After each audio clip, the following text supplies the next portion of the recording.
Hello and welcome. I'm Leigh Ann Gerrans and you're watching W News, broadcasting live from the Al Arabiya headquarters. These are our top stories. Israel's Prime Minister confirms the death of Hamas Gaza chief Mohammed Sinwar in an Israeli airstrike. Zelensky meets Friedrich Merz in Berlin as Germany promises to finance Ukraine's long-range missiles. Meanwhile, Russia offers Ukraine a date and a place for negotiations. And in an Al Arabiya English exclusive, former Liverpool legend Michael Owen reflects on the parade crash as a 53-year-old suspect remains in custody.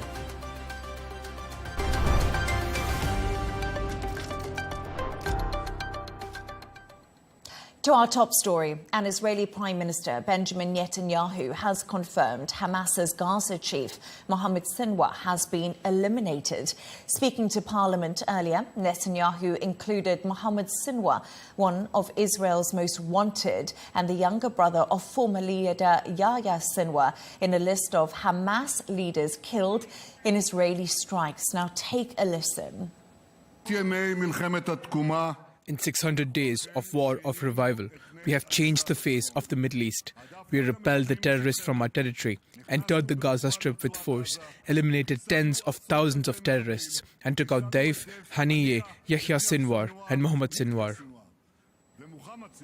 Now it's believed French President Emmanuel Macron is moving towards recognising a Palestinian state, but some believe such a move could be an ineffective way to encourage Israel towards a peace deal. Let's speak to journalist and author of Fixing France, Nabila Ramdani. Nabila, it's a pleasure to have you on the show. Thank you for joining us. First of all, why has there been a shift in Emmanuel Macron's stance right now?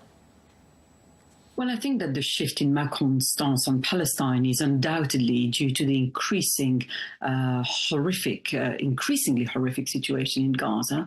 The president of France hasn't called the mass slaughter of men, women and children a genocide yet, but he knows that he should, and it's only an instinctive loyalty to Israel that is preventing him from doing so. And this genocide is being live streamed, and there is absolutely no excuse for anybody in the world to ignore it. And as a self-styled liberal and indeed a decent politician, Macron knows that he has to be seen to be doing something. And do you think... oh, sorry, you just cut out there. Please do carry on. Yes, I think Macron is a notorious middle roader who tries to keep everybody happy, so that that's why he's tempering his calls for a Palestinian state with an equal emphasis on the so-called security of Israel. But we all know that the security for Israel is currently being used as a euphemism for the destruction of Gaza and its population, and indeed large parts of the occupied West Bank and Palestinians who live there. So he has to be very careful.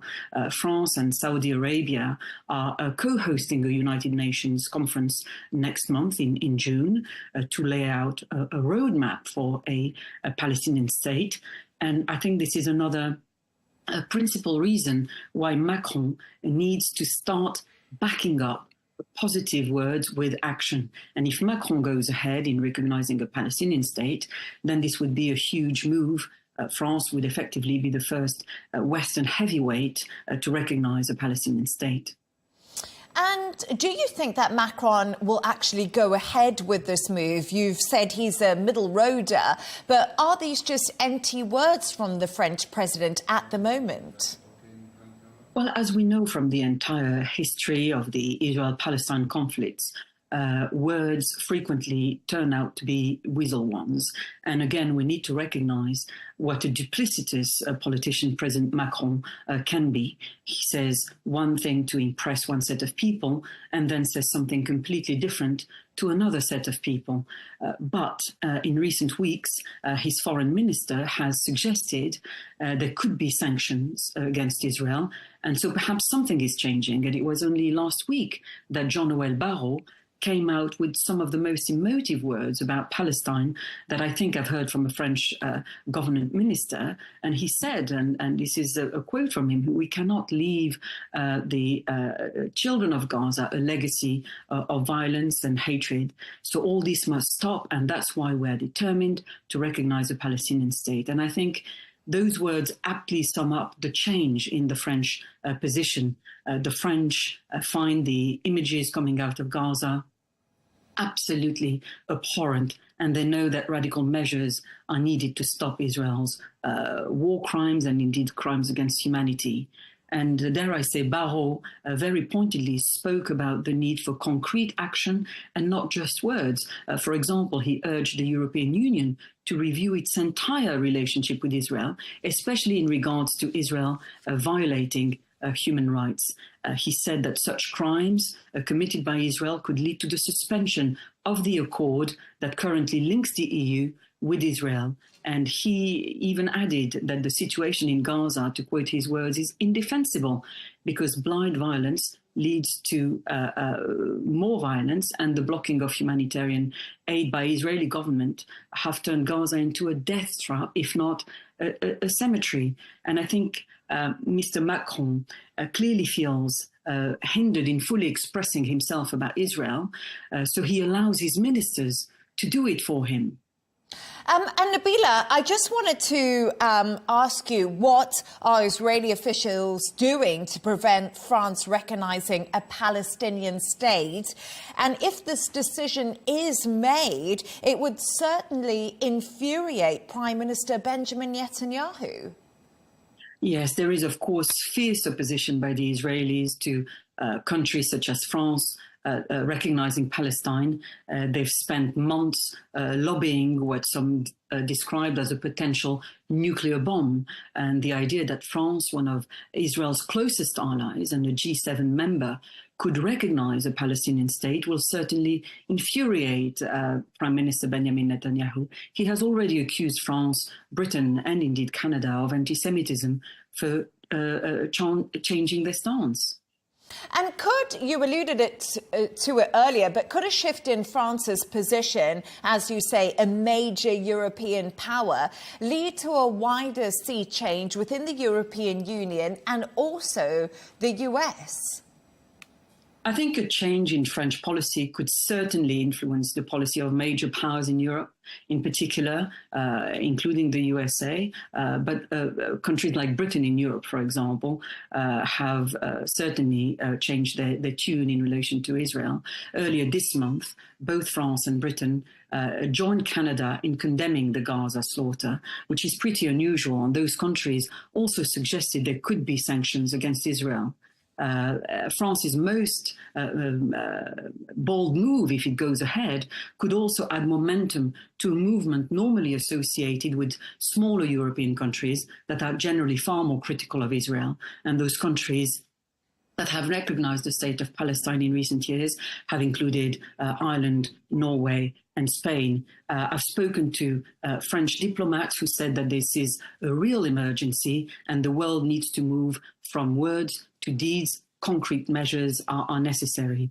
And these diplomats caution that while Mr. Macron now broadly favors the recognition of a Palestinian state, he has yet to make a final decision, and this will depend on how the situation in Gaza continues to play out. And this is why the June conference is so important. Nabila Ramdani, journalist and author of Fixing France, thank you for joining us and thank you for your insights. Staying with Israel, and Prime Minister Benjamin Netanyahu has reportedly said the time is right for an attack on Iran as the US tries to negotiate a nuclear deal. We're now joined by Al Arabiya's geopolitical security analyst, Riyad Kawaji. Riyad, always great to have you on the show. Thank you so much for joining us. Israel has actually come out and rejected a New York Times report that Netanyahu has been threatening to disrupt talks on a nuclear deal between the US and Iran by striking Iran's main nuclear facilities. Riyad, are there signs that an attack is likely? And why is Israel denying this report? Well, it's not the only report by the New York Times. There are other mainstream U.S. publications that spoke about reports attributed to the U.S. intelligence community talking about Israeli preparations for a strike on Iran nuclear facilities. And this is not a new thing. Definitely, there is a great deal of concern by Washington for what Netanyahu could do. Netanyahu has not been discreet about his reservations on the talks going on between the U.S. and Iran, and Netanyahu already expressed concern that there could be some big concessions given to Iran, allowing it to retain its nuclear program, especially the enrichment component of it. Even though now we've been hearing from the U.S. that their team is insisting on no enrichment for Iran, Iran is opposing. However, we still have the negotiations going, which seems to be making Netanyahu and his right-wing government quite concerned that there could be another deal that would allow Iran to retain its nuclear program. Yeah, absolutely. And I was just wondering, why is it in Israel's interest to strike Iran's nuclear facilities, as you've just been explaining, especially at the time when the US is trying to desperately reach this deal with Iran? Is this just, does Israel have the power to do it? It's obviously fighting a war against Hamas.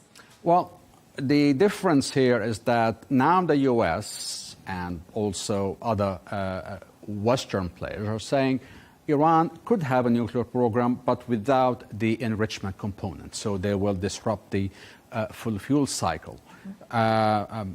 Israel, on the other hand, is saying no. They want to have the dismantling of the whole nuclear facilities, no nuclear capability whatsoever. And, just Iran could get what it needs for its nuclear power facilities from abroad. And this is here where we have a difference. So for Israel to feel safe that this government in Iran would not have any nuclear capability whatsoever, they're talking about, going to the extreme measures of resorting to military. Now, there are observers who are saying that these leaks in the newspapers could be a means to exercise some sort of pressure on Iran, telling Iran that, let's move to an agreement because Israel is about to do something, to avoid sliding into a military confrontation. So as a means of pressure. However, it's known that there is a big consensus within Israel in favor of military action to remove this potential future threat on Israel. So if Israel do decide to strike Iran's nuclear facilities, is this a real flashpoint in the Middle East? Could this escalate to something more? Of course, this has been the concern by many analysts and observers and even officials, that a strike on Iran could first generate a reaction, a military reaction, retaliation from Iran. Iran has threatened to target U.S. bases in the region, has threatened to close the Strait of Hormuz. This will cause a great deal of disruption to the oil market. We'll see the oil prices skyrocketing. This will have big implications on the global economy. So the ramifications and the consequence of an Israeli strike, especially if it is unilateral, not coordinated with anybody, could catch the whole region off guard, could catch the U.S. off guard. the question here, the concern, is that, okay, Israel has the capability to strike some nuclear facilities, especially the enrichment facilities.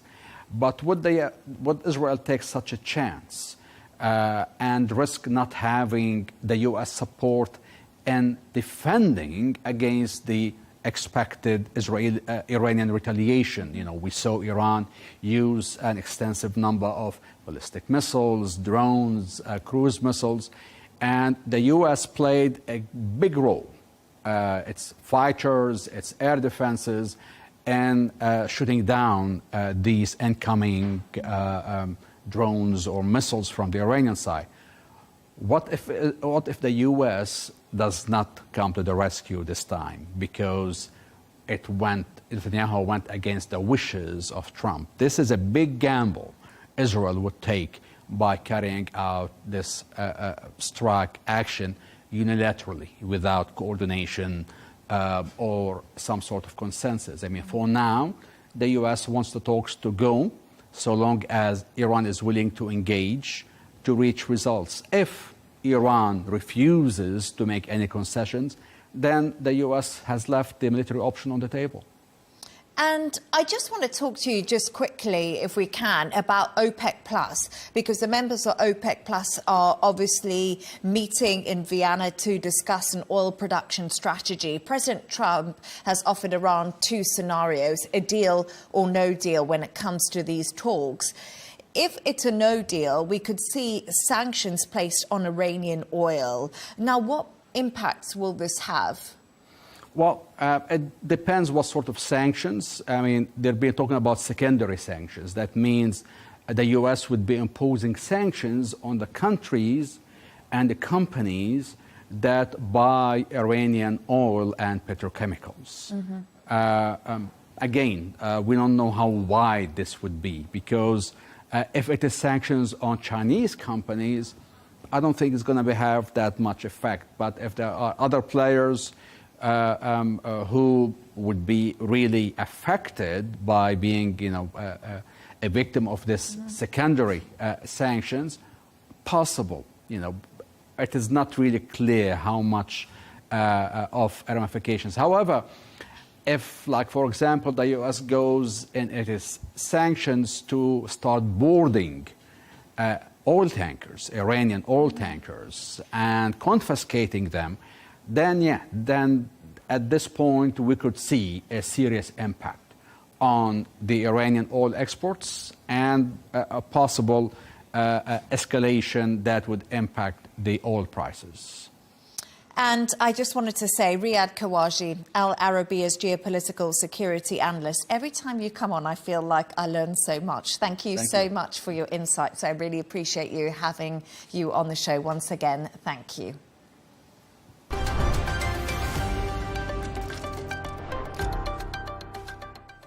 Now, President Zelensky has been in Berlin today as Germany promised to finance Ukrainian-made long-range missiles. In a joint press conference, the German Chancellor said the weapons meant Ukraine could defend itself beyond its borders, and Germany wanted permanent peace for Ukraine. Here's what he had to say. Our defence ministers are going to sign a memorandum of understanding on the procurement of long-range weapon systems produced by Ukraine, so-called long-range fires. There will be no range limits on these. Ukraine will be able to fully defend itself, including against military targets outside its own territory. We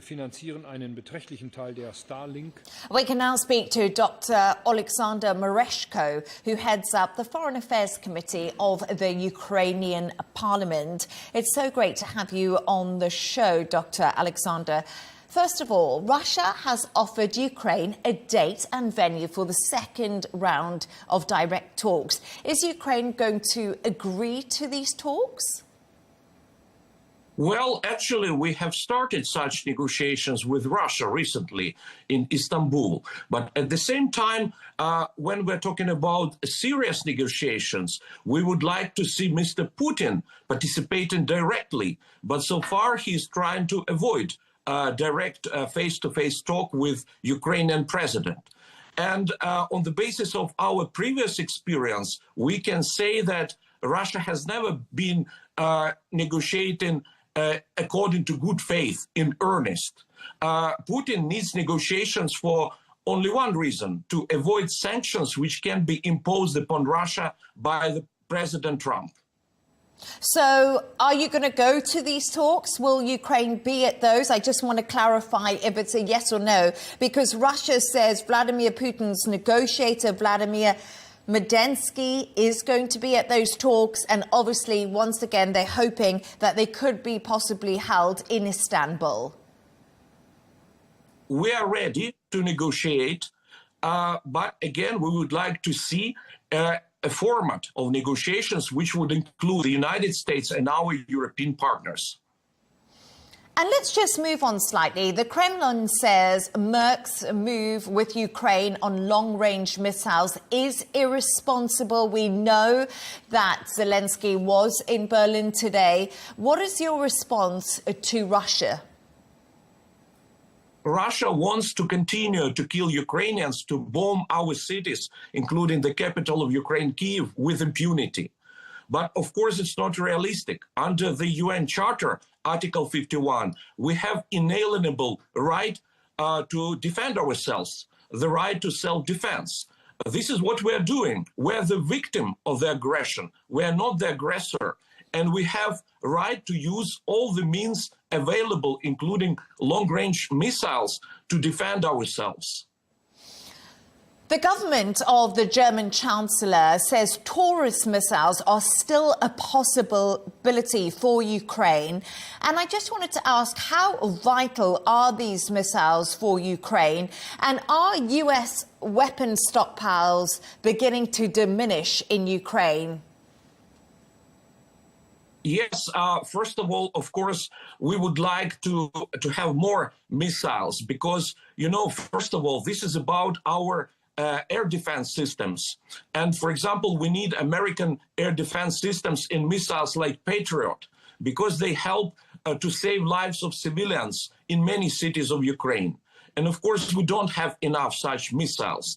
That's why we would like to count on more support from the new president of the United States, and we can rely on support of our European partners. That's why we need European long-range missiles like Taurus. And we're optimistic that we will get these missiles and it will enhance our defensive capabilities. But would you be concerned that Russia would see that as an escalation in the war? And as you've said to me, that you want to negotiate with Russia, you want a peace plan in place going forward. Would this not be something that will make things even worse? It will not make things worse because they're already really bad. And Russia is using this argument about escalation to blackmail. The truth is that Russia can very easily stop the war by withdrawing its troops from the internationally recognized territory of Ukraine. Or at least Russia could agree to ceasefire for 30 days. And it was initial proposal by President Trump, and it was proposal by the European leaders, including President of France, the UK Prime Minister, and the German Chancellor. So Russia can show that it is truly interested in negotiations by agreeing unconditionally to ceasefire, because Ukraine has already agreed to this unconditionally. And I just want to ask you quickly before I let you go. Zelensky has called on the US to ramp up sanctions on Russia. Do you think this is going to happen anytime soon? He's called for this before.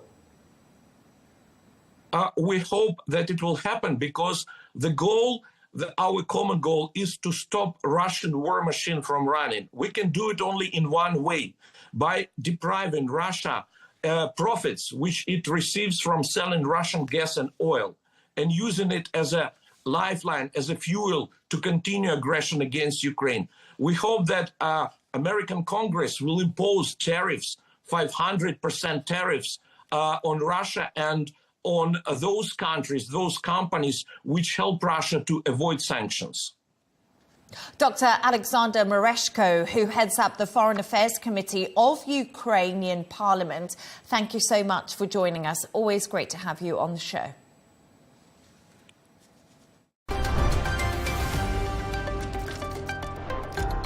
Let's take a look at some of the other stories making the headlines today. The Trump administration has stopped international student visa applications as it engages in a standoff with Harvard University.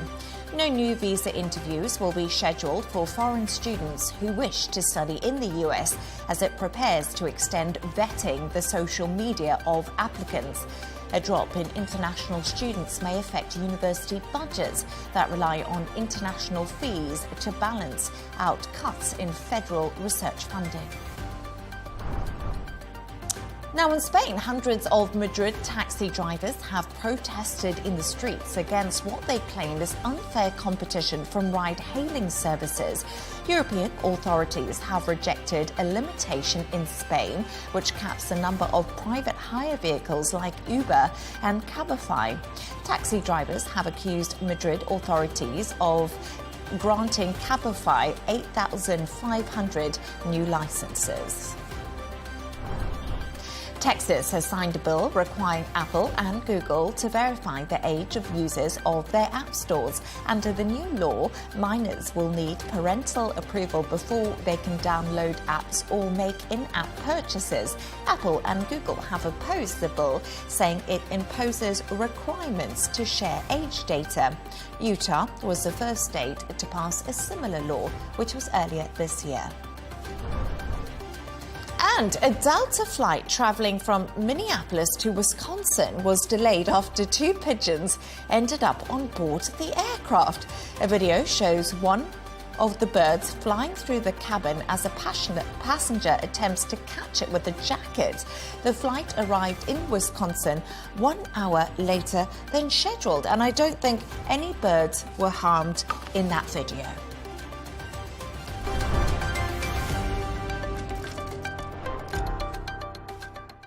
What should have been a night of celebration in Liverpool turned into something far darker as hundreds of thousands of jubilant fans took to the streets to mark another Premier League victory for Liverpool. Joy turned to horror when a 53-year-old man drove his car into a crowd. A shocking moment that's shaken not just the football world, but communities far beyond. To help us reflect on what this means for the city and the wider football family, we're joined by someone who understands both better than most. A Liverpool legend who lit up Anfield as a teenager and went on to win the Ballon d'Or, the first English player to do so for 20 years. Michael Owen, many thanks for joining us. An absolute pleasure to have you on the show this evening. Michael, when you first heard what happened on Monday night, that a car had driven into crowds celebrating Liverpool's win, what went through your mind at that moment? Yeah, great to join you. Thank you so much. When I heard the news, it was obviously your mind starts racing. You can't help but think, what was the motive? What's happened? Is everyone safe? Has there been any fatalities? You can't help but think back to other, awful situations in Liverpool's past with different disasters. Obviously, the Heysel Stadium and then Hillsborough, and you can't help, your mind can't help wondering why. And we still sort of await the news really in terms of what exactly happened. And it's such a shame because, you want these huge events to go off with great celebration, with great happiness, with great joy. And of course, this headline has dominated it all. So very sad indeed. And Michael, you know those streets. You've walked them after wins, after really tough games when you're playing for Liverpool.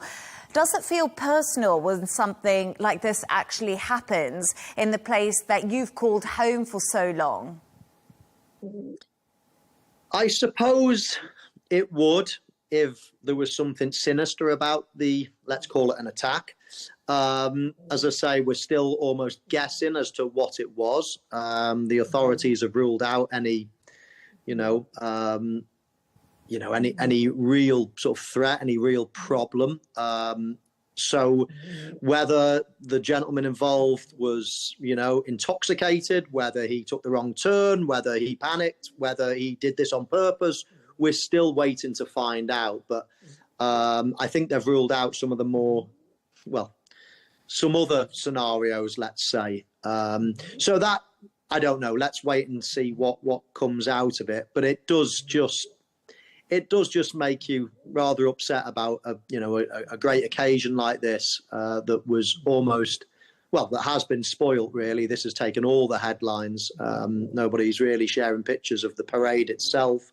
I had family members that were at the parade, and of course, the first thing you do when you hear about it is you phone them. You hear, you want to know that everybody's okay, everybody's safe, and that's the sad thing. It's only sort of a few miles down the road, so yeah, very worrying. But it could have been worse, and hopefully, we find out more, and hopefully there was no real motives, let's say, for what happened on that evening.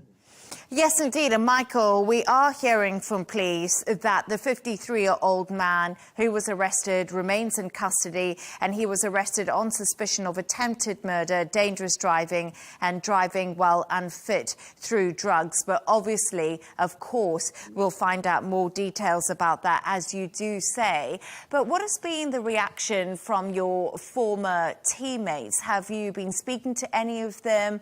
What's been the feeling between the members of Liverpool Football Club? Well, just one of sadness, really, because it should have been a day of celebration. It has been an amazing few weeks. Liverpool have known that they've won the league for some time now, and it's been just the most incredible party from when it was official against Tottenham Hotspur at home to the lifting of the trophy at Anfield on Sunday. It's been a great moment. Remember, Liverpool, last time they won the Premier League, it was during COVID, so they couldn't celebrate with their fans. So the trophy, the Premier League trophy, has never been lifted in front of the fans before, and this was sort of the first time in many, many years that celebration could take place. That the league winners, I think it was 30 odd years ago or something, that Liverpool have managed to lift the league trophy in front of their fans. So it was a joyous occasion.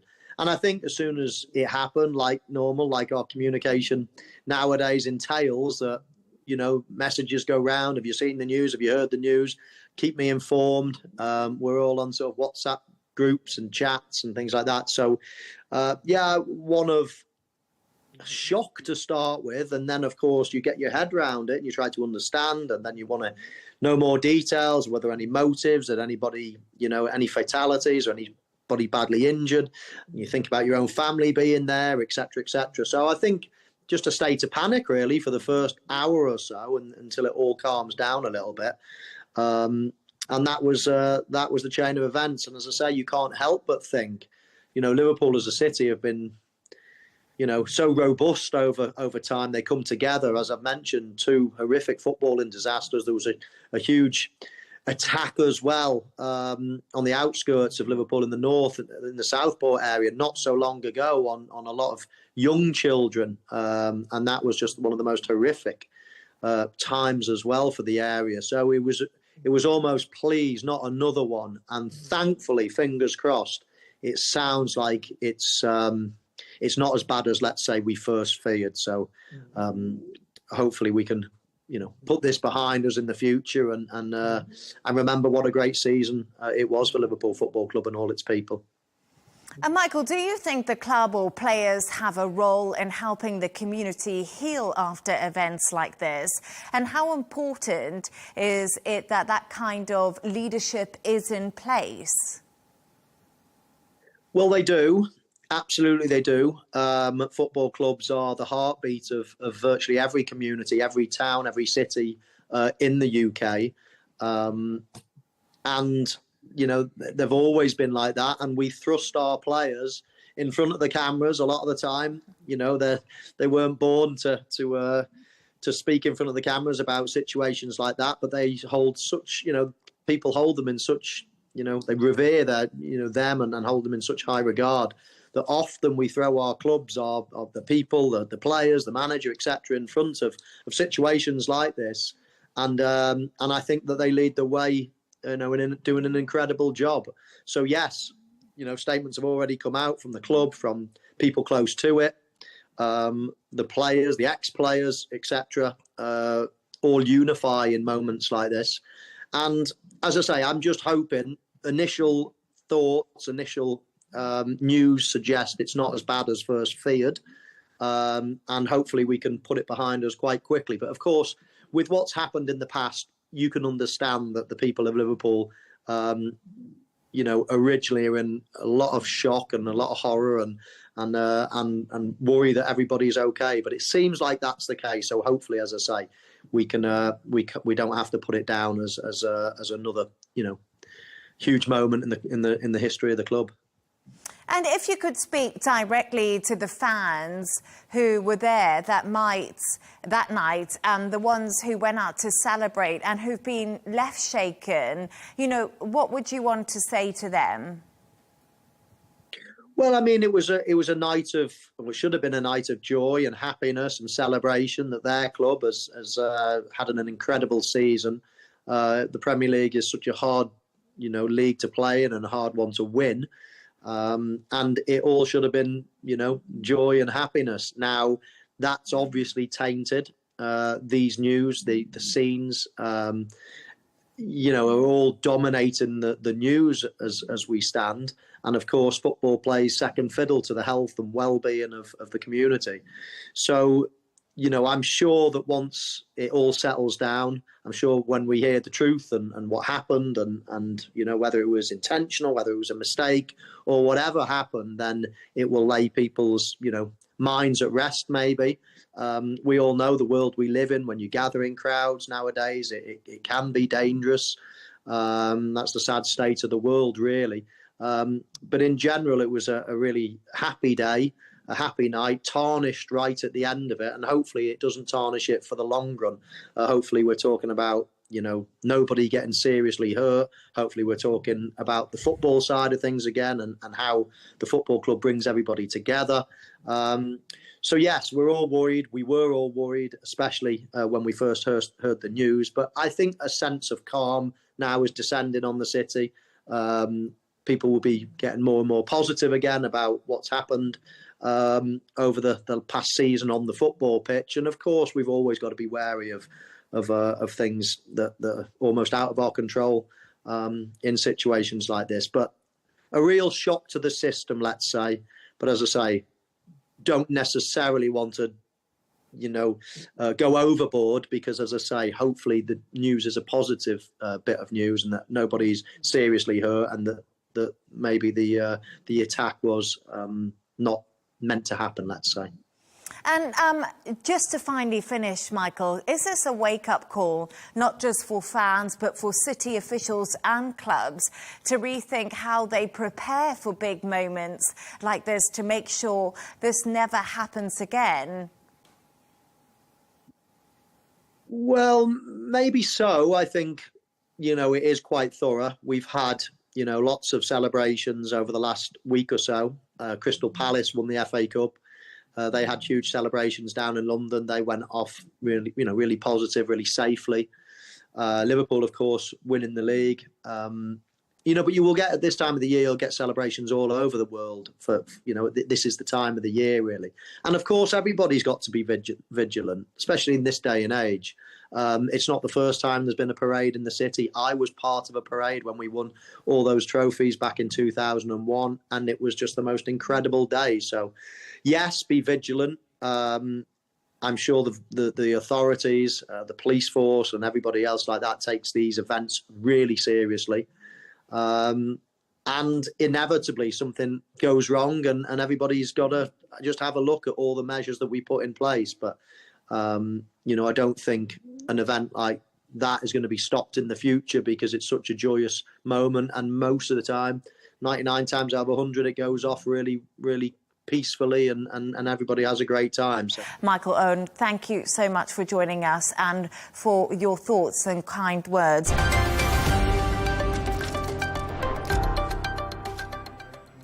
Now, I'd like to bring you a bit of breaking news. In the last 10 minutes, President Donald Trump has been speaking from the White House.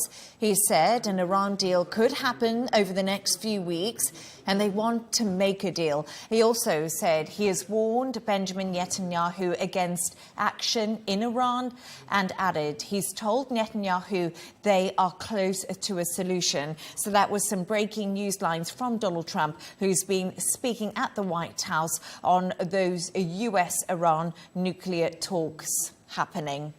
Now, SpaceX's Starship rocket has failed for the third time after a test flight last night. It started spinning out of control about 30 minutes after launch, after fuel leaks breaking up on re-entry to the Earth's atmosphere.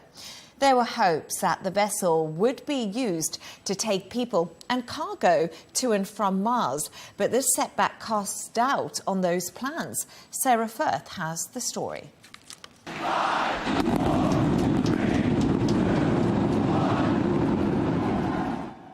Cheers from the SpaceX team and onlookers as they launched the Starship rocket on its 9th test flight. The vessel had been mounted on what's called a super heavy booster that for the first time was being reused. And whilst things seemed to begin smoothly, plans to release a series of mock satellites after liftoff ran into some difficulty. Now we are expecting the payload door to open any moment now. We heard the door open was in progress. It was unable to actuate all the way open, so they are going to close it back up. And it was downhill from there, quite literally, with the rocket spinning out of control because of fuel leaks and breaking up upon re-entry before a hard landing in the Gulf of Mexico. Despite dashed hopes of a successful mission, the SpaceX commentator describing the flight as a big moment. So not able to do a lot of our on-orbit objectives today, but just the fact that we, got it into space was just a really big moment for a lot of the team. In a statement, the company said, "With a test like this, success comes from what we learn, and today's test will help us improve Starship's reliability." But with the third failure for the spaceship test flight in a row, the vision SpaceX founder Elon Musk has for flying people to Mars one day, and that NASA has of being able to use the rocket to put astronauts back on the moon, is not looking as close as the billionaire businessman would perhaps like it to be. Musk promising an increased pace for future test flights that will be taking place in the near future. Sarah Firth, Al Arabiya News.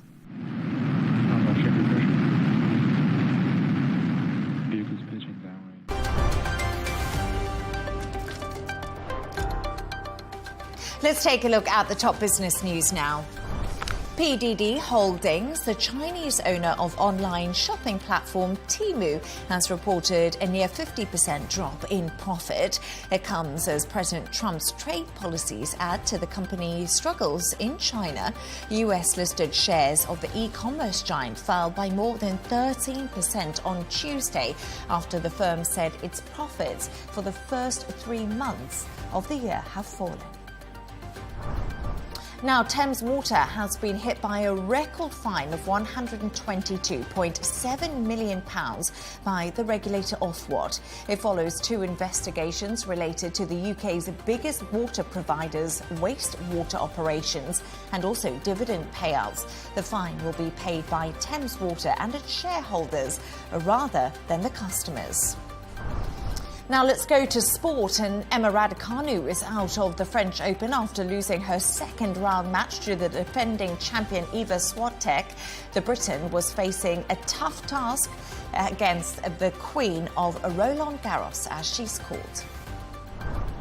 And Paddy Pimblett says he would love to fight Ilia Topuria in Abu Dhabi, but his opponent is most likely going to be Justin Gaethje. Liverpool's Pimblett earned a statement win over Michael Chandler last month before calling for his next bout to be against an opponent ranked in the top 5. The UFC usually hosts a numbered event in Abu Dhabi in October, but a potential date for this year's show has not been set yet.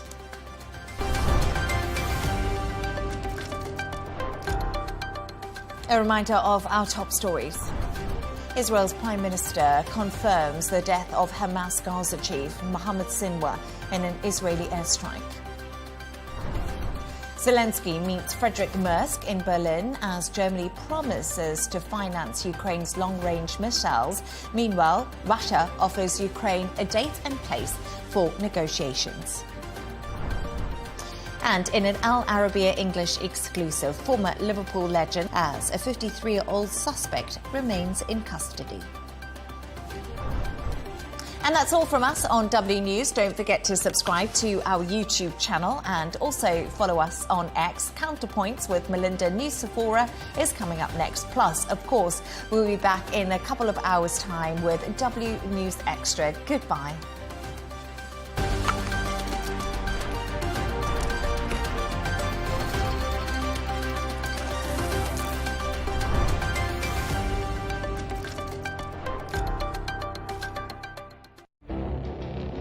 It feels like decades are passing by in a matter of weeks.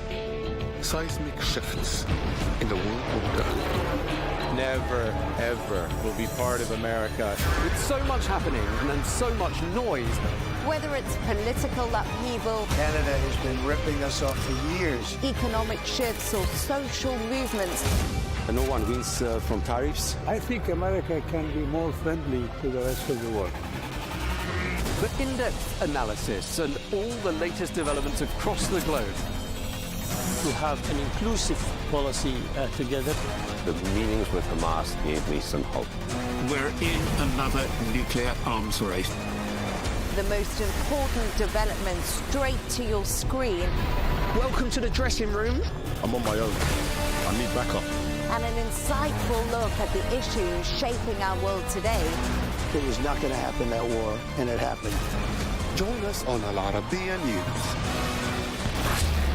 where the world talks.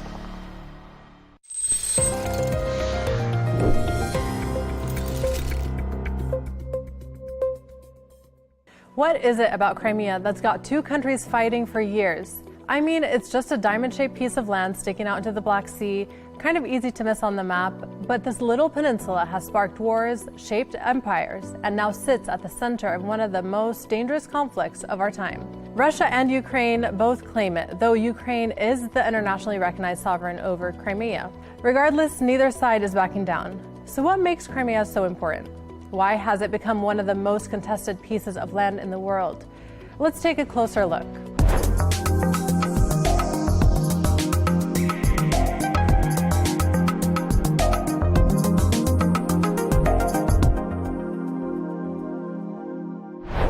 To get why Crimea matters, you've got to look at where it is. It sits right in the middle of the Black Sea, and that's huge. We're talking about a key waterway to trade, military access, and geopolitical influence. For Russia, control over Crimea means power, real power.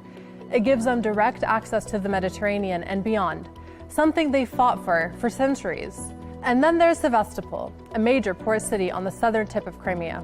It's home to Russia's Black Sea Fleet, and here's the kicker. It's a warm water port. That means it stays ice-free all year. For a country like Russia, where so many northern ports freeze over in the winter, that's a very big deal. But it's not just about ships and strategy. Did you know Crimea has also been a vacation hotspot? Back in the days of the Russian Empire, even the last Tsar, Nicholas II, used to spend his summers there.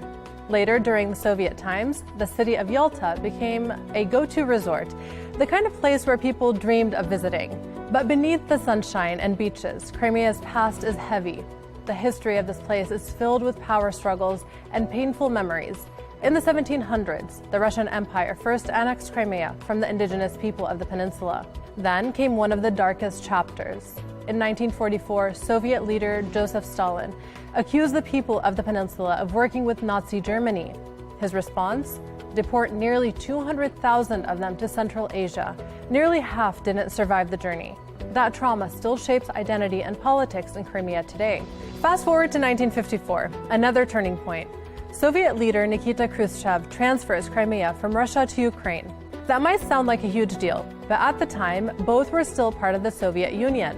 It was more like rearranging furniture within the same house. But when the Soviet Union collapsed in 1991, everything changed. Ukraine became independent, and with it, Crimea officially became Ukrainian territory. That set the stage for what we're seeing today. Then came 2014, the big shift.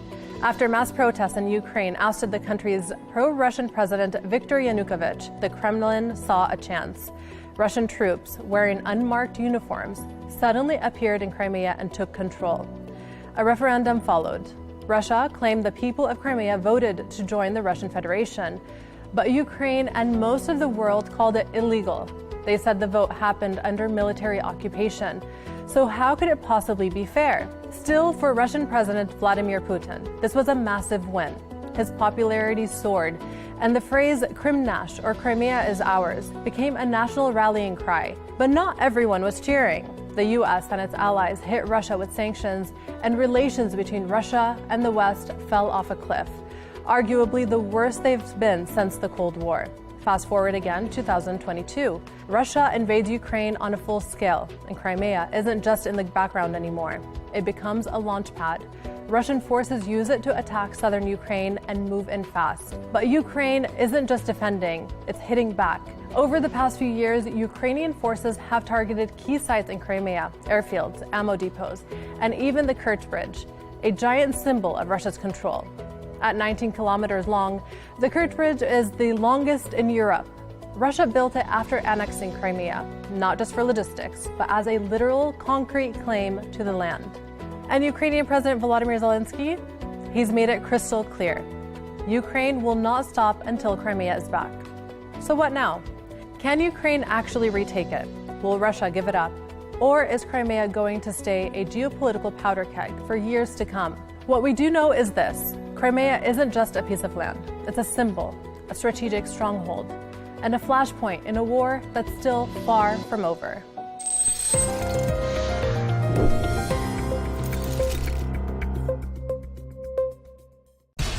We have to take care of our people, and we're going to take care of our people first. For in-depth analysis and all the latest developments across the globe, make sure you join us every weekday. President Trump is trying to negotiate a ceasefire. With so much happening, so much information, and so much noise, International law will have no part in his administration. it can be hard to keep track. Tariffs will just fuel inflation. We're going to fight these tariffs. But you can count on us to tell you what you need to know. We stand by your side. Join me, Tom Burges Watson, for Global News Today, right here on Al Arabiya News.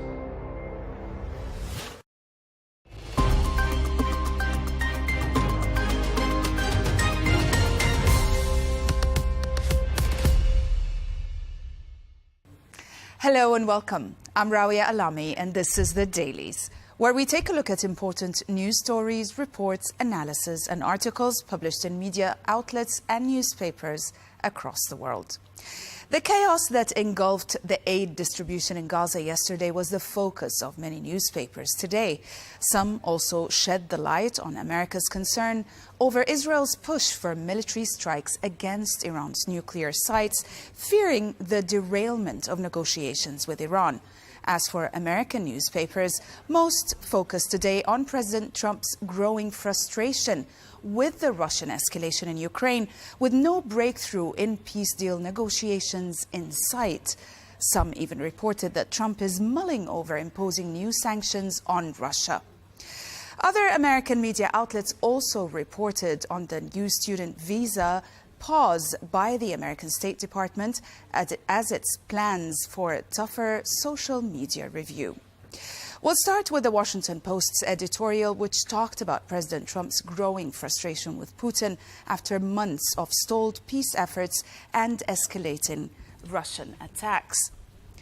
The article reviews President Donald Trump's shifting stance on Russia's war in Ukraine, saying despite previously protecting Russia from harsher consequences, Trump is now openly considering new sanctions and increased military support for Ukraine.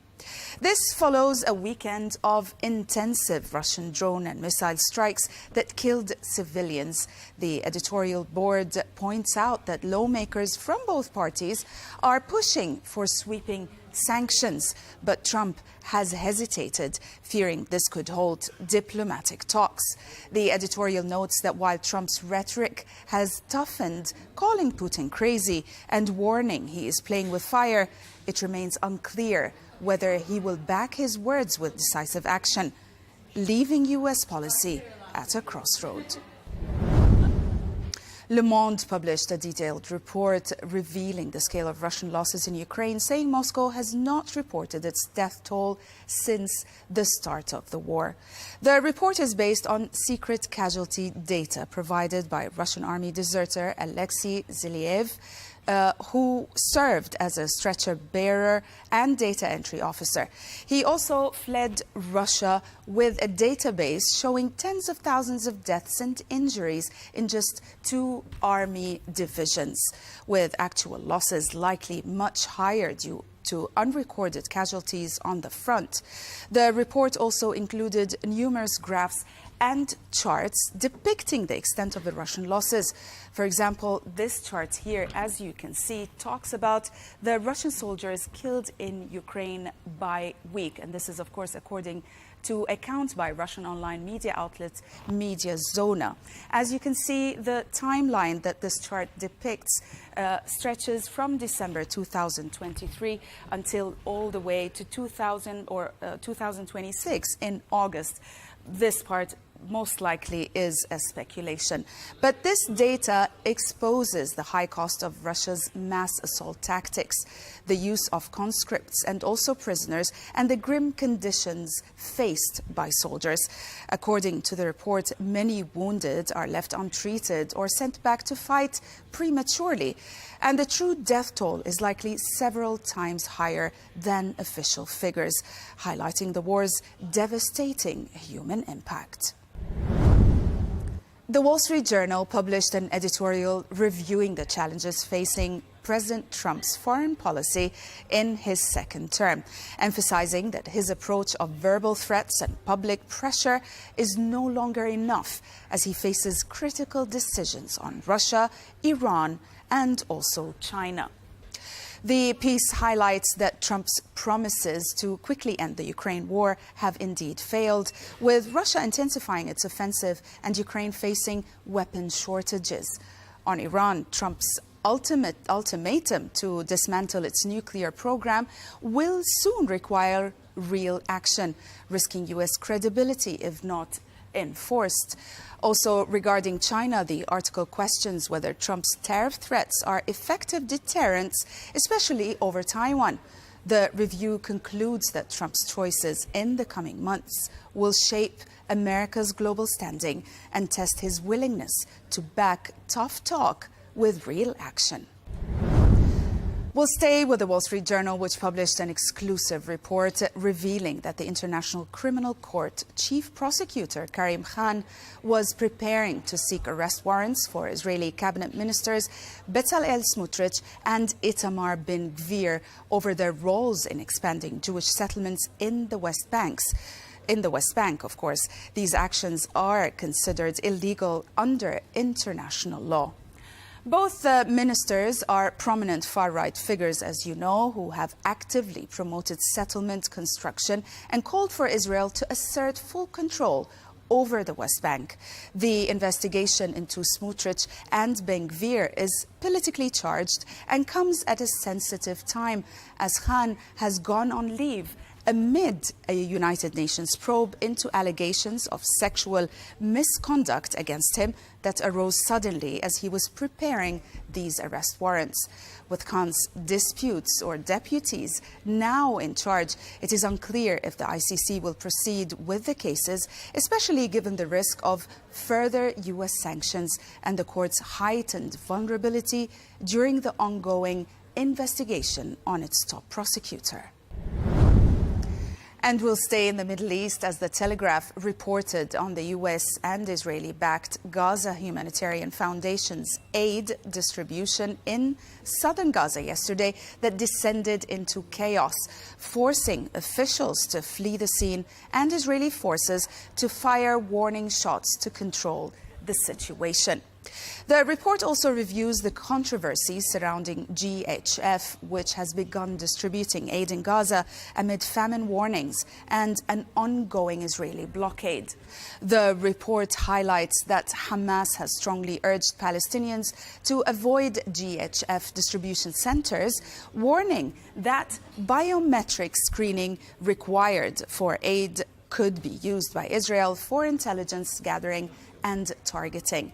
As a result, turnout at aid sites has been relatively low, with many Gazans expressing fear despite desperate hunger. The GHF's operation, guarded by private security and bypassing the UN, have been condemned by humanitarian groups and the UN as politicizing and militarizing aid, undermining neutrality and also independence. The resignation of its executive director further highlights external and internal concerns about the group's approach. Moving on to the New York Times, where Thomas Friedman wrote an article reviewing the growing disillusionment within Israel about the ongoing Gaza war, highlighting how voices from across the political spectrum, left, center, and even right, are increasingly questioning Prime Minister Netanyahu's strategy and motives. Friedman also highlights that former leaders and current politicians criticize the war as aimless and damaging, both morally and strategically, while Israeli society shows signs of exhaustion and trauma. The piece also notes a parallel sense of entrapment among Gazans, with some even protesting against Hamas. The author argues that Netanyahu's refusal to pursue peace and his alliance with religious nationalist factions threatens Israeli society, drawing also comparisons to similar political trends in the US under Trump. The article concludes that the future of democracy in both countries depends on active civic engagement and organizing for change. The Guardian published an exclusive report reviewing the turmoil surrounding Defense Secretary Pete Hegseth's leak investigation at the Pentagon, which has led to a breakdown in trust between the Pentagon and the White House. After 3 senior aides were fired over suspected leaks of classified military plans, advisors were told, falsely apparently, that the aides had been identified through an illegal, warrantless NSA wiretap, a claim that alarmed and confused the White House officials. The report highlights the criticisms of the investigation overseen by Hegseth's personal lawyer for providing dubious information and possibly being used to settle internal scores rather than addressing genuine security breaches. The piece notes also that this entire episode has left the Pentagon's leadership in disarray, with the White House losing confidence in both the investigation and Hegseth's management, further fueling chaos and uncertainty at the top of the Defense Department. And we'll end with the Financial Times, which published a detailed report providing an in-depth review of China's Made in China 2025 industrial policy. The piece used Audi's electric vehicle plant as a case study of the success and complexity. And also the piece asked an interesting question, which is, can the world learn from this Chinese example? The Made in China 2025 policy was launched a decade ago, aimed to make China a leader in advanced manufacturing by targeting 10 key sectors, including robotics, electric vehicles, and high-tech equipment. The report details how Chinese suppliers now dominate production lines, driving down costs and increasing automation, with China surpassing Germany in robot density.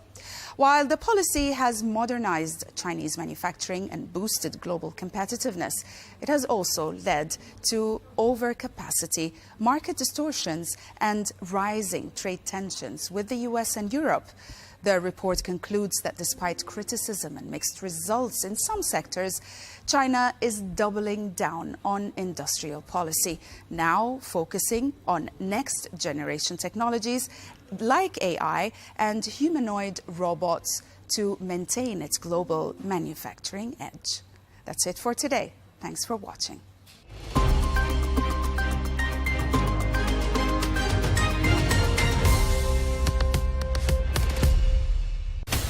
From the White House to Gaza, Kiev to Beijing, elections, economics and the environment compete with conflicts and other complex issues for our attention.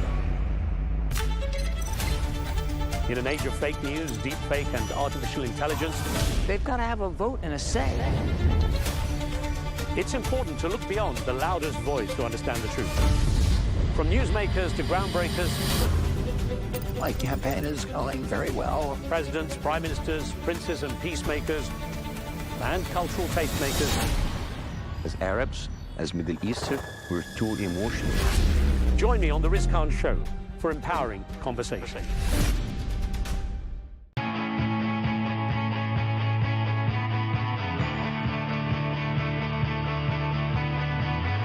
Welcome to the metropolis, the big city. This is where tech, trends, and culture meet. Meet the people. See the sights. Walk the city streets. And experience the lifestyle.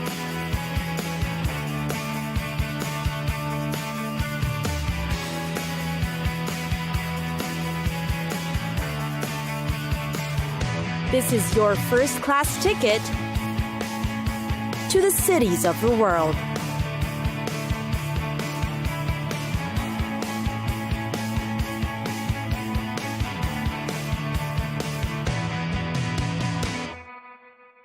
Pasadena. Discover Pasadena and its unique charm. There's definitely something about the city in San Gabriel Valley that makes it attractive. The city has just got enough to offer, whether you want a packed schedule trying everything or just chill, relax, and enjoy the city. You can walk around the city and appreciate its traditional charm. Old Pasadena, also known as Old Town, is a classic downtown district popular in South California. You can go shopping along Colorado Boulevard. Shops, restaurants, and bars are lined in its turn-of-the-century brick buildings. Whether you're in for a drink or a heavy meal like pizza, you'll find a place to fit in. For a dose of the city's architectural history, there's the Pasadena City Hall. You'll be amazed at its overwhelmingly tall structure, with its series of arches and domes. It's great to view from a distance, but even better up close. Walk through the rose-filled courtyard and see the Renaissance-inspired details. Most popular are the John Bakewell and Arthur Brown's 1927 constructions. Now, get a glimpse into the city's culture and entertainment. The Pasadena Playhouse is definitely a tourist's favorite. It was built back in the 1920s, but revived in the 80s. It boasts of a 672-seat venue where new plays and musicals are staged. It also has a Spanish colonial courtyard dedicated to neighborhood events. Don't miss the action while in Pasadena. Its popular Rose Bowl Stadium has been the venue for many iconic entertainment events. For one, the stadium is home to the UCLA Bruins football team. Sports tournaments, auditions for reality TV shows, and concert tours of mainstream pop stars have been held here. For a nature trip, there's the Eaton Canyon Falls. It's one of the most popular spots as it is accessible and has easy-going trails. This is definitely for those looking for adventure. Or maybe you would prefer the more laid-back Brookside Park. It's got a scenic garden that locals love and attracts tourists too. The park is located with a stunning view of San Gabriel Mountains as backdrop.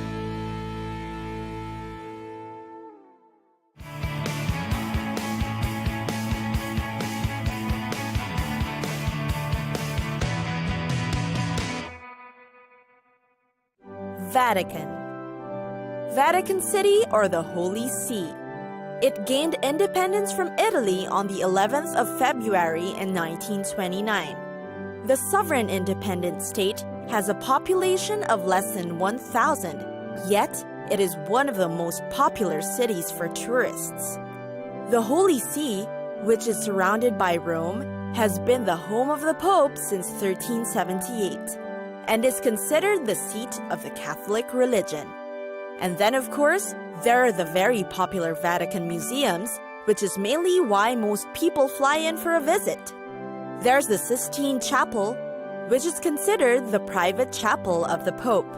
This is also where cardinals meet to vote for a new pope. Its ceiling frescoes feature paintings by the great Michelangelo, and the biblical scenes on the wall are by several artists, including Perugino and Botticelli. The gateway to Vatican City is St. Peter's Square and Basilica. It is built on the site that covers St. Peter's tomb. It is considered one of the largest churches in the world. Michelangelo's famous Pieta is also featured in this church. Italian masses are held here every Sunday. Visitors are allowed, but must follow the strict dress code, no bare knees or shoulders. Another attraction unique to the Vatican is the Swiss Guard. They have been guarding the Vatican City since 1506, and today would still dress in the traditional costume. These guards are Roman Catholic Swiss nationals, between 19 to 30 years old, and are high school graduates. On the Tiber River, there's a Castel Sant'Angelo. It was built as a tomb for Emperor Hadrian in the 2nd century. It was built over the Roman walls and has an underground passageway to the Vatican. During summer, concerts and other special events may be held there. It's a great place also just for strolling and enjoying the view by the river. For great eats, the popular ones are also within the Vatican museums. There are cafeteria-style restaurants, a bar, and pizzeria. You'll also find a courtyard with an Italian-style bar with alcoholic beverages. Meanwhile, there are more must-try treats outside the walls of the Vatican. You'll find high-end restaurants that serve sushi, fresh fish, and more. Places that serve quick bites, like cheese and cold cuts, can also be found here. There are also Sicilian restaurants, or Rome-based ones, each with impressive menus to choose from.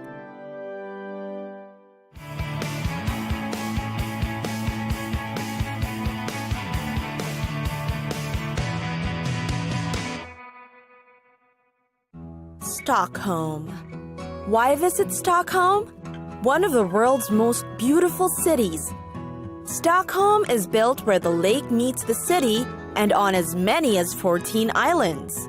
The city's rich culture and tradition dates from up to 8 centuries back.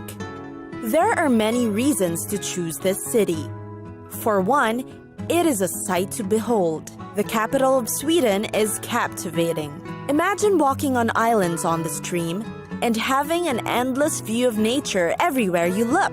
The sparkling blue water is quite addictive. In the city, water is all-encompassing. Plus, it's clean enough, making it great for fishing or swimming whenever you feel like it. The archipelago is also known for its green spaces. Perhaps it is the largest city with the most green spaces. And then, of course, there are the popular attractions. What's great in the city is that the places to visit are easily accessible and just near each other. There are castles, a medieval town, and a wide selection of museums and galleries. There's the Vasa Museum, which is the tourists' favorite. There's Skansen, which shows us the traditional Swedish life pre-industrial era. And then, of course, there's the Gripsholm and the Royal Palace. Definitely will make for a majestic trip. Stockholm is also known for being a year-round destination. The summer nights are magical, and so's the nighttime Christmas market in the old town. The city also transforms into a new destination during each of the 4 seasons. The city's also teeming with newness, hip, and young energy. When it comes to fashion, design, food, and everything in between, Stockholm's got creativity and trends for you to see, experience, and even purchase. Art and architecture, and of course, good design is also injected in the city's DNA. It's a shopping haven for its unique picks that you'll only find here. Get inspired into the eclectic mix that this city's got to offer. The city isn't short of cool bars and restaurants too. The Swedish flavors of the city are certainly worth trying. Award-winning chefs and restaurants have grown in the city. Indeed, the city's got everything for you.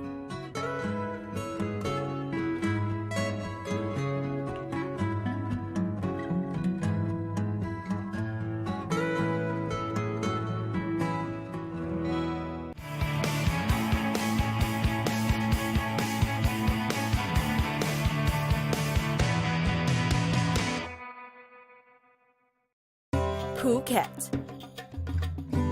Phuket is the second smallest province of Thailand and is located in the southern region. It is made of Phuket Island, the country's largest, plus 32 other smaller islands off its coast. Phuket province has an area of 576 square kilometers or 222 square miles. Majority of the residents in Phuket are Buddhist, but there are about 20% of Muslims in the province too. Among the Muslims, many are of Malay descent. There are also residents of Chinese ancestry, making up an even larger population in the area. This is due to the mass migration to Phuket in the 19th century. Phuket has become a popular tourist destination nowadays, with its bright mix of natural attractions that beckons every adventurer. Plus, it's got a mix of off-the-beaten-track spots to discover too. The big island is just too attractive not to visit and explore. Of course, there are the natural beauties. Enjoy the beaches, quiet views, back streets, and restaurants that serve the freshest seafood.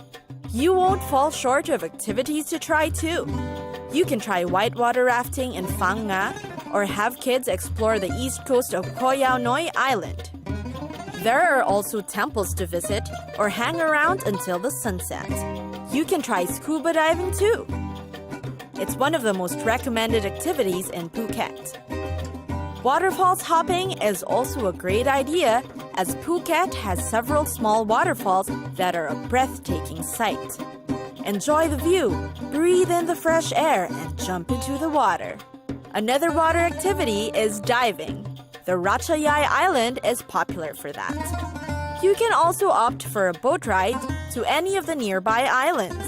It's your best option when you just want to relax and enjoy the beauty of nature. There's kayaking too, if you're in for a little adventure. There's also the Phuket Big Buddha that's great for hiking and, of course, amazing views. Meanwhile, back in the city, you can also watch a football game. The Phuket FC is always exciting to watch. And then, of course, the famous temples are not to be missed.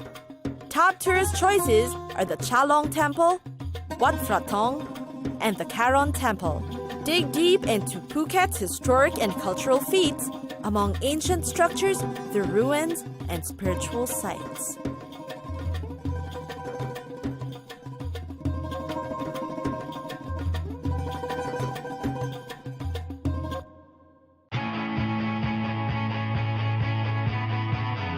It's time for us to go. Pack your bags and get your tickets ready. And we'll see you on the next destination. Catch us again next time on Cities of the World.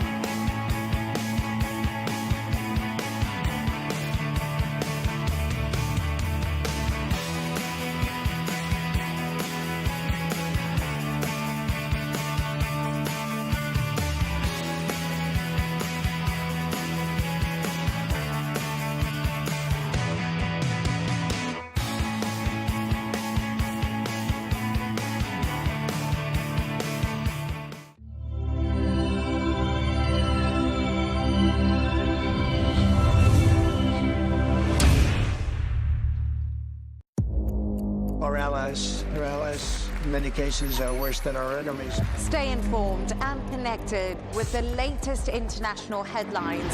There obviously is a risk. From breaking news to in-depth analysis, It would appear that this war is coming to an end. Who buys this stuff? Investors, pension funds. we deliver the most important developments straight to your screen. Iran always wanted to deal with militia. Join us for compelling, expert-driven conversations. A curfew order has been established. And an insightful look at the issues shaping our world today. There are a lot of proposals about European architecture for security. I'm Leigh Ann Gerrans, and this is W News. We dealt with this when I was Chief of Staff in the first term. Where you don't just hear the headlines, you get the full story. Challenge not accepted. Russia's Vladimir Putin was a no-show in Istanbul. Not the greatest start to ceasefire negotiations he himself called for. The snub and Russia's latest list of demands aren't going down well with US President Donald Trump. So, does Russia really want peace?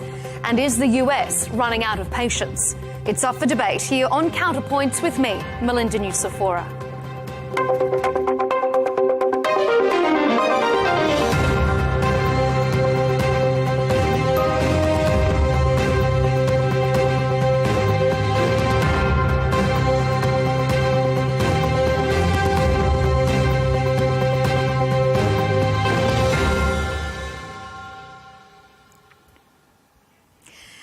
Else getting a sense of deja vu?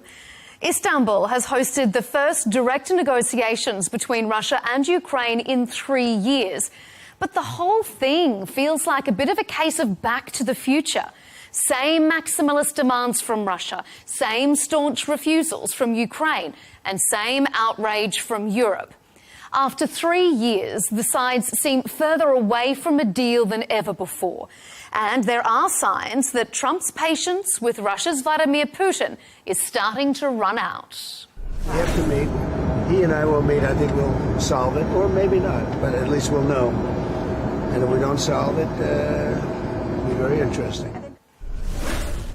Interesting indeed, because on the horizon are what US Senator Lindsey Graham has described as bone-crushing sanctions. But is it enough to force Russia seriously back to the table? On this episode of Counterpoints, we'll debate if Russia's president is truly interested in a peace deal. What concessions would Ukraine have to make to get there? And going forward, would it be more beneficial for Europe to bring Russia back in from the cold? Stay with us. To discuss the Ukraine-Russia negotiations and explore the details of any potential peace deal, I'm joined by Christopher Steele, the former head of the Russia desk at the British intelligence service, MI6. Also joining our panel, Sergei Markov, a political scientist and former advisor and spokesperson to Russian President Vladimir Putin, and Ilya Ponomarev, the chairman of the Congress of People's Deputies of Russia, made up of Russian dissidents, and he also switched sides and joined the armed forces of Ukraine to fight against Putin's invasion. Gentlemen, welcome to Counterpoints. Well, stopping the bloodbath, that was US President Donald Trump, his list of agenda items before he started his call with Vladimir Putin. Prior to that call, he also spoke to Ukraine's Volodymyr Zelensky. Now, according to Russian state news agency TASS, President Putin told Trump both Russia and Ukraine will have to make concessions and that the root cause of the conflict must be, and I quote, eliminated. So, Sergei, let me start with you. Is President Putin genuinely interested in peace? Yes, Vladimir Putin very much interested in peace because Russia already paid a few 100,000 lives to this war. And also, maybe 2 or 3 times more Ukrainian people also have been killed during this war. And for us, Ukrainians, it's also part of the Russian people. It's my opinion, it's opinion of Vladimir Putin, which has been expressed by him in different media. It's opinion of absolute majority of Russian people, according to sociology. And we know that Ukraine has been part of the Russia during more than 1,000 years, and Kiev was the capital of Russia during 3 centuries. And the native language for the something about 70% of the people in Ukraine is Russian language. So for us, it's great tragedy. It's civil war. And of course, we should stop this war as soon as possible. But Putin cannot agree with Donald Trump, who demanded during this call 30-day ceasefire. Because this 30-day ceasefire will be used by Great Britain, France, and other European countries for sending their troops to Ukrainian territory, sending their occupation troops to Ukrainian territory. And in fact, after some provocation from Vladimir Zelensky, new stage of the war will start again. And as a result, it will be the war between Russia and France and Great Britain. It means about Russia and NATO, which will be very easily moved to the nuclear catastrophe. And all of you, my friends who are listening to us, will be killed because of this provocative suggestion of Vladimir Zelensky. And of course, that's why Russia Ilya, go ahead. For the peace deal, but with conditions. Specific conditions will be solved. And it means that the political terror against Russian people should be stopped in Ukraine. Political terror against Russian language should be stopped. Political terror against Orthodox Church should be stopped. And this is main reason of this war. It should be resolved. It's exactly what. Okay. Ilya, you seem to want to say something. Jump in. Peace. Yeah. I obviously, when Sergei is saying that people in the West would be killed, I'm asking by whom? Not by Ukraine, I suppose, by Russia. So that's very much self-revealing who is the aggressor here. And all these ideas that the ceasefire can be used for, I don't know, Great Britain to send its troops, just out of reference, not a single time any of the military cargoes or railways were actually hit by Russian missiles because they are not precise enough. So they are good for hitting power plants in Ukraine. They are even better for hitting residential apartment buildings because there are a lot of them in the city. But they are really bad in hitting the narrow railway tracks. That's why there was not a single attack throughout the whole war. And that's why all the arguments that this ceasefire will be used for relocated troops is simply bullshit, because it was not happening and it would not happen in future. But coming pragmatically to the issue whether Vladimir Putin wants peace or doesn't want peace, I think that peace and Vladimir Putin are things which are incompatible, because currently the whole system of power inside Russia is hanging on the question of war. And that's how it started in 2014 with the annexation of Crimea, and that's how it continues now. And whether the fighting in Ukraine would be stopped, Vladimir Putin would obviously invent something else, and most likely it would be Baltic states or Poland, I don't know. But the ceasefire absolutely can happen, because Vladimir Putin is interested in building a new relationship with the United States. Vladimir Putin is interested in showcasing Russians that he claimed certain victory, at last. And that's why I'm pretty optimistic. It's just that he understands that it is Donald Trump who is pushing for this. And so it's a possibility to sell him this ceasefire for a higher price. And that's what he's trying to do at the moment. Chris, what do you make, Christopher, of these characterizations? Do you think that Putin wants peace? I think everyone wants peace on their own terms. And the trouble is that peace has to go with justice in order for it to be long-lasting and durable. And going back to the basics here, the fact is that in 1991, Ukraine voted for independence. And in fact, all the regions of Ukraine, including Crimea, did so in a free and fair election.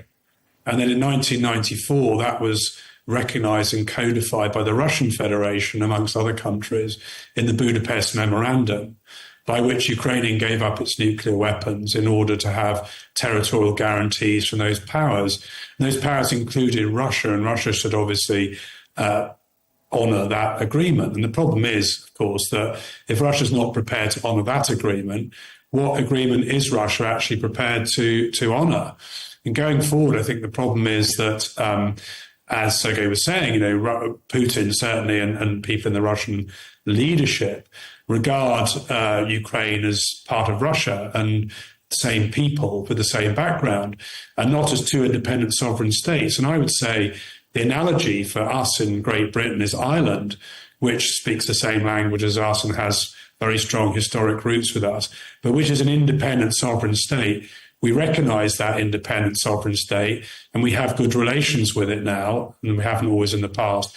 And that actually should be the model for which Russia and Ukraine move forward, in my view. There has been mounting and continuous reports over the years that Russia and Ukraine had tentatively agreed to a deal back in 2022, but it was Western allies, particularly Boris Johnson of the UK, that pressured Ukraine to reject it. So, Ilya, do you think that Ukraine should also shoulder some responsibility for there not being a deal and this war having continued for so long? Well, look, Ukraine has been attacked, and Ukraine tried to protect its territory and did its best. And the question of fighting, you cannot foresee what would happen years ahead of you. And it's not something where sides can just sit at the table and say, okay, so we have this military power, you have that military power, and so let's decide on something. It doesn't work like this. Also, there were a lot of false promises on behalf of Western allies to Ukraine in 2022 in terms of military assistance and in terms of support for the counteroffensive that was planned in 2023, which never materialized. If actually everything that was done by the West for Ukraine throughout these years happened in 2022, I think this war would have ended long time ago. And we already have peace right now with the territorial integrity of both Ukraine and Russia. But there are no ifs in history, so it didn't happen. And right now we are in the situation of a strategic equilibrium. when no sides can achieve no strategic advances on the field of battle. So right now we are in the situation of war of attrition when every day there are a lot of people being killed from both sides for nothing. And it's more and more a war of draws, and there is no end in sight. And that's why right now the situation is really different. The rationales of both sides are different.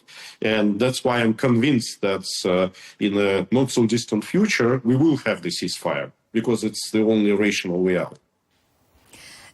Sergei, as I mentioned earlier at the top of this segment, we're hearing from the TASS news agency that the Russian president has said to Donald Trump that the root causes of the conflict must be eliminated. What do you think President Putin means by that? And do you think that that is a logical or a realistic demand? Yeah, and I'm starting from the giving a reaction to the Christopher Steele remarks that Russia agree or disagree with independence of Ukraine. Russia not happy about independence of Ukraine, but Russia was agree with independence of Ukraine during 23 years before the military coup of 2014, when democratic president had been overthrown and when, instead of democratic system, criminal regime took the power. And this criminal regime in Ukraine from 2014 cannot represent people in Ukraine. For example, this criminal regime prohibited Russian language everywhere, in fact, but in the region like Crimea, Donbass, Zaporozhye, Kherson, and by the way, Kharkov and Odessa as well, people, 90% of them speak Russian language. It's their native language. It means that this regime cannot represent them. And it's not democratic. It's a suppression regime. That is exactly the main reason. So, solution of the problem is democracy to Ukraine. Ukraine was in absolute security nearby the Russia during 23 years when Ukraine was democratic country. When Ukraine has legal, normal government. And it means the solution of this crisis is Ukraine coming back to the period before 2014, to the situation of with democratic, legal government. It means that also specific thing, system of terror, which includes neo-Nazi group such as Azov and S-14, should be disarmed, prohibited, and should go to the prison. But on contrary, dozens of thousands of normal political people, peaceful people who is now political prisoners should be liberated. Mm-hmm. Also, all prohibition of Russian language should be taken out from 2014. It's strong Russian demand. Russian language should have equal rights with Ukrainian language is in Ukraine. Also, political repression against Orthodox Church should be stopped.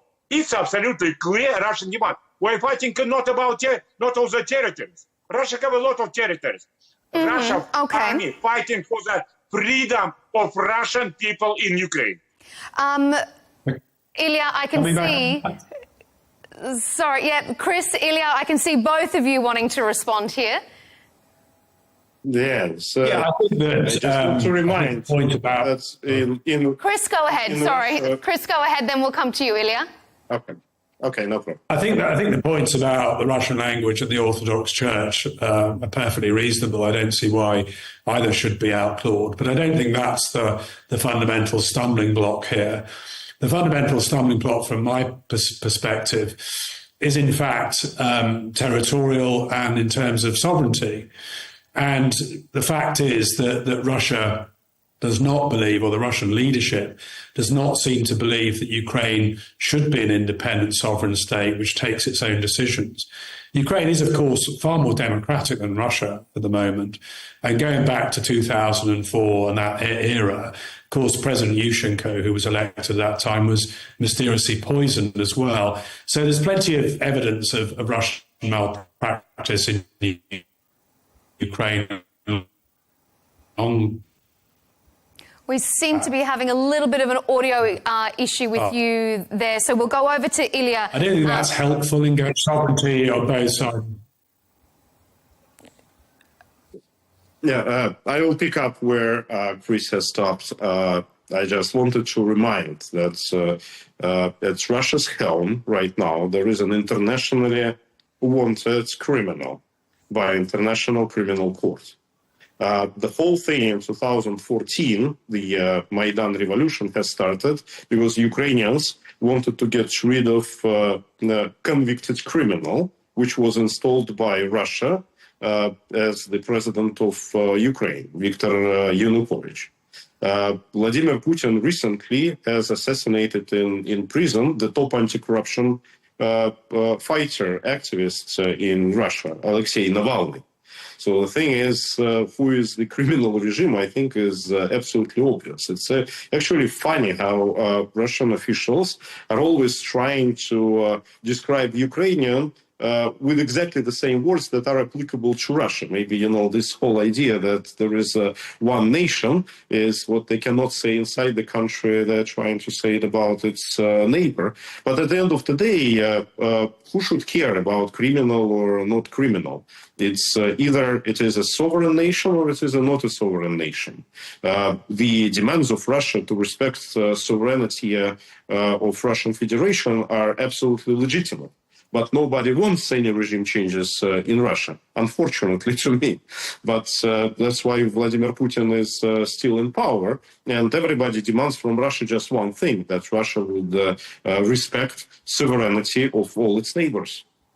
From the phone call that we're reporting on between President Trump and Putin, President Putin has said that both sides will have to make concessions. Now, the US has previously criticised Ukraine's apparent intransigence, saying it didn't hold any of the cards. And then back in March, we heard Secretary of State Marco Rubio saying that Ukraine must be ready to give up some of the territory it's lost to Russia since 2014. So, Chris, let me ask you, should Ukraine accept territorial concessions if it leads to peace? I think there are two issues here. One is what we call de jure recognition of territory, which is internationally legally recognised. And the second is de facto recognition of territory, which is obviously a pragmatic situation on the ground. And I think I have a big problem with the first because, of course, the precedent it sets for the international community and international relations is very serious. But I would see potentially a situation where de facto Russian occupation of certain parts of Ukraine was accepted. And I think actually, in reality, the Ukrainian government is also been talking in those terms with a view to longer term trying to get some kind of settlement over sovereignty of those parts of the country which are currently occupied by Russia. So I think Ukraine probably, maybe under pressure, but nevertheless is prepared to make some territorial concessions, but not de jure ones, not internationally legal ones at this point, until such a time as relations between the two countries are stabilised, which may take quite some years, I think, to achieve. Sergei, what do you think? If it's just a de facto recognition, but it means we do get a peace deal, isn't this just going to happen again in the years to come? I mean, how can this reach a long-term solution? The fact that we discuss territorial issue is just a reflection of a propagandistic approach that Russia is fighting for the territory. But I already told you, and Putin told me many times, we are not fighting for territories. So then why has Russia claimed that it controls, that it now owns Donbass, Crimea and Luhansk? Yeah. It's because people in those regions already trust Russia, and Russia cannot betray them. If Russian army will go forward, Russia will take another territories as well. But Russia wants to stop its offensive because Russia wants the right of people in Odessa and Kharkov and Dnipropetrovsk and other cities should be respected. Russia fighting for the respect of their rights is a key issue. And if Western countries will express same view as our discutants, means fully ignoring on real reason of this war, of course this war will be continued. It's exactly what Putin wants to stress. We should resolve those problems. It's not the issue of the territory. And Russia, where the principle is very simple. Where Russian soldiers already come, they will not leave because people already cooperate them. If Russian soldiers will come down, these people will be under terrorist behavior of the Ukrainian government. So we don't discuss this territory. We should discuss what will be happening on the territories where there are no Russian troops, where are no Russian soldiers. In those territories, democracy should come. The terrorists, as Azov and another friends of our disputant should be disarmed, arrested, and should be in the court for the war crime. It's exactly Russian demand. Wait a minute, this is new war. It's a new war identity. That's why language and Orthodox Church so important. Those who organize this regime is first of all American and British intelligence service. They want by terror to crash Russian identity of Ukrainian people and make anti-Russian.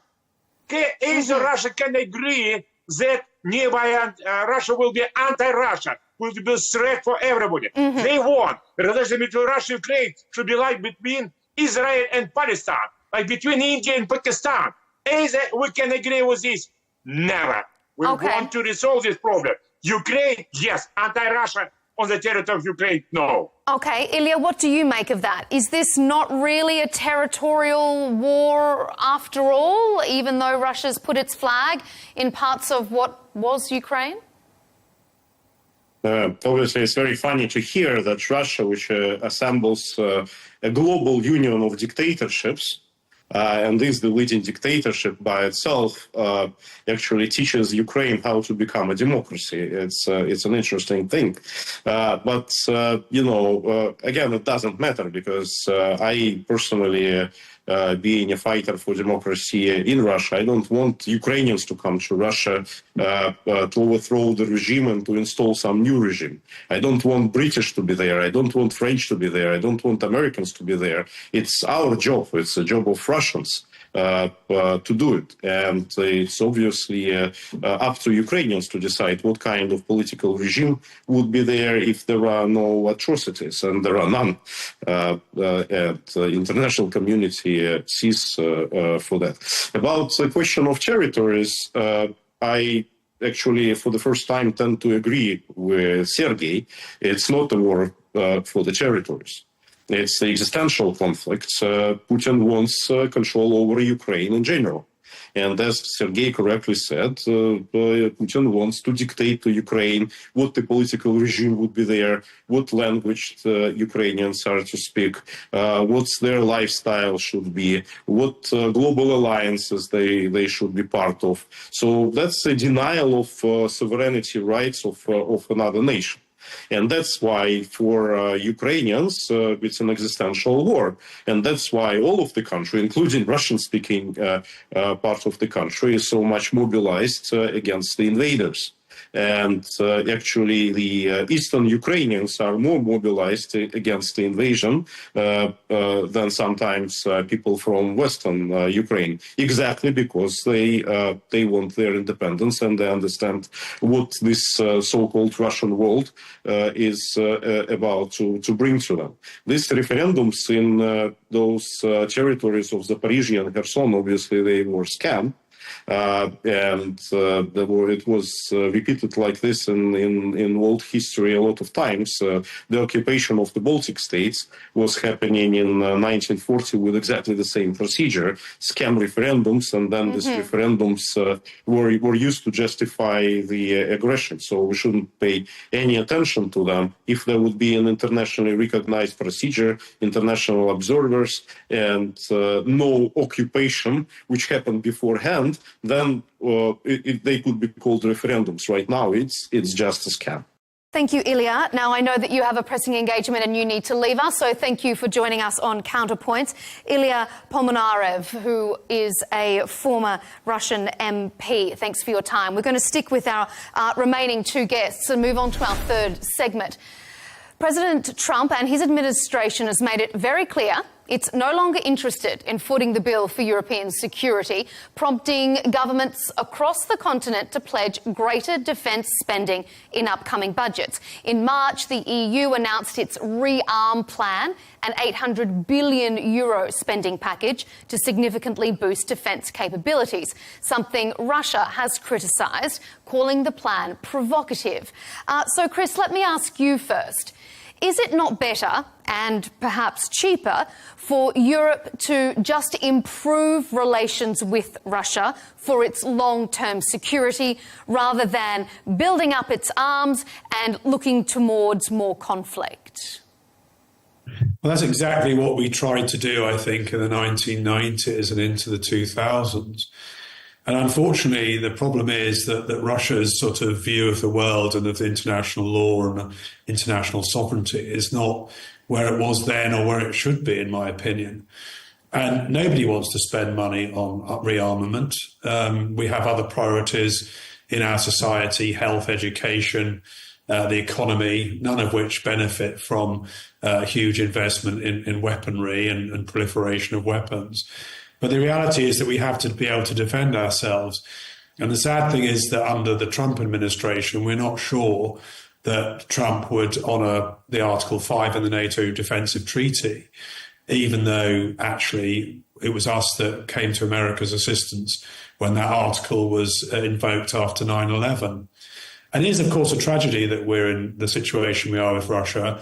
But the problem is that there's a complete breakdown of trust. And in Britain, you know, we've had incidents like Litvinenko and Skripal and so on, none of which have been resolved properly. And therefore, this deficit of trust means that we have no choice, really, but to rearm ourselves going forward. Sergei, what do you make of that? Is the issue between Europe and Russia just a breakdown of trust?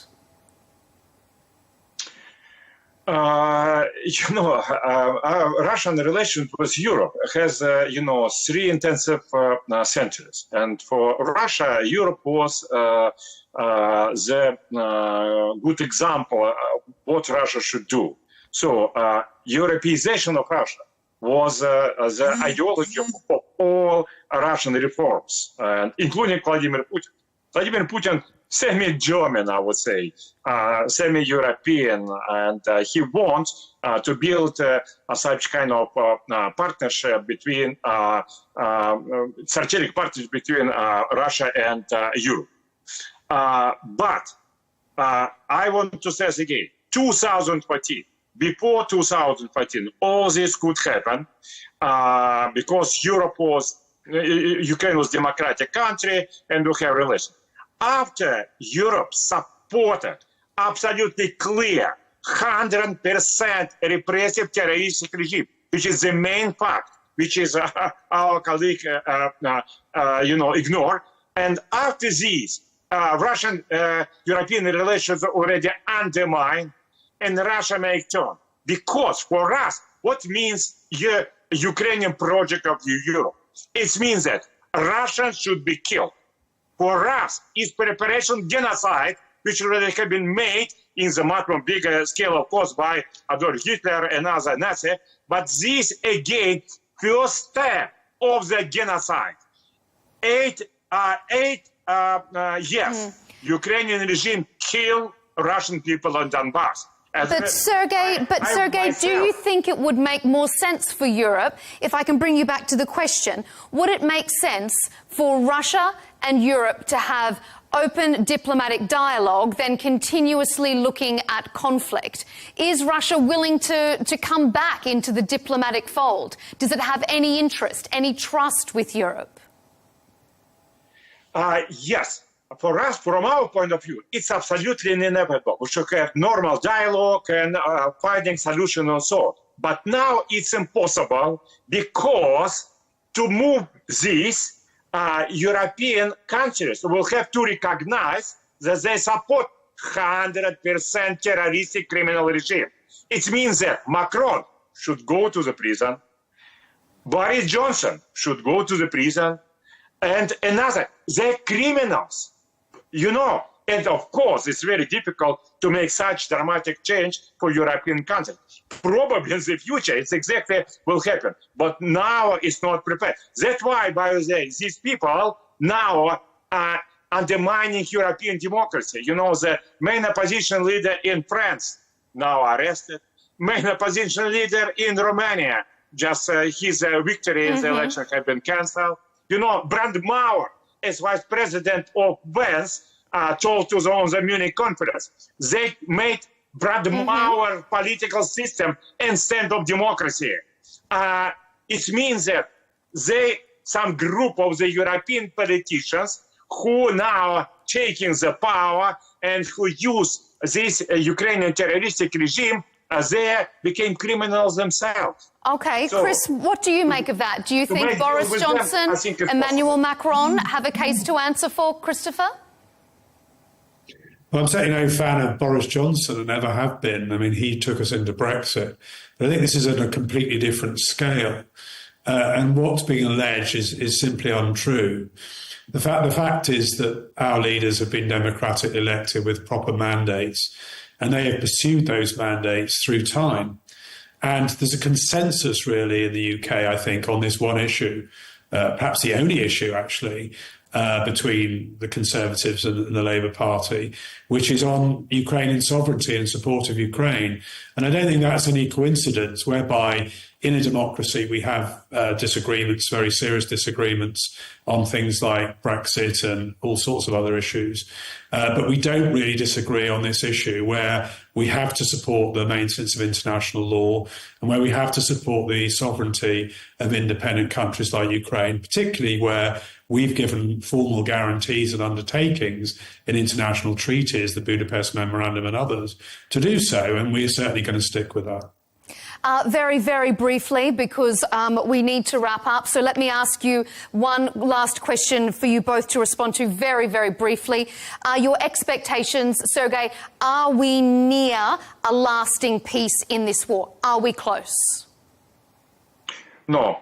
My expectation is that this negotiation during the spring will be not successful because the distance between two sides too big. And after this, a new period of the intensive fighting will be continued during the summer and autumn. And as a result of this fighting, into the end of this year, more real peace negotiation will be started. And to the end of this war, we will reach some agreement. If Russia will be successful, Ukrainian regime and European countries will have to step down. Okay. If Russian offensive will be not successful, probably Russia will have to agree with some bad conditions such peace deal. Christopher, wrap us up. Do you think we're close to a deal?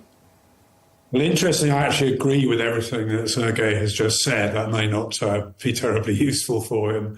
But the fact is, I think that neither side at the moment has a strong incentive, other than pressure from Donald Trump, to agree any kind of peace deal.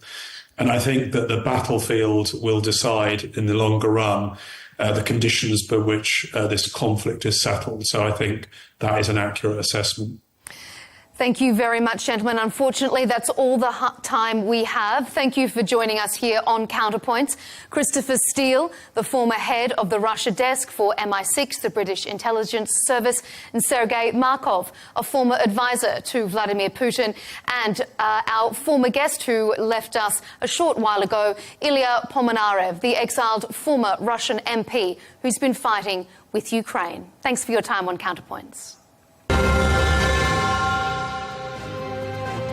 And to you at home, thanks for joining us on Counterpoints with me, Melinda Nucifora. Remember to subscribe to the Al Arabiya English YouTube channel and make sure you never miss out on our debates or exclusive interviews. So follow Al Arabiya English on social media, including X and TikTok. We'll see you next time. It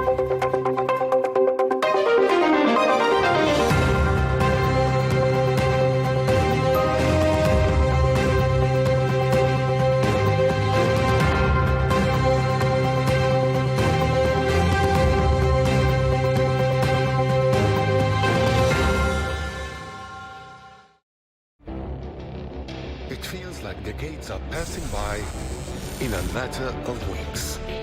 Seismic shifts in the world order. Never, ever will be part of America. With so much happening and so much noise. Whether it's political upheaval, Canada has been ripping us off for years. economic shifts or social movements, And no one wins from tariffs. I think America can be more friendly to the rest of the world. The in-depth analysis and all the latest developments across the globe. To have an inclusive policy together. The meetings with Hamas gave me some hope. We're in another nuclear arms race. the most important development straight to your screen. Welcome to the dressing room. I'm on my own. I need backup. And an insightful look at the issues shaping our world today. It was not going to happen, that war, and it happened. Join us on Arabiya News, where the world talks.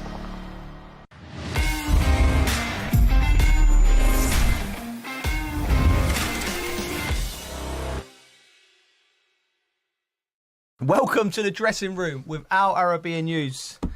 Good morning, chaps. Morning. How are we? Respect. Respect? Yeah. You're on fire today, Coley. I'm in good spirits. Yeah? Yeah. Always. I'm in good spirits. Had good weekend. Yeah. Yeah. Wife's birthday. Nice. So it was nice. Did you treat her? Yeah, yeah. She's in good spirits. Happy wife, happy life? Yeah, the Cole household's balanced. It's vibing at the moment. So yeah. And then what else did I do? Oh, we all had a golf day, didn't we? Oh, yeah. Yeah, we all had a golf day. I weren't with you guys, but I had you guys on standby. Really? Okay. Yeah, because I had commitment to go and play golf with on someone's stag. Right, okay. And this was told to me that they needed my presence. About what, a golf day or a stag do? It's a stag. Right. But it was kind of a golf. A golf stag. Were they your Golf mates? No. No. Just someone wanted you on their for stag. my presence. That's Wow, brilliant. brilliant. I'd love that as a gig. Yeah. We're Yeah, just it was renting out Bridgie for parties. Mate, it was brilliant. It was brilliant. The Allen family. Yeah. Yeah. Okay. They well, his brother, because you got Josh Allen. Yeah. And then you got Harry Allen. Yeah. And obviously Harry was the one that's organising his brother's stag. Nice. And yeah, it was amazing because I've turned up. I've gone up the stairs into the clubhouse, and I'm all on my. I look the part. Yeah. You know what I mean? All the gear, no idea. Yeah. Look like a golfer. I even had the one glove. Yeah. So I was one glove into the clubhouse. Into the club. Put it on in the first tee. Like, I was that out of the car with one glove. Oh yeah, I was in my. Listen, mate. I'm driving like that with the one glove on, bruv. Like, yeah, I'm not supposed to wear it then, though. When you I was in like, it's like a goalkeeper wearing his goalkeeper gloves before. Driving to I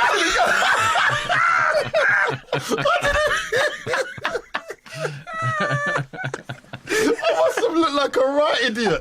I didn't know. I swear down. I thought it was part of the look, innit? So I've gone, even when I was leaving the house, I've gone to my missus. How do I look, babe? And I put the glove on, going like that. Like I'm OJ Simpson or something. Oh my God. Anyway, I'm crying. Oh, man, I'm such an idiot.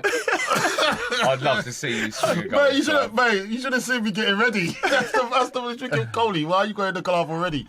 Anyway, I'll get there, and then I'll go up the steps, and then I see a group of lads, and I'm thinking, this must be them, innit? So I walk over, and they go, "Oh, Colton, how you doing?" I'm like, "Yeah," but then I see a Millwall badge. Oh, right, okay. So I'm thinking, I didn't know. This is an ambush. So I see the Millwall badge. I'm in Millwall land at that time because it's in Sydenham Hill.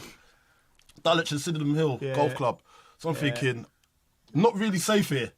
But I'll have a go. I've seen the Millwall flag, and he's dressed in like a flat cap, American flag, and this is the stag. But I didn't know he was a stag, so I was thinking, why is he wearing this?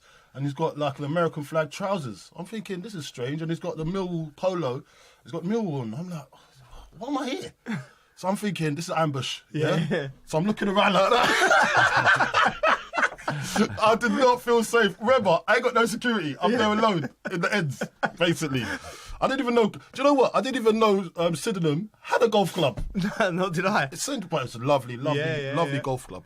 Anyway, getting it, and then they go, "Oh, Cole, sit down," and I'm like, "Okay." So I'm just sizing it up. But I'm on the half turn just in case I've got a bolt in. Because I was thinking, is everything safe here? Anyway. And then they said, have you played any golf? I've said, yeah, just a little bit. You've never hit a ball before, have you? I have. So, listen, the first time I played golf was over in Quinta do Lago, Portugal. Yeah.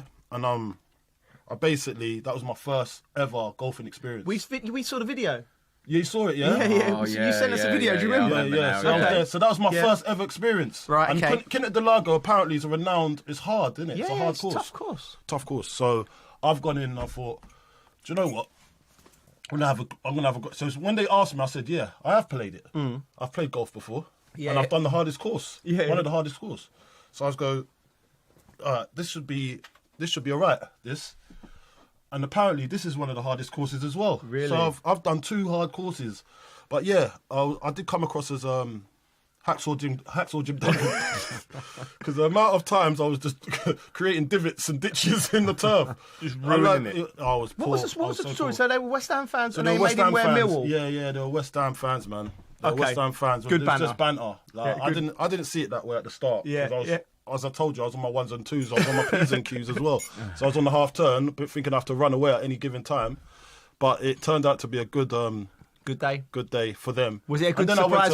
Was it a surprise for the stag? He did. He was like, "What's Carlton Cole doing there?" I didn't know what I was doing there, and he didn't know. So we was kind of confused together. Yeah. Then we kind of worked it out that it was his brother that organised it all, and his dad was there as well. No, so it was a good event in the end. And then after that, they went off to do whatever they needed to do, and now I went off to TalkSport. Yeah. Good. Yeah, it was good. Sounds like, I'd love to see you turn up with your glove on, wouldn't you? Yeah, good with it. Classic.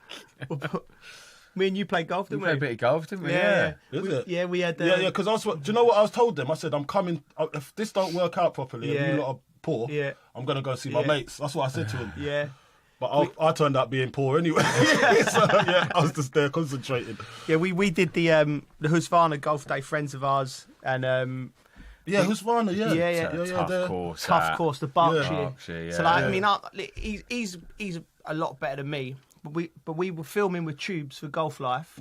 Halfway, we played. But we had to wait for them because there was a Nick Faldo masterclass. Yeah. Which so we played about 8 or 9 on our own, didn't we? Yeah, we was having a lovely time, weren't we? Nick Faldo masterclass. Yeah, like there was, he put on a masterclass, and Tubes was working with him. Like, no, we weren't. We was having a cup of tea. If I'd watched it would have ruined my golf. I'd have been thinking too.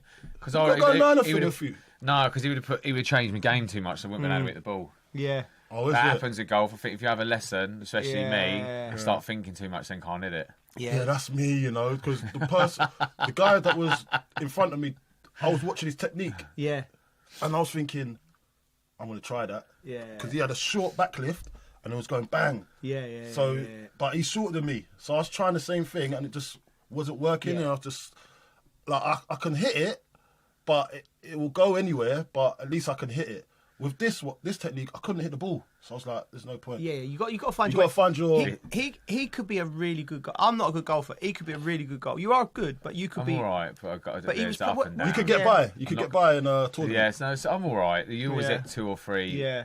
If my head goes, it's a nightmare. Yeah. Oh god, he did go as well. He did go. He nearly walked off at one point. Seriously? Both of us. He walked off after 2 holes. I'm too emotional for golf, Coley. I'm too emotional. We got joined by Tubes and Ange for Golf Life, and it just, my head just went. Yeah, your head went. Oh, you've got to have some patience. No, man. Give yourself I don't really get it wrong. I came out good the other side. I was smiling. Yeah, you won. Who'd you won? And you won. Who did you beat? Oh, no, me and Tubes. No, me and Ange. You and Ange beat me and Tubes. Tubes and Joe. Yeah. It was a little comp. He's an amazing. He sunk a putt. Unbelievable. Is it? Yeah. Off It's a the great green, feeling. It's a great Do you feeling know when what? you You sink a can putt. play so bad, but then it one good shot and you're just buzzing again, isn't you? I know. Oh, is it? Yeah. it's one It of them. ropes you back in, doesn't it? Well, Yeah. we're planning on a dressing room podcast golf tour in a month or two. Yeah. Yeah, Tour? I've just decided. Oh, I didn't know. Oh, sweet. Oh, tell, we signed this off. This guy's just deciding things. That's, we are. We are. Tell do what Joe says, I think. I think the people need to see Carlton Cole rocking up you the don't whole need to weekend see with his that. glove. You don't. Yeah, just walking around the establishment. Walking around Portugal in case someone needs a I'm just picture. going to walk around like that. I've got to give a quick shout out. I went to a charity football game. Do you know Boise? Yeah. So Yeah. Boise Wise. West London Rams. Yeah. So there's a referee who does a lot of the kids' games at Leatherhead, and he sadly lost his kid in a car crash a couple of years ago. But Boise and West London Rams, they're great lads. They've done a few charity events before. It's one of them, a real emotional one. You can see the pain through, like, you know, the family and everything they're going through. So they've set up a charity which is in the middle of getting set up called Ben's Golden Hour charity, Ben McSherry's. But it was. Are they going to do a game again? They will do a game next year. Yeah. So I'll drop your names in. So I'll I couldn't play because where we played so much golf, my knees just gone, mate. I was struggling to walk around, but I went down. Do you know what? It's one of them. It's a great day. It was a great day. I hope the family got something from it. Do you know what I mean? It's one of them things you could see how tough it is for everyone, but also like puts life in perspective. Do you know what I mean? Exactly, mate. Exactly. But yeah, shout out to the family. I hope they got something from the day, and big shout out to West London Rams as well, like just showing up and helping out and everything. Yeah, good made a shout. bit of money for the charity, and they're going to do a few more things going forward. They've got a go-karting day, which we can maybe join in. That'll find out what that is. But the football next year as well will be a good one to join in. We're available. Good. It's good. Yeah, I'll drop your name in. Put our name in, Geese. Yeah, I mean, me, been busy week. Been doing a football. Played tennis with Tim Henman for TNT. What? Wait, what? What do you mean played tennis with Tim Henman? Don't drop your names like that. Hold on a minute. I actually did a Carlton Cole, right? Oh, here we go. No, so I get my call sheet and you get these weird and wonderful things. Like, it's usually a game, but every now and then it'll be like, you're going to learn how to play rugby with Crouchy, with Ben Stokes, or cricket with that, what's that? Oh, God, captain, my brain's gone. But anyway, so like tennis with Tim Henman. So I'd never look at the thing. So I've panicked to go before getting there. I just jump in the car. I don't know where I'm going. Somewhere in Roehampton, the Roehampton Tennis Centre. But I thought, all whites. Yeah. Wimbledon. Like thinking you have to wear a white. So I've got all my whites out. Oh my God. So I've walked into this sports centre. You People must went to... Oh, God. Coley. Why? What got into your... I'm thinking Wimbledon Centre cool. I'm going... And I just walked in and Tim's like looking at me just thinking, what are you doing? Everyone's just in a cafeteria having a cup of coffee in normal clothes. And I'm just walking around like I'm in Wimbledon. Did you have the headband? I should have. You should have the headband on as well. Got a bit of Agassi about it, actually. Thanks, mate. I could see you with a brilliant headband. Do you know Agassi used to wear a wig when he played? Oh. Serious, real talk. No. Real wig. Sure? No, I promise you, he was bald from a young age. I've read his book. If anyone's who wants to read a good sports book. How did he keep that still? No, do you remember he used to have long hair and then all of a sudden it went bang, gone? Yeah. He was wearing a syrup. And it fell off in one game. I'll see what No, I'm like, saying. that flapped off. That would be my that'd be my hate. My pet hate is a pet hate. People that wear wigs, just get it stuck on properly, innit? Glue it so it's on there for at least 20 days. Yeah, I know. Or a month. Just get it proper glue. Get the super glue out. Yeah. So wigs are a thing of the past though now, aren't they? Surely. What is it now? People just get the hair job, don't they? They go to Turkey. Although one of our mates, chef, Tom Sellers, his mate TC. TC, yeah. Remember he used to always go out, he used to have one, but during the night... Oh, brilliant. Yeah, but during the night, if he used to kind of like start coming unstuck and he'd just be flapping it backwards and forwards. So he'd be chatting to people, just flick it back and flick it forward. That's good banter. You can use it for banter, innit? You can use it. Yeah. But so how does Tim Henman thing finish off, man? That was good, mate. It was good. He was like teaching us how to play. Yeah. Like, I've never played tennis before, but obviously I play paddle, so I was actually all right. It was Austin Healy was doing it with me, rugby player, great lad. And I think I had a little bit better techers than Austin. Austin Healy, is he like stats? Yeah, he's that must have been a good sight. That's like Big Tell doing tennis. Yeah. He's Big Tell, mate. You don't need a tennis racket. He's got big. He's got paws. He's got paws. Get the ball. Anyway, right, should we get onto the football? Come on. Right, what? Wait. What did Tim Henman think of your tennis? No, he was happy. Like, he plays all the time. He should be all right. No, he was well happy. Was happy with your tennis? He was happy with your swing? He was happy with my swing. He was like, God, yeah, quality. Oh, no, I'm not happy with that. Mate, he plays all the time. How many times you hit the net? Did you embarrass yourself? No, I didn't embarrass myself. He'll be half decent. He plays all the time, yeah. He played in a big comp the other day. Golf, I'm horrendous. Yeah. Tennis, I'm all right. I'll take that one. All right. But let's get on to the football. Yeah, let's get on. Europa League final. Oh, what a final. In what way? Did you just say that with a bit of irony there? Did you say that with banter or? Yeah. Oh, mate, it was just so boring, wasn't it? Yeah, it was. Like, do you know what? Right. So. It's up there, one of the worst finals ever. Yeah, absolutely. Of course, absolutely. It won't bother Tottenham fans, but it wasn't a good quality. My mates who were there. It's never going to bother you when you've won it, is it? No, I had two mates who were there. We got them tickets, and one of my pals went to White Hart Lane. All three of them they were in tears, like they're just happy tears of joy. Tears of joy. But one thing's interesting, when you're a fan, they thought it was a brilliant game. What, like, you know, like, because you're in it and it's your team, you like. Yeah, that doesn't surprise me. Yeah. Though. What, deluded? Spurs. Richie started strong here, isn't it? There's no need for that.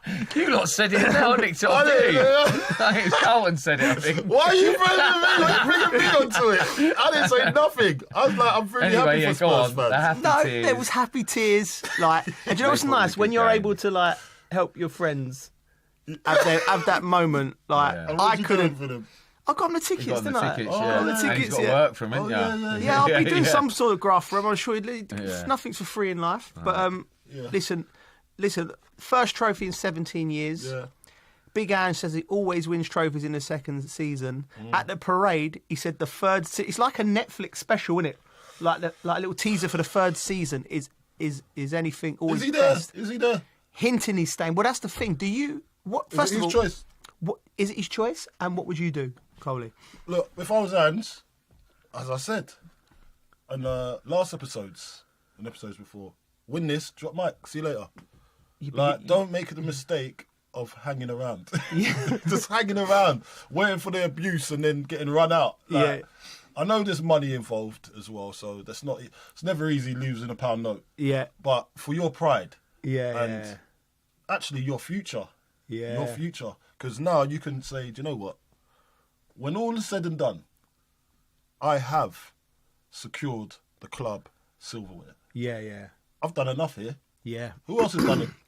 You've had an array of Mourinho, coaches, Conte, and managers. Yeah. There's been an array of the only person I could have saw that the Pochettino. Pochettino, sorry, yeah. But he did win a League Cup. Line. No. One day Ramos won the League Cup. One day Ramos. Poch won Nish. That line, third series of anything is always best. Right, come back to haunt him. Do you know what I mean? Imagine if they got relegated next year. Yeah. They weren't far off it. Well, it ain't far off, mate. Right, let's get it wrong. They've got to do Imagine if they got relegated and been in the Champions League. Did you see... mate, that's a 70-game season for them players, isn't it? Bridgie, can I ask you about his press conference before when... I thought he handled it brilliantly, and when the young journalist, I think it was the Evening Standard or it was a Tottenham correspondent, did a piece the day before the final saying Angie's bordering on the line of becoming a hero or a clown, and I just think to myself, Ange just put it right on him, didn't he? And just said, mate, listen, I'm not a clown. I've been in this game for 26 years, mate. Do you know what I mean? How dare you? Exactly, how dare you? Like this little. Who are you? It's not Do you know what? You know what I mean? It's not fair. I think he always speaks all right, and he just says how it is sometimes, it is, and do you know what I mean? Which is really hard to actually do, I think. Yeah. Because you're not really. No. Not actually expected to say how it is, are you? No, I don't You've got to think say it's the hard. right thing all the Bridgie, time. You're not one. If you was a manager, you'd say how it is. Yeah, I like to So think it's not I hard would. for some people. Or I'd is it? have to stop doing interviews straight after the game. But if It he is was a one of them really things, it's good an manager, emotional, if he was a isn't it? really good manager, and you said how it was, Yeah.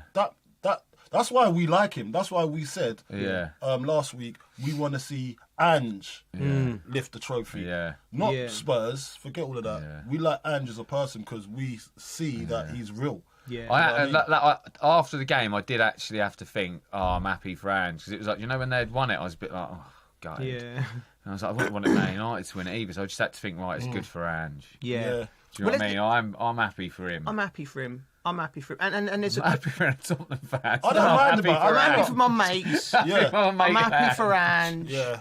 I'm not happy for Spurs. Yeah. I'm not going to lie. Do you know what I mean? I think they fluked this.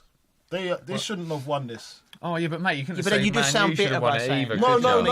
You know, of course they've rung the bell. I'll tell you why. They've rung the I'll tell you bell. why. It's not just me that probably thinks this. Yeah, it's probably not West Ham fans, Spurs fans as well. Yeah, of course. Because they're thinking, the way the club's been run, Yeah. like they don't actually deserve it. Yeah. Like Daniel Levy, I'm not being funny, but they've been on his case for how long? Yeah. Yeah. How long they've been on his case for? Yeah. But yet he's got something to show them now. Yeah. And he's going to say, I've done it my way and I won a trophy. Yeah, but Cole, After him like, stating you can't. that, though, I think he's got to be staying around, isn't he? Saying that. Ange? Surely. I think it's out of his hands, Bridgie. I think reckon, that I don't. He's talking like he's going to stay around. I think he's talking like he wants to stay around, and I think he's put it in their court, basically. Yeah, he's gone. You deal with it, and I don't think they'll keep him. To be honest, I think Levy will look at it because he does seem to look at things pragmatically, doesn't he? And go right, yeah. And he has obviously got he doesn't really want to lift trophies, does he? But it's not doesn't want to, like, it's not his main thing. His main thing is league position. I think what will dictate his feeling towards it is how much money he gets to spend in the summer. Yeah. As simple as that. He has had some horrific injuries in the back line. He's never had a steady back line. Yeah. But that doesn't give him the excuse Yeah. to not change his ways during the season when you could clearly see he changed his ways to win that cup. Yeah. Do you know what I mean? Yeah. The system. He did. So right away why through from Frankfurt onward. Yeah. They changed the way they played slightly, 100%. So why couldn't he do that with every team he played against in the Yeah. Premier League to suit the strengths of his team? Yeah. He didn't True. do that. So we know you can do it because we've seen it. Yeah. And when you do it, it looks good. Yeah. Well, not look good, but it's effective. Effective. You win games. You get the games over the line. You shouldn't be languishing that at the bottom of the league. Lucky that there's 3 worse teams than you. Yeah. Another little thing that was in the game interesting? Harry Maguire and Romero, like they was having a little bit of a ding dong, weren't they? 2 captains. 2 captains. Yeah. I think that's what I'd like to see more from Harry, like being a bit more imposing. Like, you know, he's a nice lad, isn't he? Like He's a nice centre half to play against. If you was playing against Romero, like, and He's you a was my little bit centre, nastier. I'd be saying to you, Coley, get him sent off, wind him up, because you got.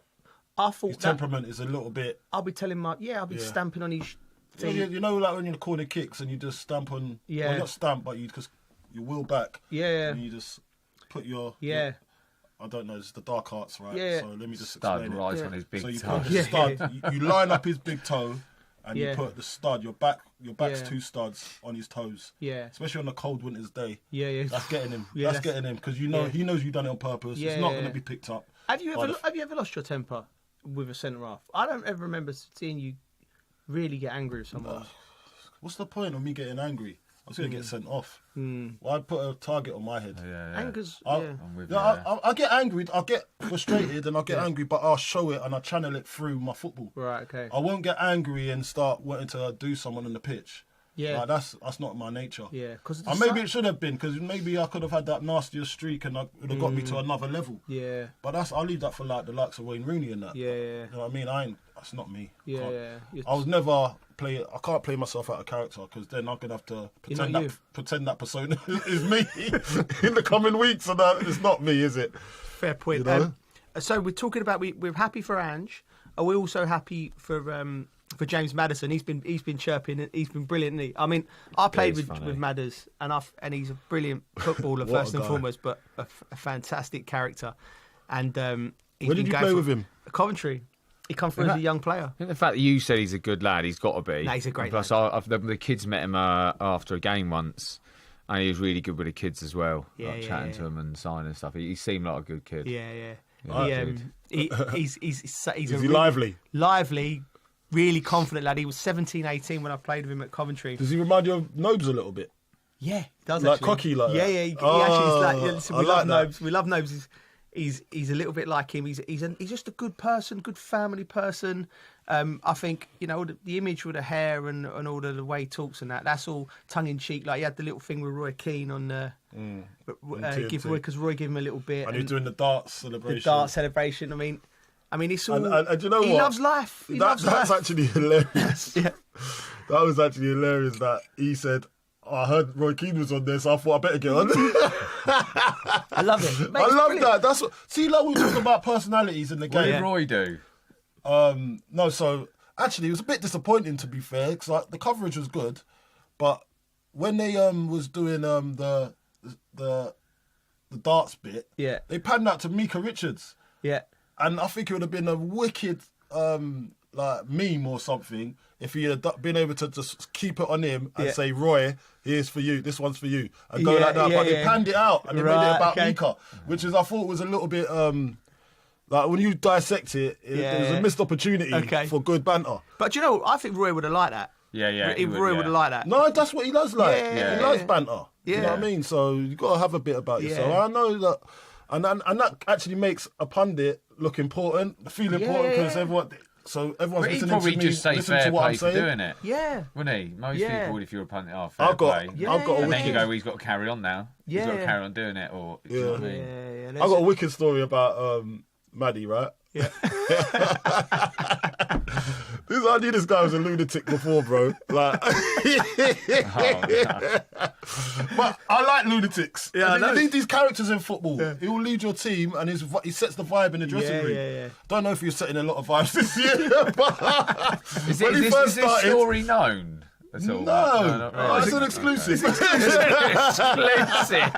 Man, if won something, I can say it. It makes sense now. So look, so we went to Perth. So with Spurs, we was going to do a derby in Perth, over in Australia, obviously. West Ham Spurs? Yeah, Western Australia. West Ham Spurs in Australia, Perth. Right, okay. So we went to, we done this event and everything, and then we had the game. So the game was obviously like a London derby in Perth. Yeah, okay. So once that game was done, obviously all the players go out, like, because that was the finale game. Once the games were, all the players had gone out, so we had a night off. Some went casinos, some went to wherever they went to, but obviously things finish at a certain time, so 2 a.m. say, and then everyone's obviously, and we're staying around the same area, so we had our hotel, they had theirs just like a few blocks away, and then there's a McDonald's centrally. Yeah. So obviously, what do you do after a night out? You go to McDonald's. Yeah. So you got everyone. So everyone trots off in different patches and goes to McDonald's. Right? Everyone's touched the McDonald's at some point. Yeah. I go there with our staff. Yeah. And then we've gone to McDonald's. We've had our burger. As I'm walking back, I forgot something in my pocket. I forgot something. I think it was a burger or something like that. Yeah. So I went back to the McDonald's. As I'm walking in, I'm just seeing this little fella, going like that. I'll have all them cheeseburgers, milkshake, and then he's looking around to the staff, and everyone's wearing Spurs tracksuits, and I'm thinking, this is a little bit Larry, isn't it? Why the 2 a.m. in a Spurs tracksuit in McDonald's? You can get away with this over in Perth, obviously. You could do this in central London. Do you know what I mean? But anyway, everyone's having, and he looks at me, he goes, "Oh, Cohen, you want a cheeseburger?" And I said, "No, I'm all right, thanks." I ate my cheeseburger. And I said, you know what? This guy is actually, because this must have been his first pre-season. He's only just joined. He's buying everyone. And then the staff don't know him like that, really, because he's only just joined. So I just thought it was brilliant that he probably took them out and then took them to McDonald's afterwards. And I just knew he's got something about himself, because there's no other players there. Yeah. Brilliant, you know man. I mean? Listen, he's a great lad, and I'm so pleased for him. But so what do we say? Spurs win. Man, you poor. Man, you poor. Yeah. We'll get on to Man U in the second half when we talk about the league, because I was there at the weekend. But just to touch on it quickly. Now, this is Garnacho. After up until the final, I played every round helping the team, and today I played 20 minutes. I don't know. The final will influence my decision, but the whole season, the situation of the club, I'm going to try and enjoy the summer and see what happens afterwards. I think like a young player like that needs to be a bit smart. You've just lost the cup final. You don't need to, that's not... Who's his agent? I don't know, Who's his advisors? Mate, his advisors are, terrible. Dreadful advice for a young man. He's obviously advising himself. I've come out... He's going to have to learn from his mistakes, because what he's saying is just too much and too much information. I say to players, what I would advise young players to do is, right, is like, when you've had a bad defeat or there's something bad, and you're coming out and you're walking through the press, it's got to be like, when you have an argument with your missus, right, and you're angry, less is more. Nothing you can say is ever going to be right. Less is more. You're never going to make a point, so just shut up, walk straight through, and don't say nothing, because he's clearly angry about his situation, and I think he's killed himself. But but I look at that situation and I just think it's just advisors, man. If he's getting the right advice, you just keep your mouth shut. To be fair, he came on. He had a point. Yeah, but it doesn't matter if it's like when you're arguing with your missus. It doesn't matter if you're right. You're not going to go to Twitter and consult Twitter. He should have played. Yeah. I haven't had minutes. Don't listen. That's between you and the group. They needed someone airing out your dirty laundry. Too much of it getting passed backwards and sideways. Yes. Getting them wide areas. Try and make something happen. If not, you're moving players around. You'll be able to then come back out. Yeah. Do you know what I mean? 'Cause it was too pedestrian. It was mate. It was poor. It's like they had nothing to play for. Yeah. But that's not the point, though, Bridgie. We get that. We understand where he's coming from. Yeah. But just don't come out with a statement. Because now, if I'm trying to buy you, if I'm trying to buy you and I'm looking at how vocal you are in the press, I ain't going to be able to trust you, because you know. See what I'm trying to say? Yeah. So there's repercussions of what you're doing. Keep stum. I want to know that I can tell you a secret and it stays here in this room. Yeah. I don't want my dirty laundry all aired out for everybody for the public to see. If you got a problem with me, come and tell me. Don't go to the Twitter. Don't go to Instagram and say, that makes it about you and not the team. Exactly. So keep your mouth shut. Be a team member, and listen. You'll get by. Things pass. This shall pass. This shall pass. But don't. Carlton Cole getting biblical there. I love it. This is true, though. It's true. This too shall pass. Right. This too shall pass. Right, now we've done the Europa League, right? Now we're on to the big one. Yeah. The green light Thursday night Conference League final between we're familiar grounds. All of our ex-clubs and Real Betis in Poland, Wrocław. Yeah. Oh. I'm on the way there. I'm on the way to Poland. You're Wrocław? Mate, it's a lovely place, by the way. For any Chelsea fans listening to this, you are going to say that. No. Don't try and big it up, bro. You've never been there. I have been to Poland. To be fair, he was bigging it up a few. Thank you. Months or so ago. There's different parts of Poland, isn't it? You lot are up north, far from society. Yeah, so don't try and give me. This is a lovely place. You've never been to Wrocław. I've been to Wrocław. He was saying how nice it was the other day. When did you go to Wrocław?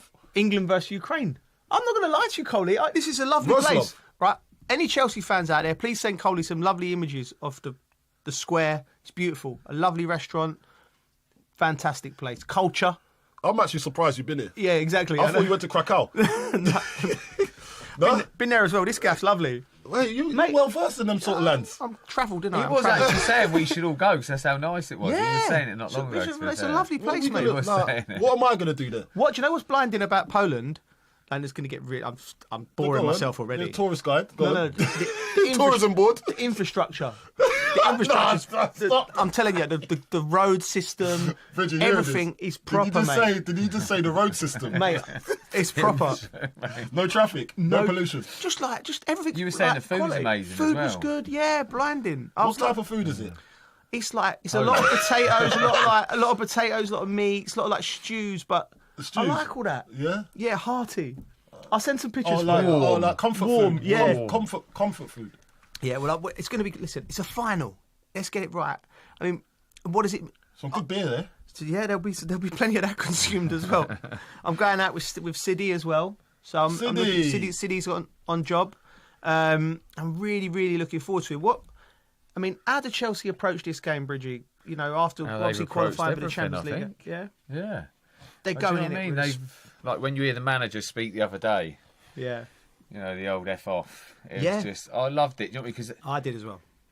And when you look at it, they are a young team. I think someone said youngest team in the league. Youngest start average. 11, average. And I'm like, and you look at the teams that were fighting for that top 4 spot, they went about it better than most. You know what I mean? They've handled everything really well this season, I think. Yeah. I know, don't get me wrong, there's times could have been better, but they've handled everything well. They have. I just don't, you know, as much as they are a young team, I don't think you can't write them off, mate. They've done well. You're right. I think Man United have to take a look at their format. Yeah. To restart. Yeah. It needs a reset, doesn't it, Man United? Chelsea have done the reset and it's looking okay. When he came in and where they were. Mate, it's been good, really. Yeah. I know there's Chelsea fans out there that go to the games every weekend round. They know every player. They know his decision making is probably not up to par sometimes, Maresca's, and they do question a lot of things. But the final product right now is that you're in Champions League, yeah. You got a chance to add to the quality that you already have. You got a really, really young team. So it's already started. The ball's in motion. Yeah. And all you got to do now is hope that Maresca makes the right decisions and has learnt from this season. Yeah. Although, stumbling over the finish line, but you're there. Yeah. You know, so now you can recollaborate, and evaluate the season, and then move on to the next part of this journey. Because I think this is a next part now. It's not going to merge into. So first season was always going to be hard with Maresca. But because you had to get rid of a lot of players, and now you're gonna have to sell. Hopefully, you sell them. So there's a lot of fire selling going on. Now you get into the next part of the season, of your journey. Sorry, project. And this is a project, by the way. When we talk about projects, this is a project, a proper one, not one to disguise that's being disguised as for poor managing and coaching. This one is actually a project because you had to get rid of some. 20 players? In the summer. And then you have to bring in players and retain players that are really involved and really want to do it for the club. So there's a lot going on there, but I think Maresca's handled that part very well.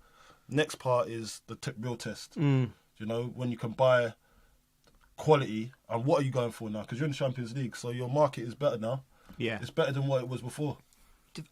Osimhen. Do you think that's a good one for him? I would go, listen, first of all, what I say about Enzo, I agree with you, Bridgie. I love the fact he's come out and said anyone who's criticised him over the season, I think that's when to do it. When he's ticked his box there, he's got Chelsea in the Champions League. And I love the fact. I was concerned about Chelsea at the weekend. We're getting to that. Yeah, I remember he was worried. I was concerned because of the Newcastle game. You know, so I wouldn't say that was criticism. They all handled it better than them. But it's like Newcastle were just like... Yeah. I think Eddie Howe said they were too nervous about getting the goal. Didn't handle the occasion right. Yeah, they handled it and they've grown. And that's credit to Enzo and credit to the team. And you know what? I looked at the celebrations, because that's the good thing about modern football. You get to see the reactions in the dressing room when they're filming each other celebrating. And I thought that looked like a team that was with the manager. So that's the first time in years. So that's massive credit to Chelsea. I'm buzzing for them doing it. Do you think there's stages in the season when the players didn't believe in the manager? I think that's normal in a project like that. Yeah, I reckon that's normal. That there would have been doubts. So once they didn't believe, there've been doubts. It's like faith. Like having faith is fraught. It's not something that's just there. Your faith's constantly tested. I like that. Faith. Do you know what I mean? Yeah, it's constantly tested. Yeah. You know, things go believing wrong, in that project, and you And I think there was times then the faith of the Chelsea fans, the players would have been tested. Yeah. But then that's Enzo's job to go, no, put his stick in the ground. I think he's done it everyone brilliantly mentally strong, isn't it? Yeah. I think that's a testament to his character. Yeah. And that's the right choice. Yeah. Because that's what Chelsea needed. Yes. Someone, not just someone coming in, loads of success. Yeah. And then tail off at the end, and then it's a poor second season. Yeah. This looks like it's supposed to be the natural course, natural way, just going up slightly, and then do you know what it is? Because it'll be a bad choice if they can't handle being in the Champions League next season, because they might not be ready for it. But if they win this Europa Conference League, I reckon it sets them up nicely to start having that momentum to go into Champions League, which is a harder competition. Absolutely. And another thing I just remembered, I'm going out there. I've got my itinerary. I'm playing a five-a-side game in the square with UEFA with some Polish legends. Where? In Wrocław. So, in Wrocław? Yeah. So with that's some Polish legends? Yeah, because it's in Poland, Geese. Name me some of the legends, Geese. Jerzy Dudek. Jersey's going to be there. Jersey, yeah. I don't know any other Polish legends, but But I was planning on a night out before, but There's another goalkeeper. There's only one man who can play football on a hangover, just as good as when he's doing it. This man here. This man. Put him to bed. We've talked about it last week. I need to prep for a game. I'm not going to play a five-a-side game and embarrass myself. Oh, so you're going... But it's going to ruin my night out, so I need to balance it. Bridgie can just go strong night out play. He's Not hardcore. anymore. Not anymore, no. He's got half... Not anymore. You can do what you want. Maybe. Right. So Chelsea going to win. Looking forward to it. I'll send Coley pictures of the roads. So let you know about This guy said the infrastructure. I don't want to know about the roads, bro. Okay, I want to know what you're doing. I'll let you know. You'll get pictures. Yeah. Okay. Champions League, the big one. I'm flying straight to Munich. PSG versus Inter. PSG. This is like literally. They need to get the monkey off their back here. They've been this new regime have been desperate to win the Champions League. The Qataris, they're here. Who knew? You lose Neymar, you lose Messi, you lose Mbappe, and then suddenly this team emerges, which I've seen grow. They are absolutely brilliant. I can't see them not winning. I've backed them from the group stages. Inter have got, like you said, Coley, they got this momentum. They seem to just keep getting the job done. But I can't see past PSG. Not in the league, though. Not in the league, no. Yeah, not in the league. So I know what you mean. Inter are just that kind of team. They always just get things done. That's that Italian mentality, the way they are. They can ruin the way. They can ruin your flow. Yes. They're good at ruining your flow. Ruining flow. Yeah. But can they do it against PSG? I can't see it, but I can, if you know what I mean. For me, PSG, like on the ball, off the ball, speed, the movement, like wingers tracking back. Their movement off the ball is so quick. You see players running off the ball. Yeah. Like, they're always moving. They're just so dangerous, and they defend well. And I know some teams have had chances, but they create just as much or even more the other side. I can't see it. But I've got know how to spoil a party, I guess. But I don't know if they could do it against PSG. Inter are so good at spoiling parties. Do you reckon they could spoil a Wayne Bridge party? No. No chance. They can't ruin that flow. They can't ruin that flow. The resilience of this man's organisation. They've been kicked out, mate. They've been kicked out. They'll be joining him. No, they can't spoil your party. They'll be joining him. Oh, no, Velcro. Mr. Velcro be like, if you can't beat him, join him. I did pick up a couple of new additions, actually, at the weekend. Did you? Are we starting a cult? I feel like we're starting a cult. I think we are. So, you're slightly bringing us into your cult. Sheep from the Rams team. But for me, look, I told you about it. Like they didn't get so lucky, obviously, in the league. Yeah. Obviously, big up to Napoli. Yeah. Winning the league. Scott McTominay. Oh my god. Wow. What a big guy. shout out He's to a Scott. big shout out to Scott. But Inter obviously devastated in the last game of the season over there, and Napoli's obviously gone and won, and. It's them players leaving Man United and going to do all right, isn't it? Anthony as well. So, mate. No, not just that though. But I'm just saying, Inter Milan, they've been the thorn in the side for a lot of teams this season.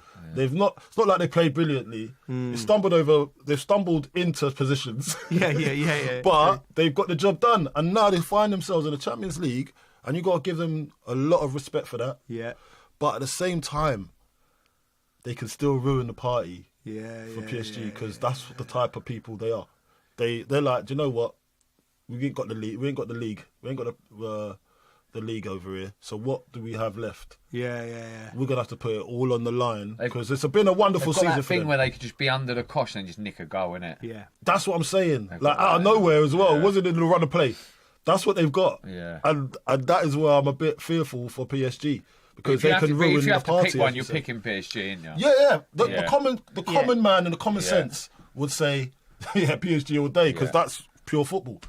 What I would say, both of these teams lost their last Champions League final. by 1 goal. So someone's going to lose 2 in a row. So just quickly before we finish the first half, who's your PSG or Inter? Yeah, PSG. PSG? PSG. I think Inter, you know. Just wants to be different, doesn't Yeah, he? Just wants, yeah, just wants to go against I'm us. cold. I turn up with my glove on at golf courses. Yeah. No, it's not just that though. Listen, I've just told you about Inter season. Yeah. And it looks like this is their last chance of winning something and not being like Arsenal. Basically. Right. So if PSG win, you pay for the golf trip. If Inter win, we'll pay for the golf trip. He don't fancy that, does he? See the way I looked up? I'm thinking, wow, it's going to put me out of pocket this week. We give you a draw as well. I'm not really a betting man. We give you the draw as well. We can't have a draw. It's not be one winner. Right. I'm not going against you, lot. All right, I'll go PSG. I don't like losing money. Like, none of us PSG. I'll go PSG. Right. But I think Inter will win it. I'll go PSG. Right. Thanks for listening to part 1 of The Dressing Room with Al Arabiya News.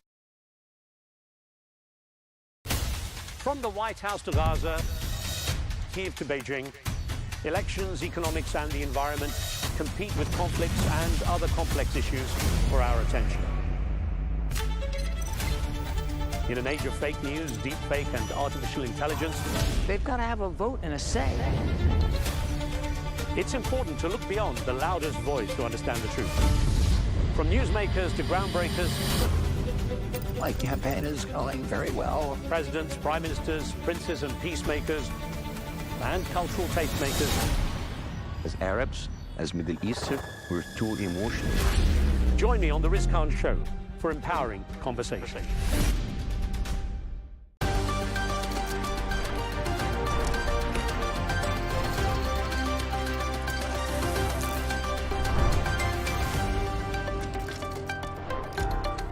Hello and welcome. I'm Leigh Ann Gerrans and you're watching W News Extra, broadcasting live from the Al Arabiya headquarters. These are our top stories. Israel's Prime Minister confirms the death of Hamas Gaza chief Mohammed Sinwar in an Israeli airstrike. Zelensky meets Friedrich Merz in Berlin as Germany promises to finance Ukraine's long-range missiles. Meanwhile, Russia offers Ukraine a date and place for negotiations. And in an Al Arabiya English exclusive, former Liverpool legend Michael Owen reflects on the parade crash as a 53-year-old suspect remains in custody.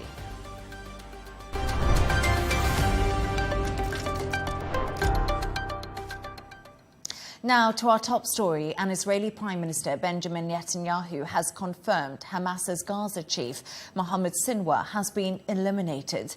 Speaking to Parliament earlier, Netanyahu included Mohammed Sinwar, one of Israel's most wanted, and the younger brother of former leader Yahya Sinwar, in a list of Hamas leaders killed in Israeli strikes. Take a listen.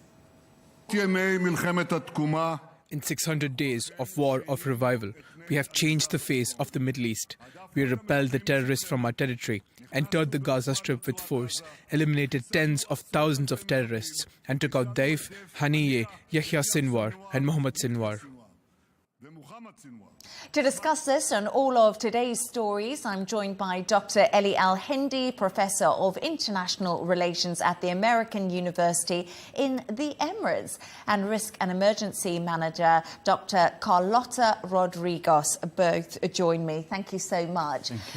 Dr. Eli, I just want to start with you. And we obviously heard from Benjamin Netanyahu there saying Mohammed Sinwar has now been eliminated. Is this a turning point in the war or a symbolic win with limited strategic effect?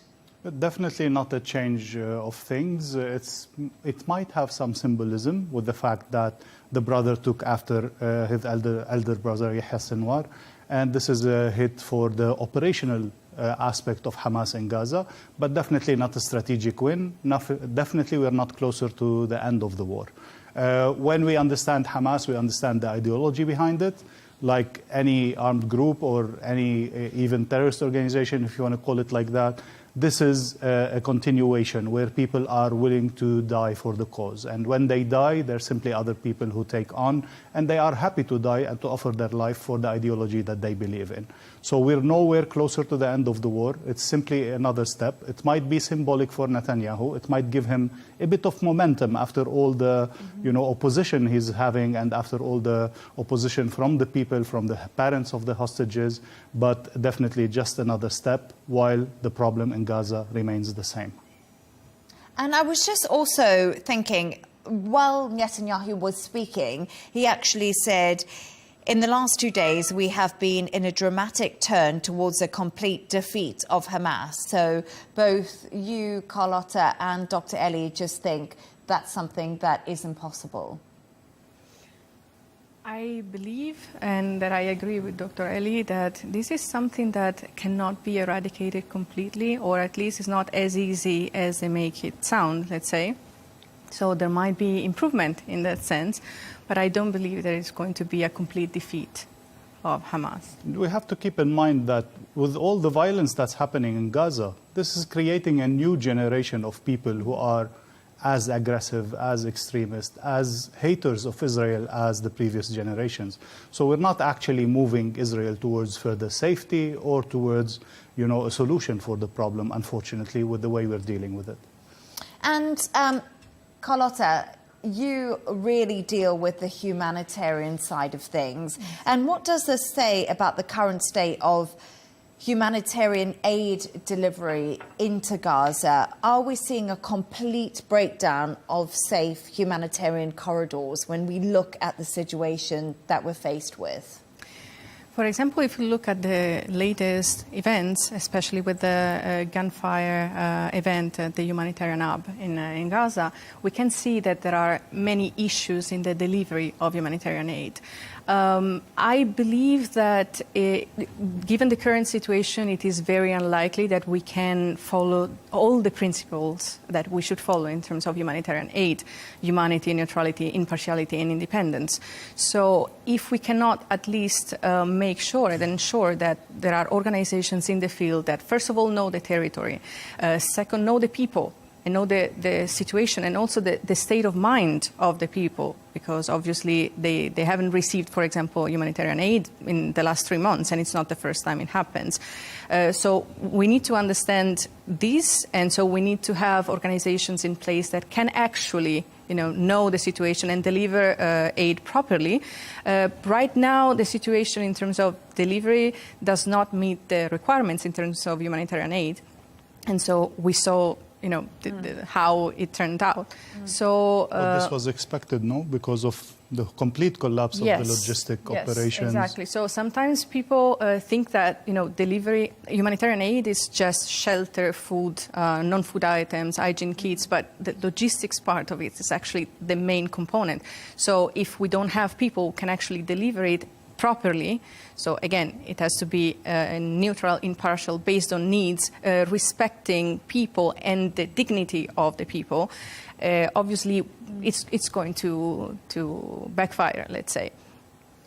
They did try to come up with a solution with that American organization that was established, the Gaza Humanitarian Foundation. I think it might have been also a way for Netanyahu to pull the Americans into the whole mess and make them maybe responsible for some part of the humanitarian if they're asking for it, so come do it yourself. But even that did not work out because, again, the whole setup is not there. And Carlotta, you were telling us about also the fact that if the flow of humanitarian aid is not steady and regular, then the people, what do you expect? Hungry people, starving, who see 2, 10, 100 trucks come in, while not knowing when the next truck is going to come. So what is the answer to this? Because I'm hearing both of you speaking. These people are absolutely desperate in Gaza. Witnesses say food trucks have been stopped. They've been looted. The aid distribution centres completely overrun by crowds. We've actually seen desperate people, chaos.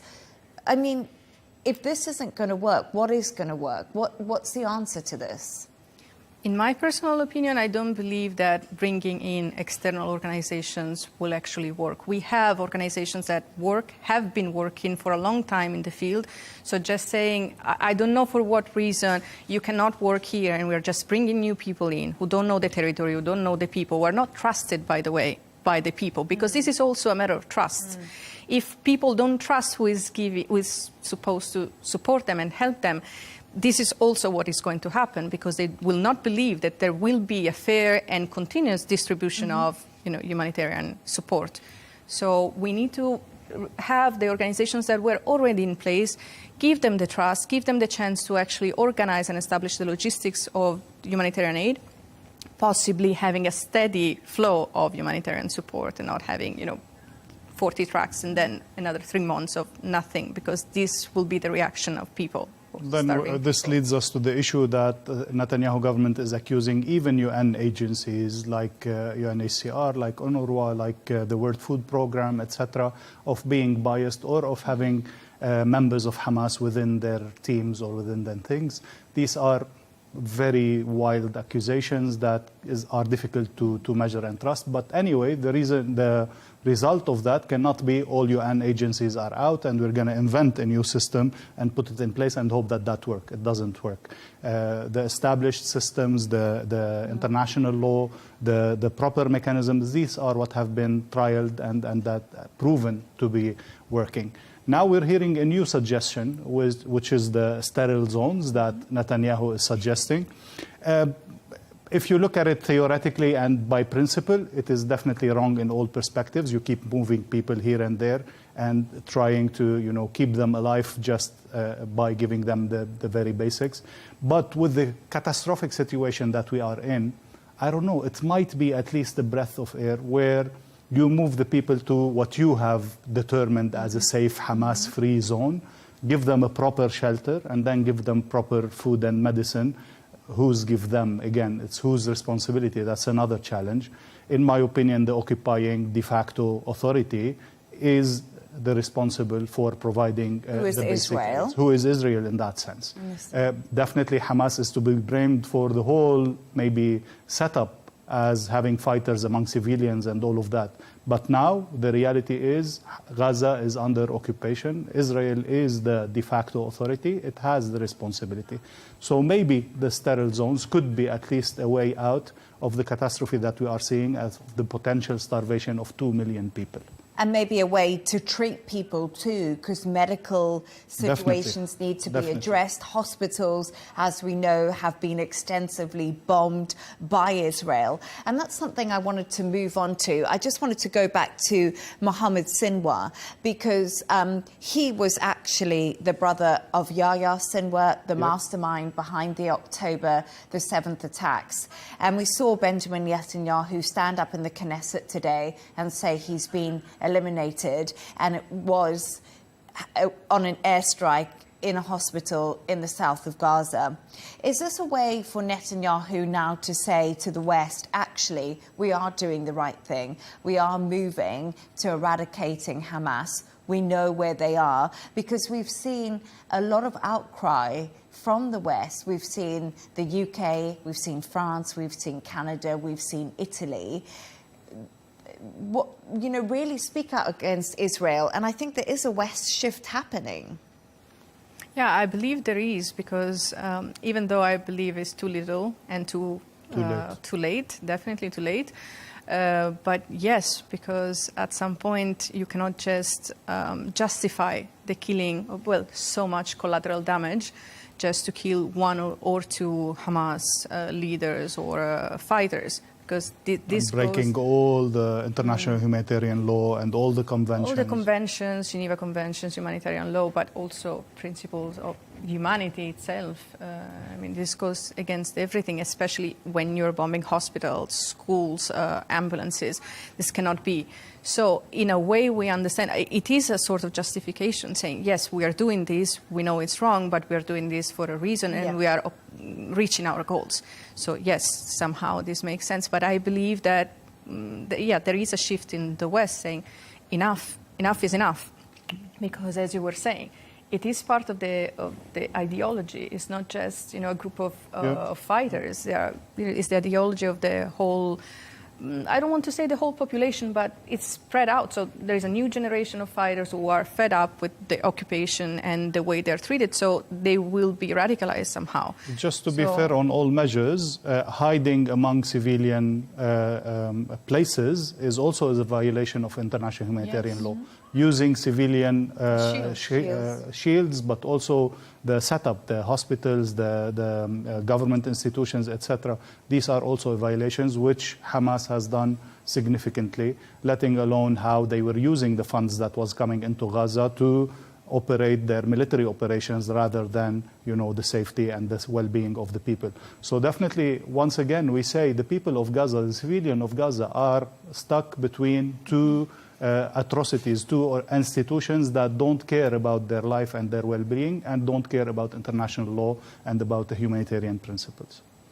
That was fascinating. Thank you, both of you, for your insights into that. Much appreciated. And we're going to move on to our next story now. And President Zelensky has been in Berlin today as Germany promised to finance Ukrainian-made long-range missiles. In a joint press conference, the German Chancellor said the weapons meant Ukraine could defend itself beyond its borders. And Germany wanted permanent peace for Ukraine. Here's what he had to say. Our defence ministers are going to sign a memorandum of understanding on the procurement of long-range weapon systems produced by Ukraine, so-called long-range fires. There will be no range limits on these. Ukraine will be able to fully defend itself, including against military targets outside its own territory. Carlotta, we've just heard there from the German Chancellor. We know Zelensky was in Berlin. Is this an escalation of drone warfare, and is it sustainable for Ukraine? Well, let's say that somehow it levels the playing field, because we can say that using drones minimizes loss and costs as well, and it somehow makes it more, let's say, more comparable in terms of forces, number of forces with Russian military forces, let's say. But in terms of sustainability, there are a few points that we might have to discuss. First of all, they need to manufacture these drones, both sides actually. And we have 500 new drone startups in Ukraine, 20 new schools, because also you need to actually, maneuver the drones and fly the drones. So we need the human capital, which now is lacking, so they need to reinforce that. And we also need to manufacture the drones, a new generation of drones. Some of them are AI-driven, not completely, but 10,000 of them, the new generation is almost all AI-driven. And the main problem in terms of sustainability is supply chain, because you can manufacture them in the country, but then where do the pieces, the components, the parts come from? And most of them come from China, for both sides, by the way. So in that sense, we need to understand how long this supply chain can be, in place, and if the human capital will be there, because again, it needs training, it needs time. There is a lot of investment with a program called Army of Drones right now, where they are actually, developing the manufacturing of the drones and also training the people. They're specialists. But again, we also have the other side, which is the counter-drone adaptation. So the more you manufacture them, the more, let's say, the response. The defense will change and will adapt. So this might not be sustainable in the long run, but right now it's probably the best option they have. But going back to the European support and then the visit to Merz and to Germany and so on, I think the Europeans are more and more invested in that war, and with the American withdrawal, they're putting in more. So in terms of drones, I've read that they're getting not only their manufacturing up and all of that, but also to compensate for the supply chain problem that Dr. Carlotta mentioned, is the fact that they're getting drones from Germany, from Netherlands, but also from Baltic states, Lithuania and Latvia and so on. So all of them are pitching in. But again, how sustainable is that, and to what purpose? And when is this war going to start ending in a way. And I thought it was quite interesting. You talk about the involvement. We know Germany is really invested in Ukraine, and I think the new Chancellor has made that absolutely clear. Front and centre. Yeah, absolutely. And there's long-range missiles now. They're giving Ukraine the ability to use that to strike deeper into Russia. And there's been a lot of talk about these Taurus missiles that Germany could also give to Ukraine. It seems to all be a little bit not 100% clear right now what that does mean. But do you think that Germany's now stepping up because we're seeing the US... they've obviously shipped Ukraine loads of weapons, but that's starting to diminish the stockpiles of weapons from America. So is Ukraine now in the situation where Europe really needs to come in? Definitely, definitely. They need to compensate for the lack of flow of weapons, as you mentioned, and artillery and all that kind of technology. But then we need to keep the negotiations in our mind and say that this is, we call it a dead zone or a dead time, where every party is trying to achieve as much as possible to increase or improve his situation on the negotiation table. In that sense, Putin is continuing his attacks, continuing pushing for more and more acquisitions or whatever gains he can do. At the same time, the Europeans are trying not to let Ukraine arrive to the negotiation table too weak. And that's why they're allowing it to maybe use what weapons were not allowed before, and even the range of the missiles now, to be able to at least balance the possibility, the damage. With the idea that once they get to the negotiating tables, whatever is lost is lost. This is what is actually happening now. So they want to make sure that somehow there is no further loss of territory. Yeah, absolutely. And I think Putin's made that really clear, hasn't he? And I wanted to actually speak about that because we got the news today that Russia has offered Ukraine a date. We know it's the 2nd of June for direct talks again about a pathway to peace, the second time. And do you think Ukraine is going to agree to these talks? And, I mean, has Russia even changed its stance at all? I don't think Russia has changed its stance, and I don't think Putin is now ready for a peace in that sense. And most importantly, he doesn't want to negotiate the peace with Zelensky. He wants to negotiate the peace with Trump as one piece of the whole negotiations of the Russia with the US, going from their status in the world to their influence, to economic relations, to all these aspects. And then Ukraine is only one piece of the puzzle in that sense. I think the negotiations or the offer that Russia has sent is simply to appease a little bit the anger of Trump, as we have seen a strong reaction from Trump that Putin is not reacting properly, Putin is not giving us anything. But then again, we have to understand how Putin sees these things, and how much he thinks he can push the limits little by little, and also, again, make these small gains as he goes before we reach a settlement or a negotiation. Dr. Carlotta, do you think that Putin is the chief deal maker right now? Do you think he holds all the cards when it comes to what's happening? Right now, yes. And that's why, as Dr. Ely was mentioning, he's the one negotiating directly with Trump. This is just part of a bigger plan, in my view. The Ukraine is just one of the bargaining chips that he's using for a bigger negotiation with his counterpart, which is the US. He's not really interested in negotiating even with Zelensky himself, because he's only focused on his bigger expansion plan, I would say. So yes, definitely the answer is yes. And I think that's a problem. I think we see a growing frustration from Donald Trump in the US. I think his rhetoric towards Russia has slightly changed. And he was actually asked today why he hasn't put sanctions on Russia, Donald Trump, because, that's something Zelensky's really pushing for. And he says he doesn't want to screw up the chances of a peace deal, adding he'll sit down with Volodymyr Zelensky and Putin. So do you think, both of you, we can see them all in a room together soon?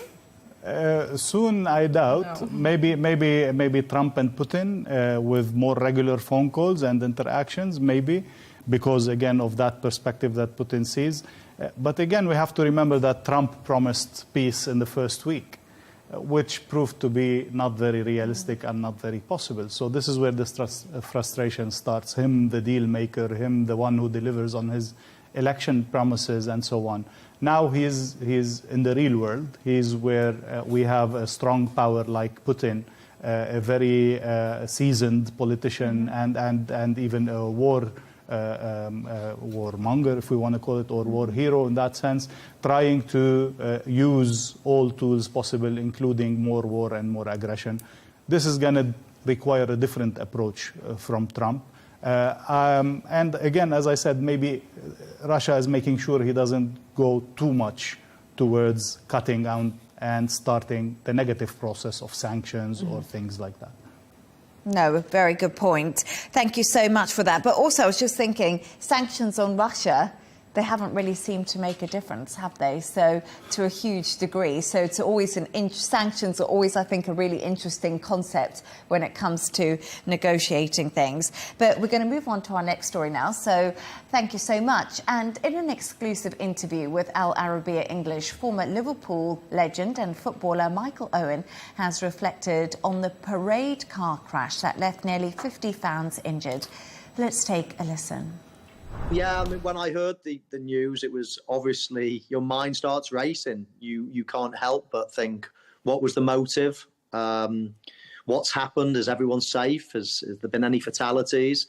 You can't help but think back to other, awful situations in Liverpool's past with different disasters. Obviously, the Heysel Stadium and then Hillsborough. And you can't help, your mind can't help wondering why. And we still sort of await the news, really, in terms of what exactly happened. And it's such a shame because, you want these huge events to go off with great celebration, with great happiness, with great joy. And, of course, this headline has dominated it all. So very sad indeed. And Michael, you know those streets. You've walked them after wins, after really tough games when you're playing for Liverpool.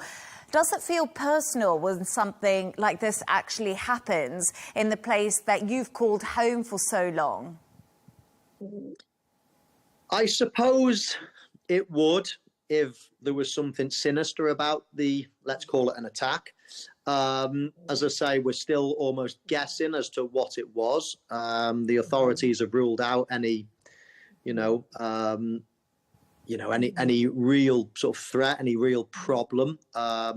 So whether the gentleman involved was, intoxicated, whether he took the wrong turn, whether he panicked, whether he did this on purpose, we're still waiting to find out. But I think they've ruled out some of the more, some other scenarios, let's say. So that, I don't know. Let's wait and see what comes out of it. But it does just make you rather upset about a great occasion like this that was almost, that has been spoilt, really. This has taken all the headlines. Nobody's really sharing pictures of the parade itself.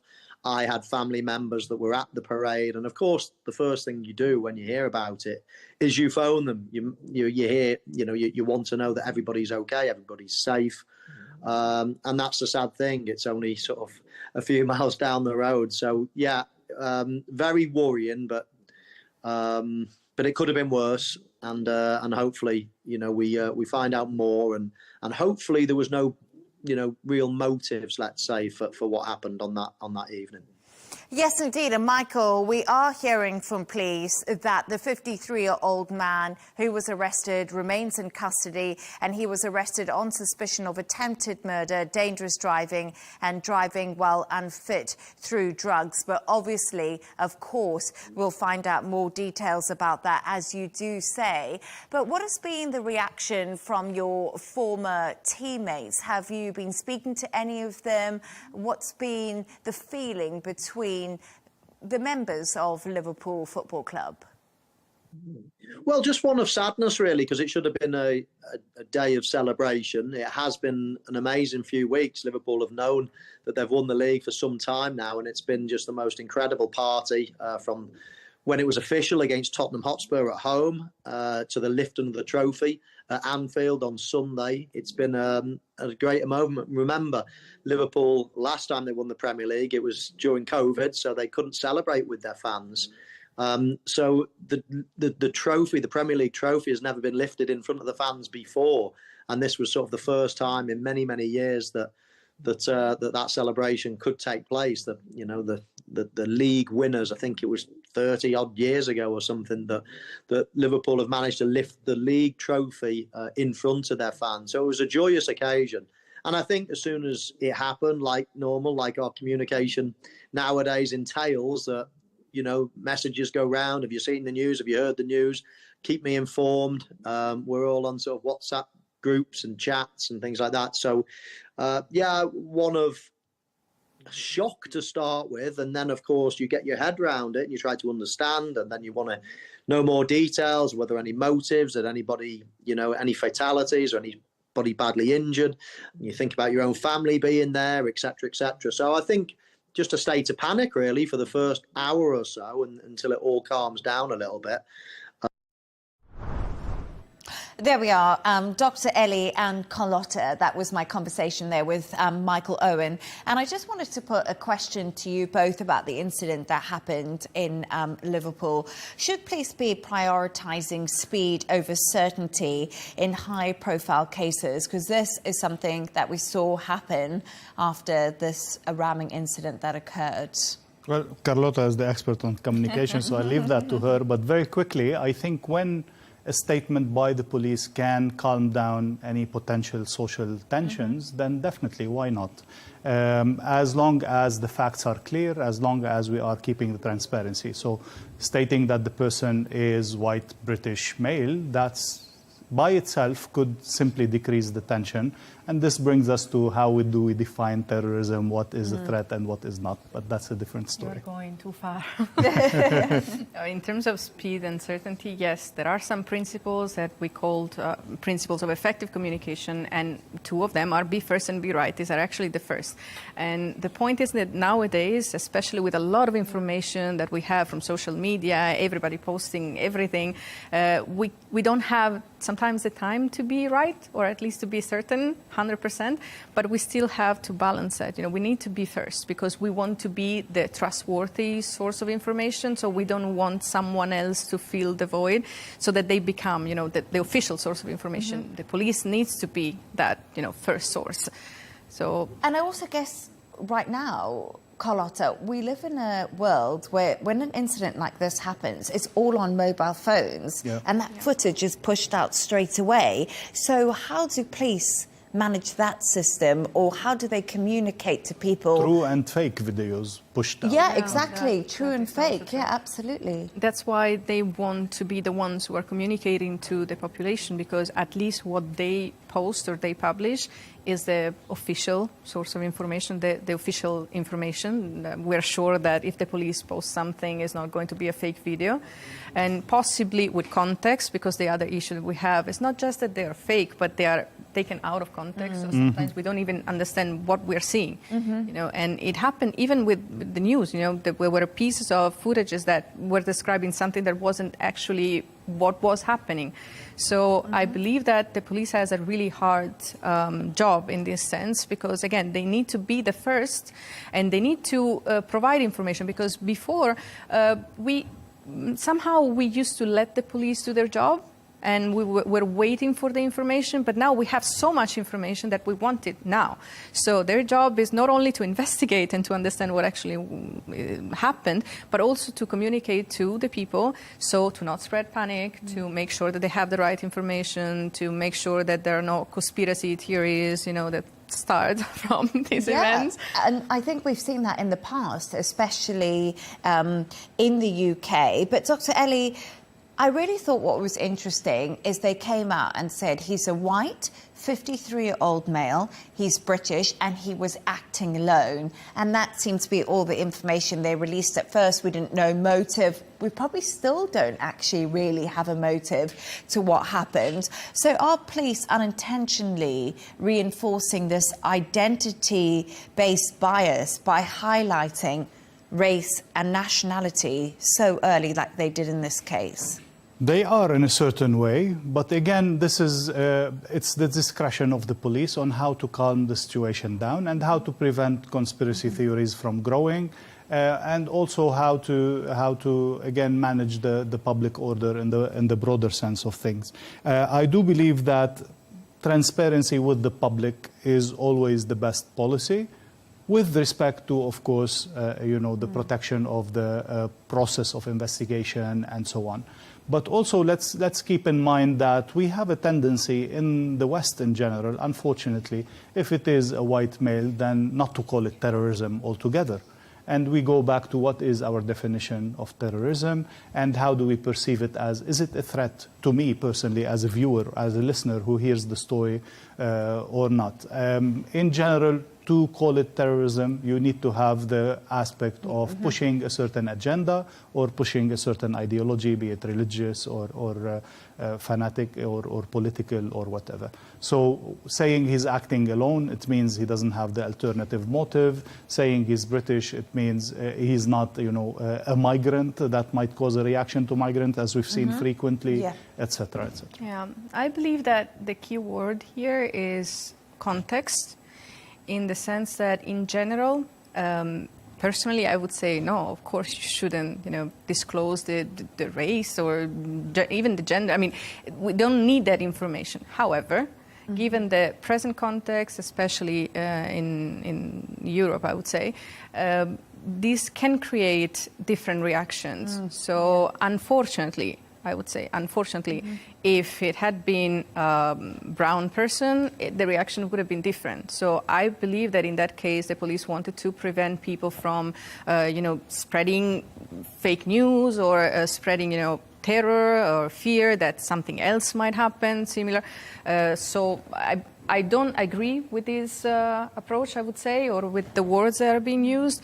But in that specific context, right now, maybe that was actually the best solution to avoid reactions, I'd say. And I think that's something that's been brought up time and time again in this case, because there was a Southport knife attack that happened in a similar place. Merseyside police, who oversaw this incident, oversaw that incident.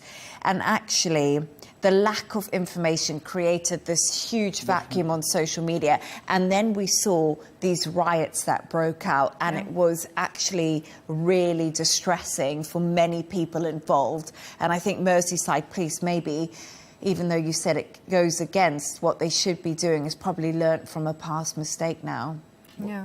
Not to say that, for example, gender is significant in a way or the age is significant, but simply in sharing as much information as possible to avoid the void that will birth conspiracy theories of all kinds. And we've seen the people really, like, for example, one of the main things that Trump did was to declassify the information on the JFK files, on the Martin Luther King fight, because he thinks this is so attached to the, general consciousness of the people. They want to know. And if they don't know, it will create all kind of threats and theories and conspiracies. Because there are things that do not need to be shared, or at least do not need to be shared. Like what? Do not need to be shared, for example, before the investigation is complete, for example. Definitely. So there are, this hunger for information might actually backfire, because people want it, they want it now, and sometimes they don't understand that even the source of information doesn't have all the information. So you cannot expect me to give information that is partial, wrong, fake, or, again, wrong, simply. So we have to be careful with the information we share. Definitely. But the approach is right now is I want it all, and I want it now. And it doesn't really work like that, especially when it comes to national security issues. That there must be, some time to actually process the information and understand also how to deliver the information. Because unfortunately, or fortunately, I don't know, the way we deliver information can cause different reactions. Definitely. So just giving the information as it is bluntly, sometimes it's not really the best way. Even the way you couple different words in the same sentence can make a huge difference in the reaction of the people. So I'm not sure that. That's why I think we go back to the discretion of the police or of the people responsible. But also I bet a lot on the right to know, the concept of the right to know, has the right also to create proper accountability and so on. So transparency within the limitations of what serves the case and what serves the national stability, if I may call it in that sense. Just giving enough space for discretion to not be perceived as lack of transparency. That's like all we need right now to balance, let's say, both issues and both needs. No, yeah, absolutely. And I don't think it's the last time that this is going to happen in the current environment that we're in. But thank you so much for your thoughts on that. And now we're going to move to that point in the show where Dr. Leigh Ann Gerrans, you've come up with a couple of quirky stories of the day. And Dr. Leigh, I don't know what to think about yours. Yours is about bear meat going on sale. I mean, eating a predator? I don't know about this situation. Yeah, well, we're talking first of all about Slovakia, that has an overpopulation of bears and where the attacks are becoming more frequent on people, especially living in that area or maybe jogging in the forest or something like that. So the government has decided to start a culling process to make sure that the number of the population of the bears goes back to normal trends. Now, my question is, why can't you move them to somewhere else? Does this create an environmental issue, a different environment for the bears, and so on? This is actually something that happens a lot around the world, and in Africa and places like Botswana, where they have a no poaching policy, you can just take photographs of the wildlife. And a little bit like in Slovakia, there becomes an overpopulation of animals and it begins to affect the ecosystem. Sure. So culling is something that is part of the environmental cause and part of what they need to do to save people, to save vegetation. But really, where would you move these bears? I don't know. Would you want... Carlotta, you're from Italy? I wouldn't move them. You're from Italy. Would you want the Slovakia's bears in Italy? I don't think they would survive. We can have them. Anyway. I mean, but you know, since interesting we're killing concept. them anyway, the idea was to eat them. Yes, at least that's sustainable. Rather than sending them to waste in that sense, since the bear is edible and since the people don't mind that. So they're going to make sure the health issues, the safety issues, all of that is taken into consideration. And then the meat that is possible to be eaten, it will be sold, it will be on the market. And this is causing debate on so many levels, starting from EU policies compared to national policies, environment against, people's safety, all different aspects of discussions and I will go to debates. Slovakia to try this. You would go and eat it.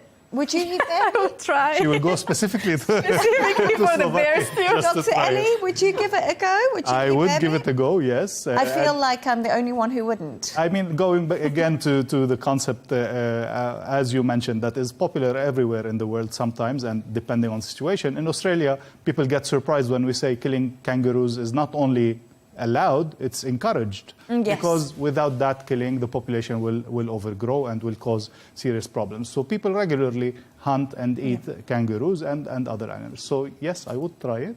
And I don't think it's cruel. It's somehow keeping a certain balance, if we may say. And now we're going to move on to something a little bit different, but also about animals, but birds this time. And Carlotta, yours is about these pigeons getting trapped on a plane. It's crazy, the footage. Poor Delta flight traveling from Minneapolis was delayed after 2 pigeons ended up on board the aircraft. There we are, we can see it on there. And one of the passengers managed to catch one with his jacket. And then when they were finally ready to take off again, a second one showed up. The conversation was really funny because the pilot asked the tower, "Are you ready for this? There is a pigeon on the airplane." There is a pigeon on the airplane and it won't go away. And the pilot said, no, I don't think so until we open the door. Oh, that's a first for me. That was really, really funny. But it made me think about all the risks that I have to include in my risk management plans. And pigeons was never one of them. Definitely not pigeons inside the plane. No. We've had incidents. I have, a list of other incidents and, flocks of geese, gulls, ostrich, swans even, but they were all outside. Yeah. So, but I have one bat. Do you remember there's that famous movie called Scully about the... Sully, yeah. Sully, that's it. Yeah, the famous movie. I got that didn't wrong. even know we have a Russian version of that. Oh, really? Because that was Miracle on the Hudson, and now we have, in 2019, there was Miracle in the Cornfield, which is the same accident, but it was because of a flock of gulls. Oh, wow. Russia. In Russia. Interesting. But, I mean, I always thought it was annoying to sit near kids on a plane, but there's pigeons. There's now. worse. I've got that to Something even worse. worse. Who knew? And before you ask, I would eat pigeons, of course. Oh, would you? You know what, Dr. Ellie? I feel like if you go to London or you go to England and you go to a very fancy place, there's always often pigeon on the menu, actually. It's Or still to quite Egypt. common. Or to Egypt. Oh, really? Yes. And to England. So maybe one day you can have your pigeon dinner. But thank you so much for your thoughts on that and those stories. They were absolutely great. And that's all we've got time for today. Thanks to today's guest, Dr. Ellie Al-Hindi, Professor of International Relations at the American University in the Emirates, and Risk and Emergency Manager, Dr. Carlotta Rodriguez. Don't forget to subscribe to our YouTube channel and also follow us on X. GNT with Tom Burges Watson is coming up next. Goodbye and thank you.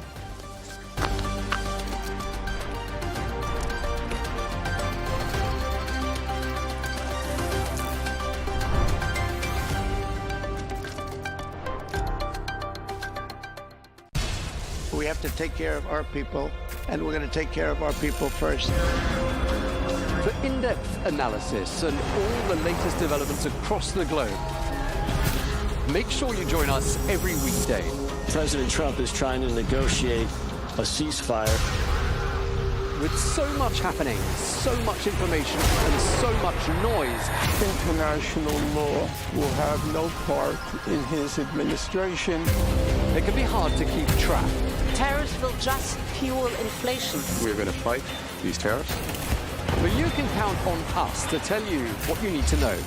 We stand by your side. Join me, Tom Burges Watson, for Global News Today, right here on Al Arabiya News.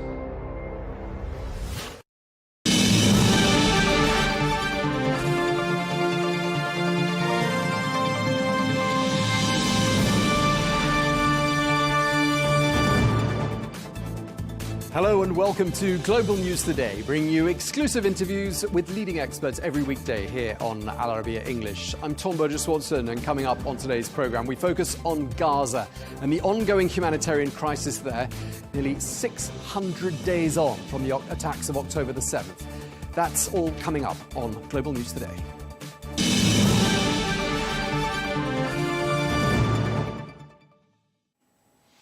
Hello and welcome to the programme. We begin with the latest on the ground in Gaza, where the UN says that dozens of people have been injured. An aid distribution centre in Rafah. This as thousands of people rushed towards the centre. While Israel says warning shots were fired to bring order to the situation, they denied that shots had been fired at civilians.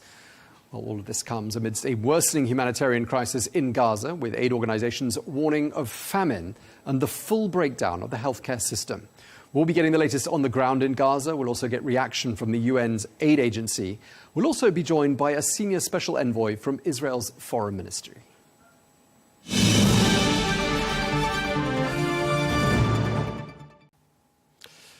Well, let's speak now to Mohammed Mansour, who is the Senior Nutrition Manager in the occupied Palestinian territory for the International Rescue Committee. He joins us now from Gaza City.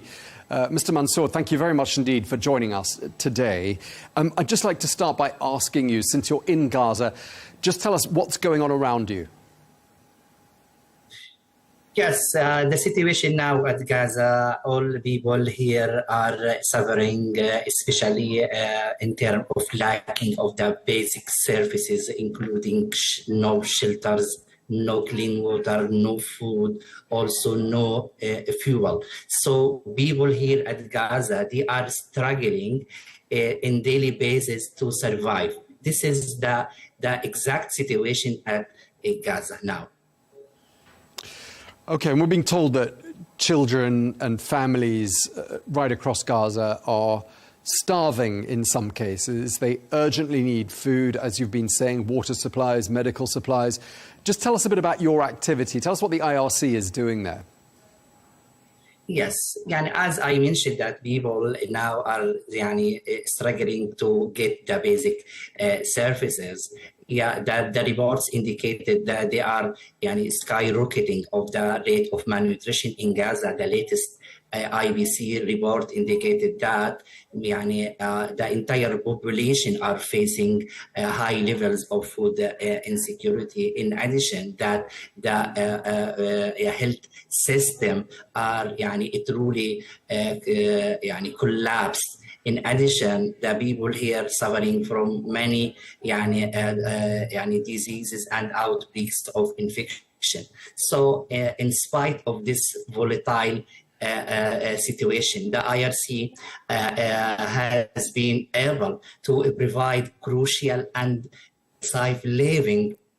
life-saving services. These services include nutrition screening and management, in addition to delivering some nutrition commodities to the most vulnerable groups, including children, pregnant, lactating women. In addition to provide water tracking and hygiene promotion sessions, in addition to hygiene kits also to the households of children who are suffering from diseases and malnutrition. Moreover, there is also services related to child protection. These services targeted the separated and unaccompanied children, in addition to provide case management services and protection women and girls from the gender-based violence. Also, there are activities from IRC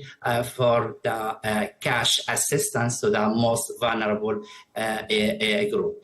Also, IRC is supporting the local partners, local non-governmental organization to some extent to minimize the impact of this war on the health system. As you know, since the October of 2023, the health system have been devastated, leaving most of hospitals are non-functional. You cannot imagine that just only 19 out of 36 of the hospitals, either private or public, now are partial function.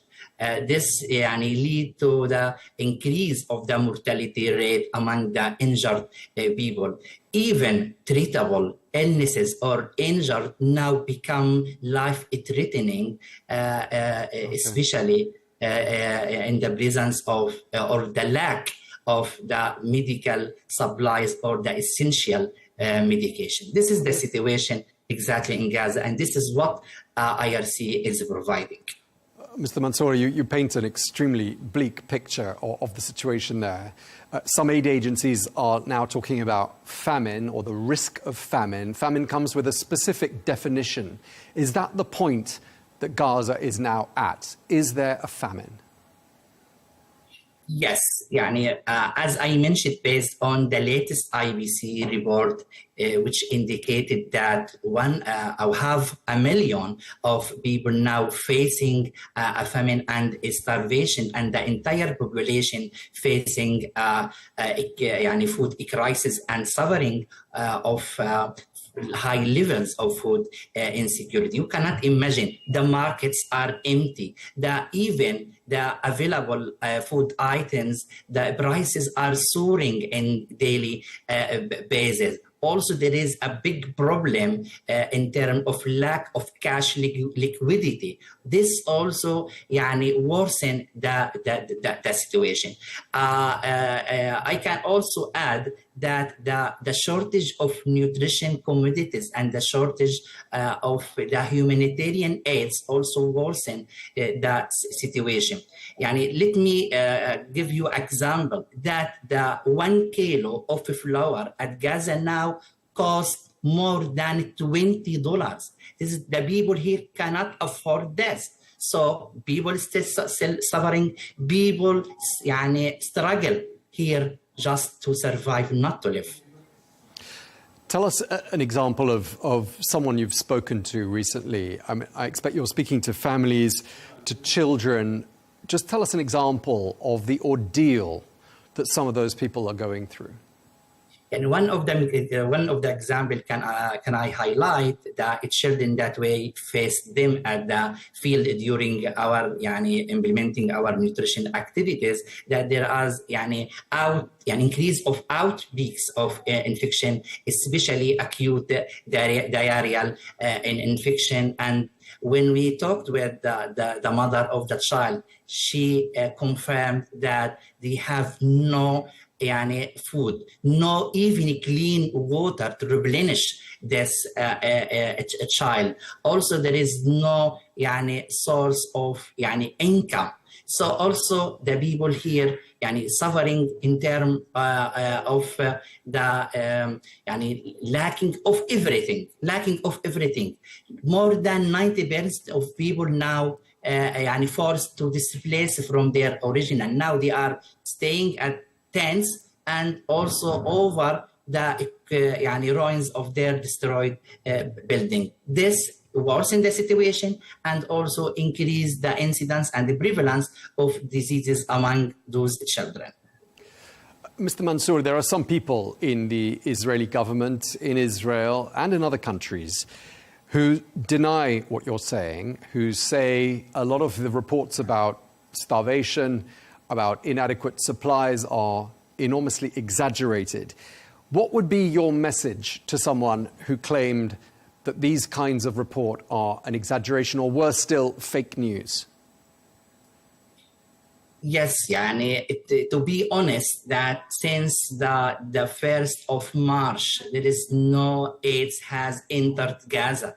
And also, all nutrition commodities and foods run out in this warehouses of the international and national warehouses. So people cannot obtain the basic food to grow. People now suffering from starvation. People now suffering of increasing the incidence and the prevalence of the life-threatening diseases, especially among pregnant, lactating women and children. So the intensified blockade and the continuity of this conflict, I think, will worsen and worsen the situation more and more. And we can notice that more people will die due to the starvation and the shortage of food. Are we at the stage where 100% of the population of Gaza is depending on aid? Yes, now 100% of the people depend totally on the aid, because there is no source of income. There is increase of the unemployment rate. So almost 100 of people now rely completely on the humanitarian aids. Have you ever seen anything that can be compared to the situation there in Gaza, or is this the worst you've ever seen? Yes, I think from my experience and working through the humanitarian organization, what is happening now in Gaza, it is not just humanitarian crisis. It is a catastrophe. So people now suffering. The Gaza's context is different from other contexts in the world. If we want to compare Gaza's context, for example, to some, for example, Yemen, Somalia, Sudan, okay, I think Gaza's context is the worst one. Okay, and just tell us a little about, how even if the fighting stopped tomorrow, that wouldn't be the end of the crisis, would it? There would be a long period of catch-up before food got to those who needed it, before life returned to normal. How long would it take for some semblance of normality from a nutrition point of view return to Gaza if the fighting stopped tomorrow? I think we need months, also maybe years to return to the normal nutrition status of those children and people at Gaza, because we are talking about more than 1.5 years of starvation and of suffering. Now we not just talk about acute malnutrition. Also, we talk about chronic malnutrition, including stunting, including micronutrient deficiency, for example, anemia, rickets, especially among children. And what's your message in this context to the international community? What would you like to happen? What needs to happen to prevent the further loss of life in Gaza? First of all, to stop hostilities, to stop this war, to stop this conflict. In addition, to ensure unrestricted humanitarian aids. Also, we want also to increase the fundraising to Gaza to meet the overwhelmed and the increase of demands of the population here. Also, we want to rebuild the infrastructure. You cannot imagine that also all the infrastructure have been distracted, including the water system, garbage and waste system. This is what we need now, because Gaza's people deserve to live. Gaza's people deserve to live in dignity and peace and safety. And what's your message to Israel? What would you like Israel to do? And my message to Israel, I think this is enough. You destroyed everything.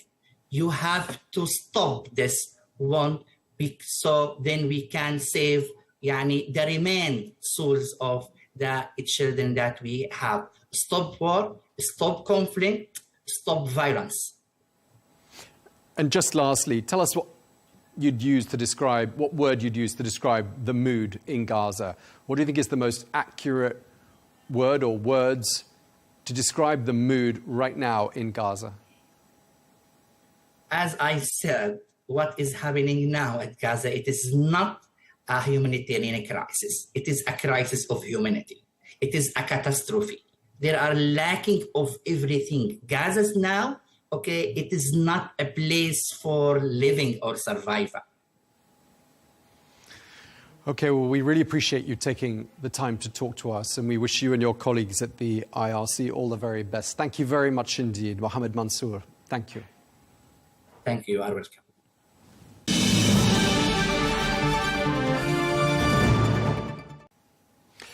Well, let's bring into the conversation Fleur Hassan Nahum, who is Israeli Foreign Ministry Special Envoy and former Deputy Mayor of Jerusalem, who joins us from Jerusalem. Thank you so much for being with us once again here on Arabiya English. We've just been speaking to a senior representative from the International Rescue Committee who joined us from Gaza City, where he described a catastrophic level of hunger. He said there's 100% dependency on aid amongst Gaza's population.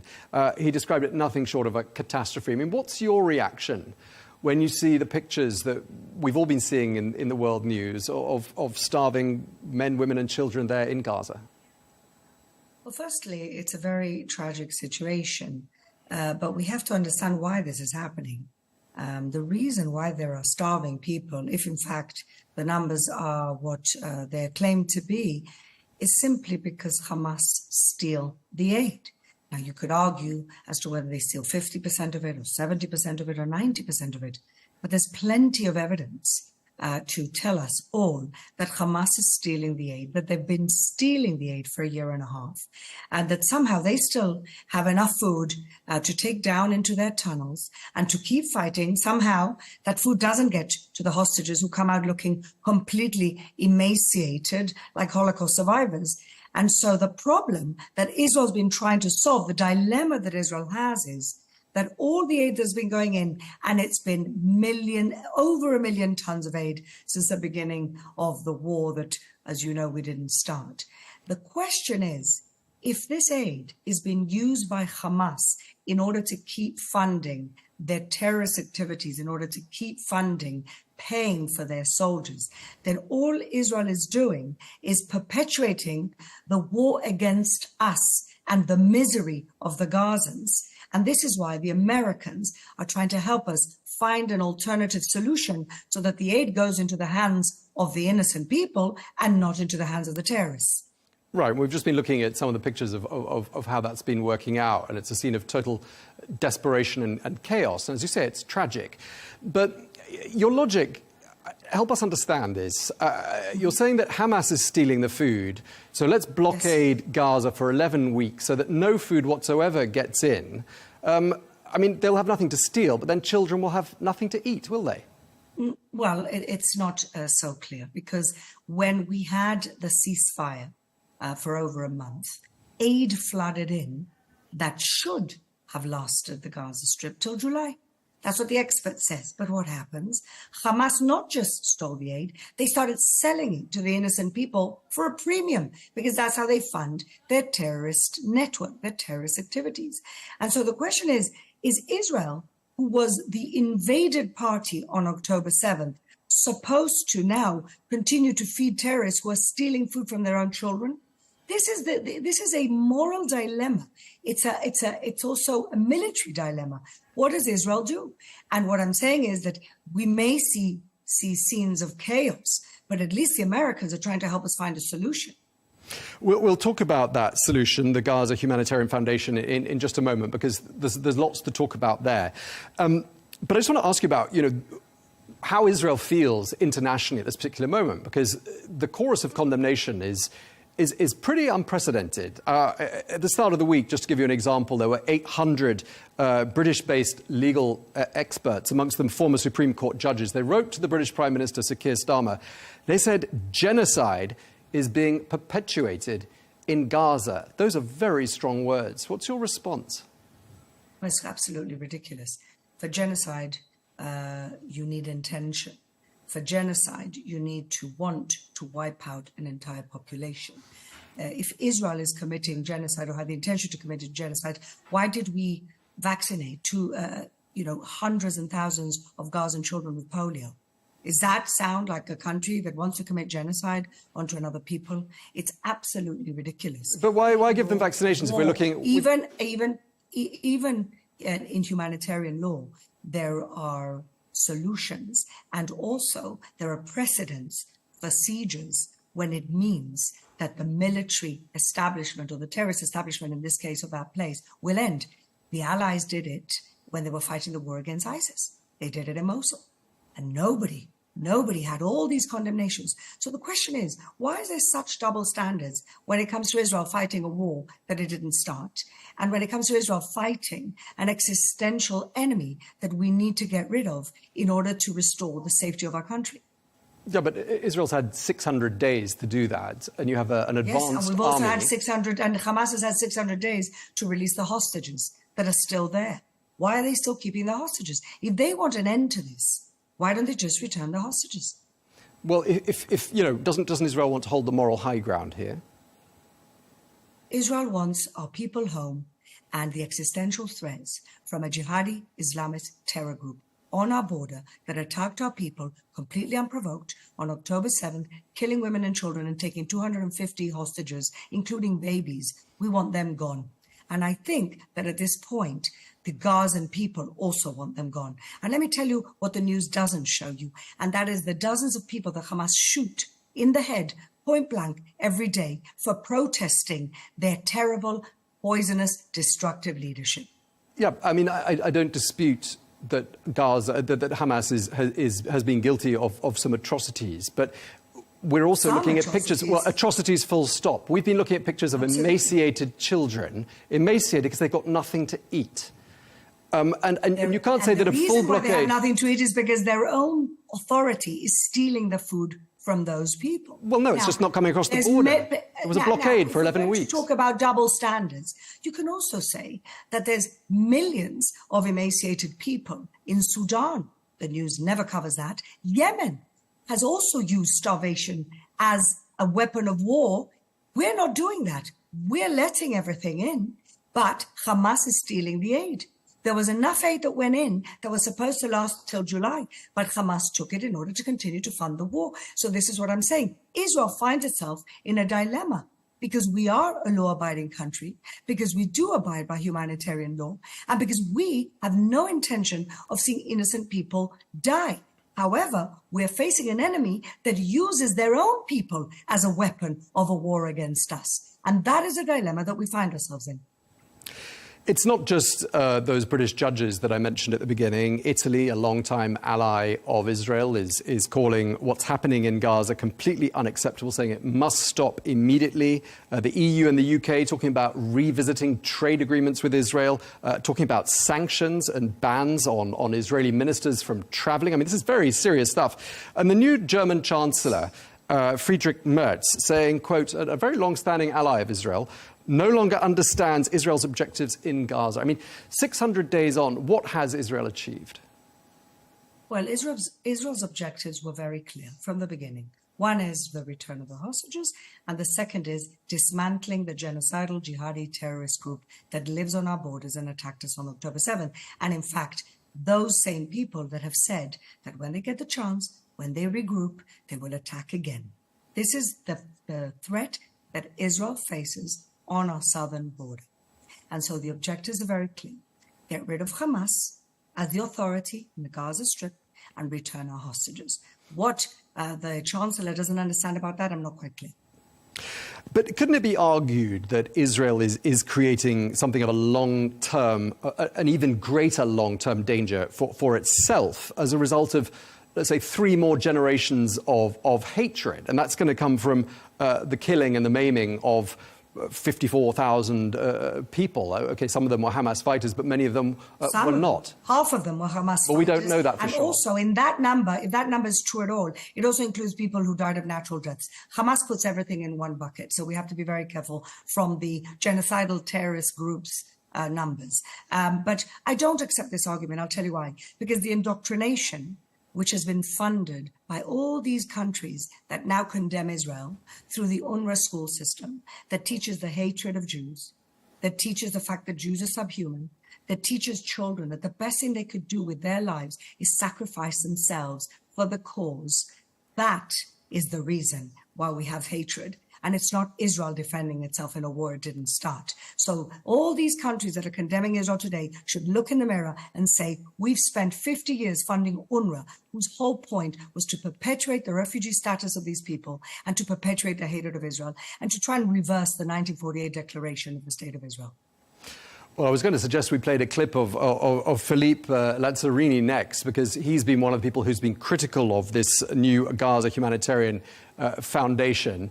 It's a shame that Philippe Lazzarini doesn't look into the mirror himself and admits that he employed terrorists who took part in October 7th. Let's take a listen to what he says about the GHF.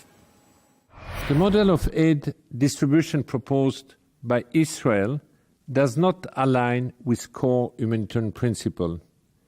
It will deprive large part of Gaza, the highly vulnerable people, of desperately needed assistance. We have seen yesterday the shocking images of hungry people pushing against fences, desperate for food. It was chaotic, undignified, and unsafe. I believe it is a waste of resources and a distraction from atrocities. Okay, so Philippe Lazzarini there, critical of the Gaza Humanitarian Foundation, saying that aid should be distributed neutrally. I mean, some aid organizations have expressed grave discomfort as well with this, saying that it violates humanitarian principles. What are your thoughts? Well, I would be happy to ask Mr. Lazzarini if he thinks employing terrorists and if he thinks that terrorists hiding tunnels under his own facilities, and if he thinks that the hatred that they've been teaching all these years is also in line with humanitarian doctrine, humanitarian aid doctrine. I don't think so. I think Mr. Lazzarini, before he opens his mouth, has to take a good look in the mirror. Some of the hostages' families have been extremely vocal. Since we talked about hostages, let's bring them into the conversation. They say that, in fact, Israel's actions in Gaza are endangering the hostages. What do you say to them? Look, I don't judge the parents or the family members of hostages. Of course, they're worried about their loved ones. It's been 600 days. So I'm not going to say whether they have a right to be concerned or not be concerned, because I'm not the position that they are. But, we still don't know whether military pressure is what actually gets Hamas to the deal. I believe it does. I believe that the last 2 deals that have been done to get the hostages out was as a result of military as well as diplomatic pressure that got Hamas to actually agree to the deal, or whether it endangers them. Like I said, I'm not them, I'm not in their position, and I'm certainly not going to judge their opinions on this. In the context of considerable criticism, as we've been talking about from governments around the world, I mean, do you think Israel is considering something of a tactical shift in Gaza? Again, the objectives were clear. I don't think any normal country, just pick any country, especially in the Middle East, with a border like the border that was broken through on October 7th, and with an enemy that keeps saying they're going to continue to kill you, I don't think any other country would have done anything different. And in fact, I think Israel has done pretty well in terms of its laws of wars and in terms of its humanitarian laws, the way that we've shifted population in order to avoid killing. And when you actually look at the net results, even if you take Hamas's numbers and you take out all the terrorists that were killed, which is 1-to-1, there is no other in the history of modern warfare, any other proportionally lower casualties that in this war. And the fact that it's been pushed out of proportion, and the fact that there's an obsession with reporting about this war instead of reporting about other tragedies going on, including starvation in places like Sudan, to me, simply attests to a double standard that only Israel has to face in the world. Do you think the expulsion of Palestinians from Gaza is part of the Israeli government's plan? Well, I don't think expulsion, but why is it the only war that people are not allowing refugees to leave? Why is the West intent on keeping the innocent people of Gaza in harm's way? When we had the Syrian civil war, in which Assad killed 500,000 people, never saw so many condemnations as we see right now of him. There's millions of Syrian refugees all across the world. Why is nobody putting any pressure on Egypt to open their borders and help out in this crisis, when they were really part of the problem, because a lot of the tunnels of the weapons that were smuggled into Gaza was coming in from Egypt. And so the fact that Egypt is not even in this conversation, the fact that Egypt could open its borders and relieve the humanitarian crisis, as well as relieve the refugee crisis for many innocent families, just tells you everything you need to know. Well, I think the concern is that people, once they've left Gaza, won't be able to come back. I think. Why not? Is anybody concerned about Syrians not coming home now that there's a new government? Well, they are.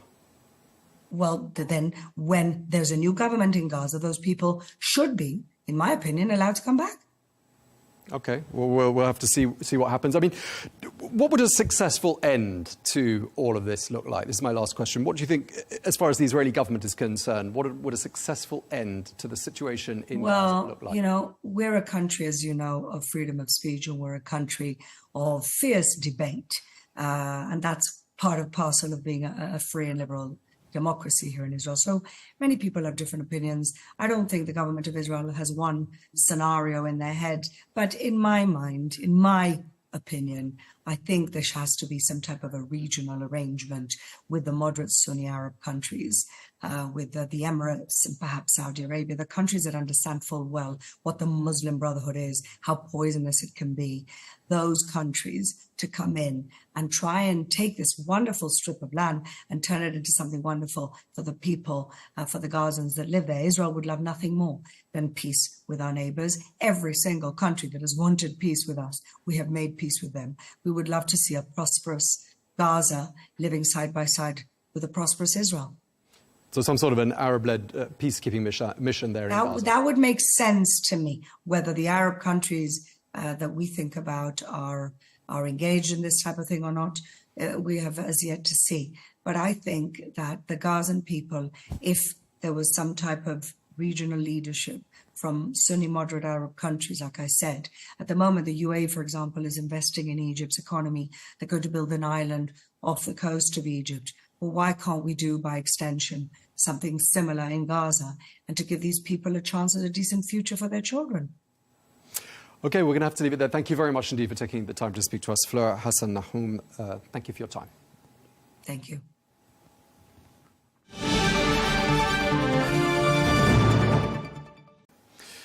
Well, let's get more now. We can speak to Jonathan Fowler, who is a spokesperson for UNRWA, that is the United Nations Relief and Works Agency for Palestinian Refugees. He joins us from Amman. Mr. Fowler, thank you very much indeed for taking the time to speak to us. We've seen the images, people sleeping in tents, people eating once every few days, if at all. What's your understanding of what the reality of life in Gaza is right now? The reality, it's very difficult to find words to describe it. I mean, you know, and this affects our colleagues on the ground who are themselves part of the community. You know, their families, their communities around them, suffering. I mean, it's an unprecedented humanitarian crisis, basically. Everywhere you look, all the indicators are horrific. You know, the levels of malnutrition, the level of war trauma injuries, child amputees, orphaned children, you know, families with a single survivor, entire families wiped out. I mean, I just keep going through the list. You know, the health impacts, the spread of disease, the fact that some people are still wearing the same clothes that they were wearing, you know, in October 2023, and all of these things. I mean, the sanitation situation, everything. I mean, it's a question of sort of almost plucking data, you know, sort of not out of the air as such, but you know, every statistic I look at is increasingly horrific. It's that level of horror. There's been a lot of focus in the last 24 hours on the Gaza Humanitarian Foundation. It's not the traditional UN aid system by any means. A lot of aid agencies have expressed discomfort with the so-called GHF. What's your issue with it?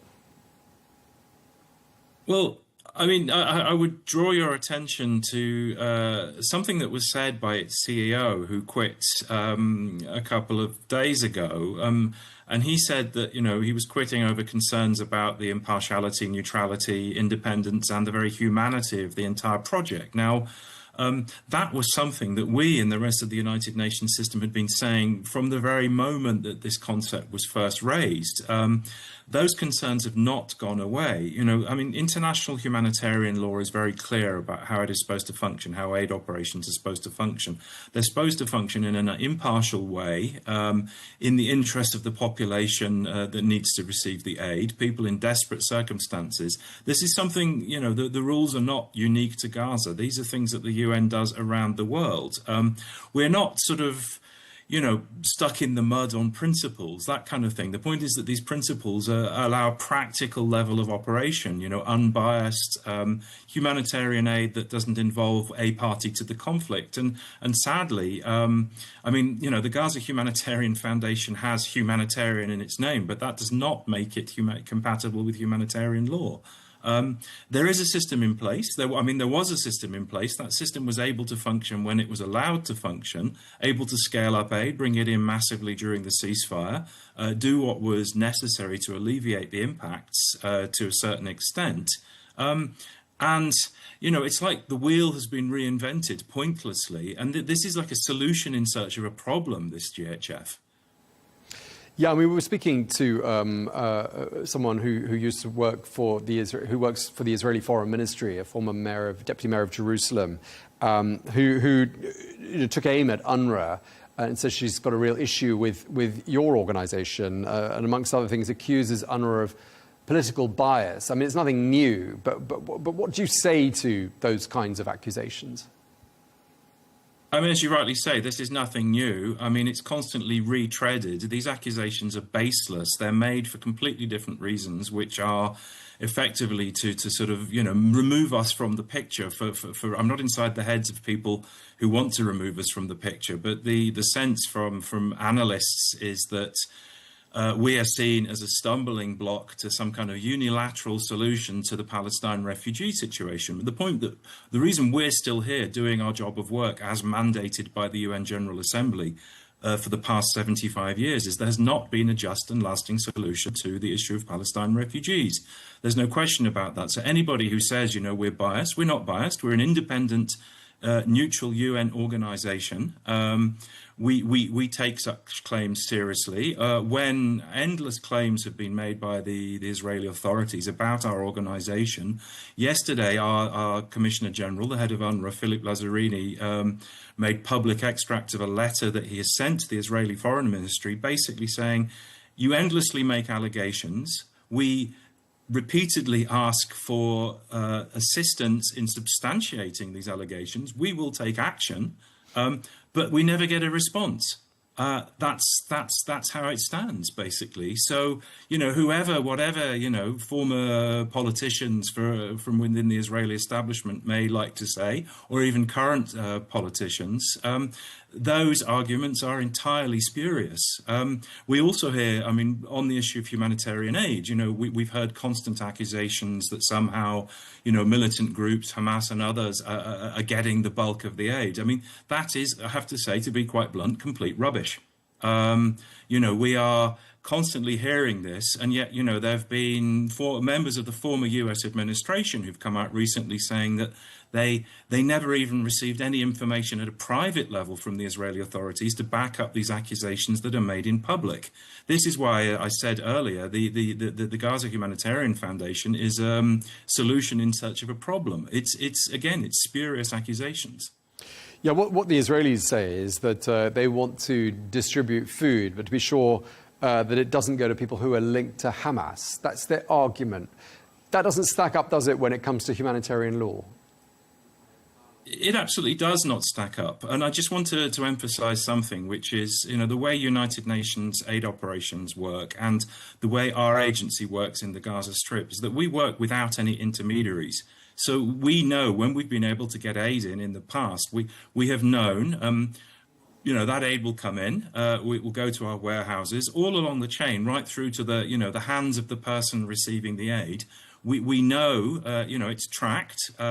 We even have, identity controls on the individuals getting the aid. Our understanding is that the current system, which is in place, doesn't even do those kind of ID checks. So, supposedly a solution to a problem which is an inexistent problem, but is actually perhaps making a problem itself. Again, accusations, baseless accusations, in an attempt to do something else.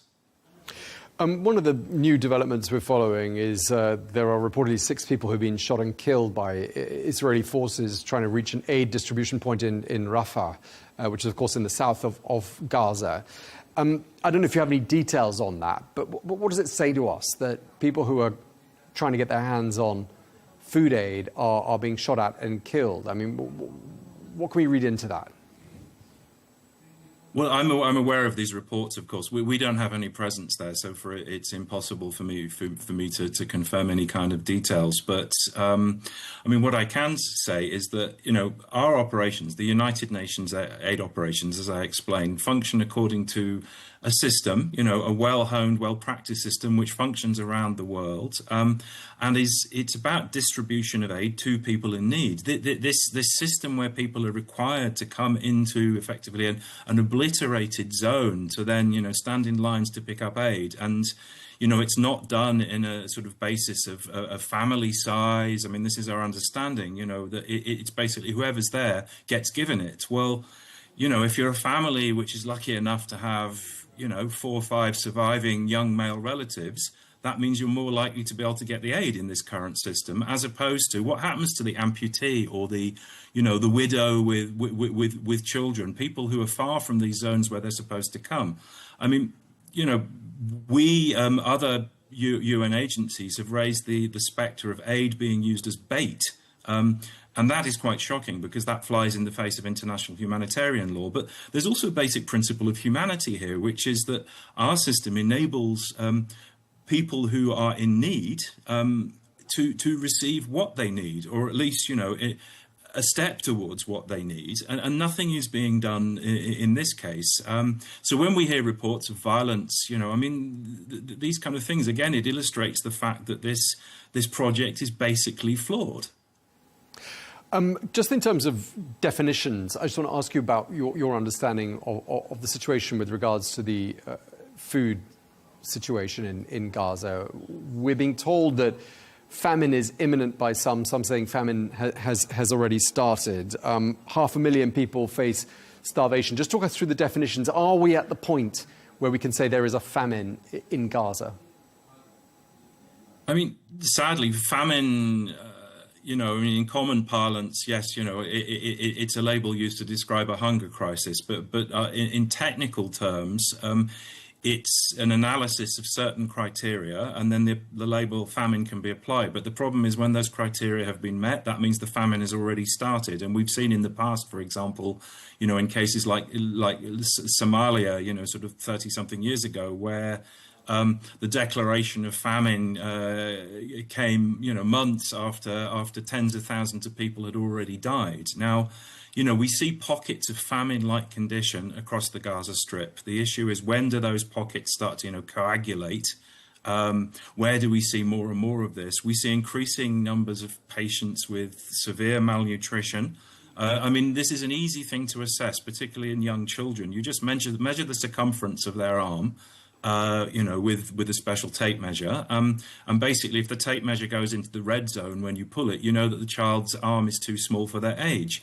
We're seeing cases of stunting amongst children across the Gaza Strip. So, the here and now, people need to get food. People need to get, the kind of food that can alleviate these impacts, or indeed the medication, and they're not able to get any of that. But we're also talking about the future, because for children, we're in a situation where cognitive and physical development can be affected for years, with societal impacts, for decades to come.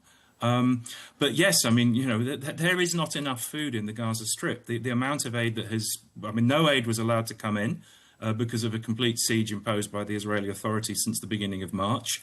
That siege was likely lifted last week. A little bit of aid came in.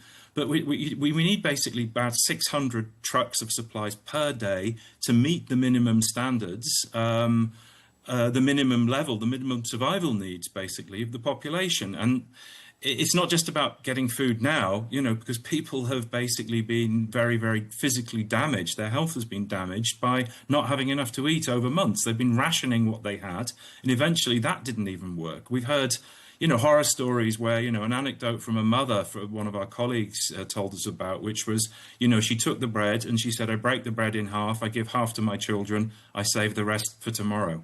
That's stark. Yeah, it's heartbreaking. And I just want to ask you, Jonathan, because we're nearly out of time, but I just want to ask from your own experience, are there any parallels you can draw with anything you've ever seen anywhere else in the world? I mean, I've worked in a number of different zones, in my UN career and before. I've never seen aid weaponized to this extent. The denial of aid as a weapon of war, and that's not me alone saying and seeing that. I mean, colleagues who have even greater experience in humanitarian situations than I do. This is unprecedented. I cannot think of a similar precedent for the duration, the impact, certainly not in the existence of the United Nations. OK, we're going to have to leave it there. Thank you very much indeed for taking the time to speak to us. Jonathan Fowler, UNRWA spokesperson. Thank you for your time. Thanks a lot.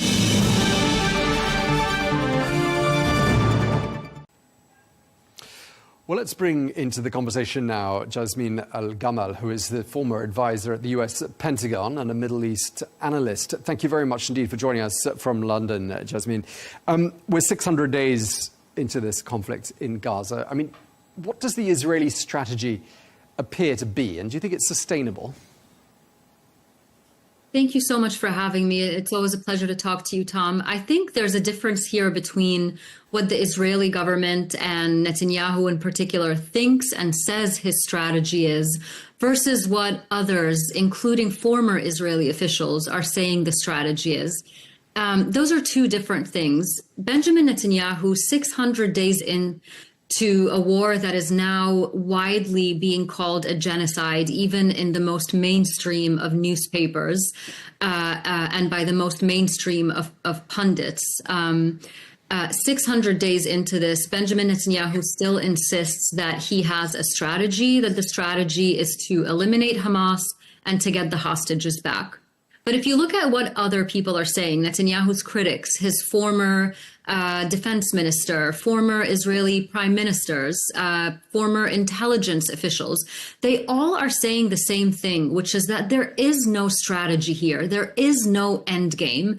The fight against Hamas in response to October 7th was finished months and months ago. There has been no way for Hamas to reconstitute physically and attack Israel again in an October 7th style attack. That has not been possible for months. And President Joe Biden, when he was president back, I think this was around April of last year, said from the podium at the White House that Hamas had been effectively dismantled and defeated. So this idea that this war is still continuing, or this genocide is still continuing because Hamas has not yet been defeated, has been really proven to be an outright lie. When it comes to the hostages and the return of the hostages, we've seen over the last 2 years, almost 2 years now, that the way to get the most hostages back home safely is through a ceasefire and negotiations. That's been the way to get the most number of hostages released. And so the fact that Netanyahu has refused time and time again to adhere to ceasefire roadmaps and plans and reneges on Israeli commitment to that ceasefire really also tells us that the return of the hostages is not actually a priority of him or his government. Okay, and Jasmine, one development today, since we're talking about, this milestone day, 600 days in, talking about strategy, talking about what Israel has actually achieved. I mean, the Israeli Prime Minister could argue today he's achieved something, because it was announced by him that Mohammed Sinwar, who was the Hamas chief in Gaza, has been, quote, eliminated. That's coming from Israel. Is that significant? And if so, why? Yeah, I'm glad you brought that up, because I think that, of course, it's significant, right? I mean, Mohammed Sinwar, the brother of Yahya Sinwar, the mastermind of October 7th, someone who was very involved in military planning. Obviously, that's going to be extremely significant for Israelis to see that the person who was involved in planning this horrific attack has finally been killed. But I think this speaks to the larger issue of strategy and of the human cost of that one death, right? So when it comes to leadership of Hamas or leadership of any terrorist organization, it has been proven time and time again that when you don't address the root causes of a conflict and you just focus on eliminating the top layers of leadership, or even the mid-level leadership, that the organization will continue to reconstitute, because there's always going to be a reason for it and a cause for it to recruit people into. So the short answer is yes, of course it's significant. The longer answer is the human cost in terms of Palestinians killed, infrastructure, hospitals, schools, refugee camps, all of these things has been way too high. And in the end, killing the leadership of Hamas without addressing the root causes of why Hamas exists in the first place is not an effective strategy moving forward. They are simply, like any other organization, will continue to recruit, to have more leaders, and we're going to be stuck in this endless cycle of violence for the foreseeable future. Right, and we've been speaking to an aid organization on the ground in Gaza that says that the situation is going to have consequences and a knock-on effect for many years to come, even after peace is found. I want to ask you about what sounds like a growing chorus of condemnation of Israel's actions coming from traditional key allies. We're talking about countries like Germany, Italy, the United Kingdom, that Israel would ordinarily count as its friends. We also kind of are getting the impression the United States is starting to lose patience with at least the Israeli leadership. Is that your sense as well?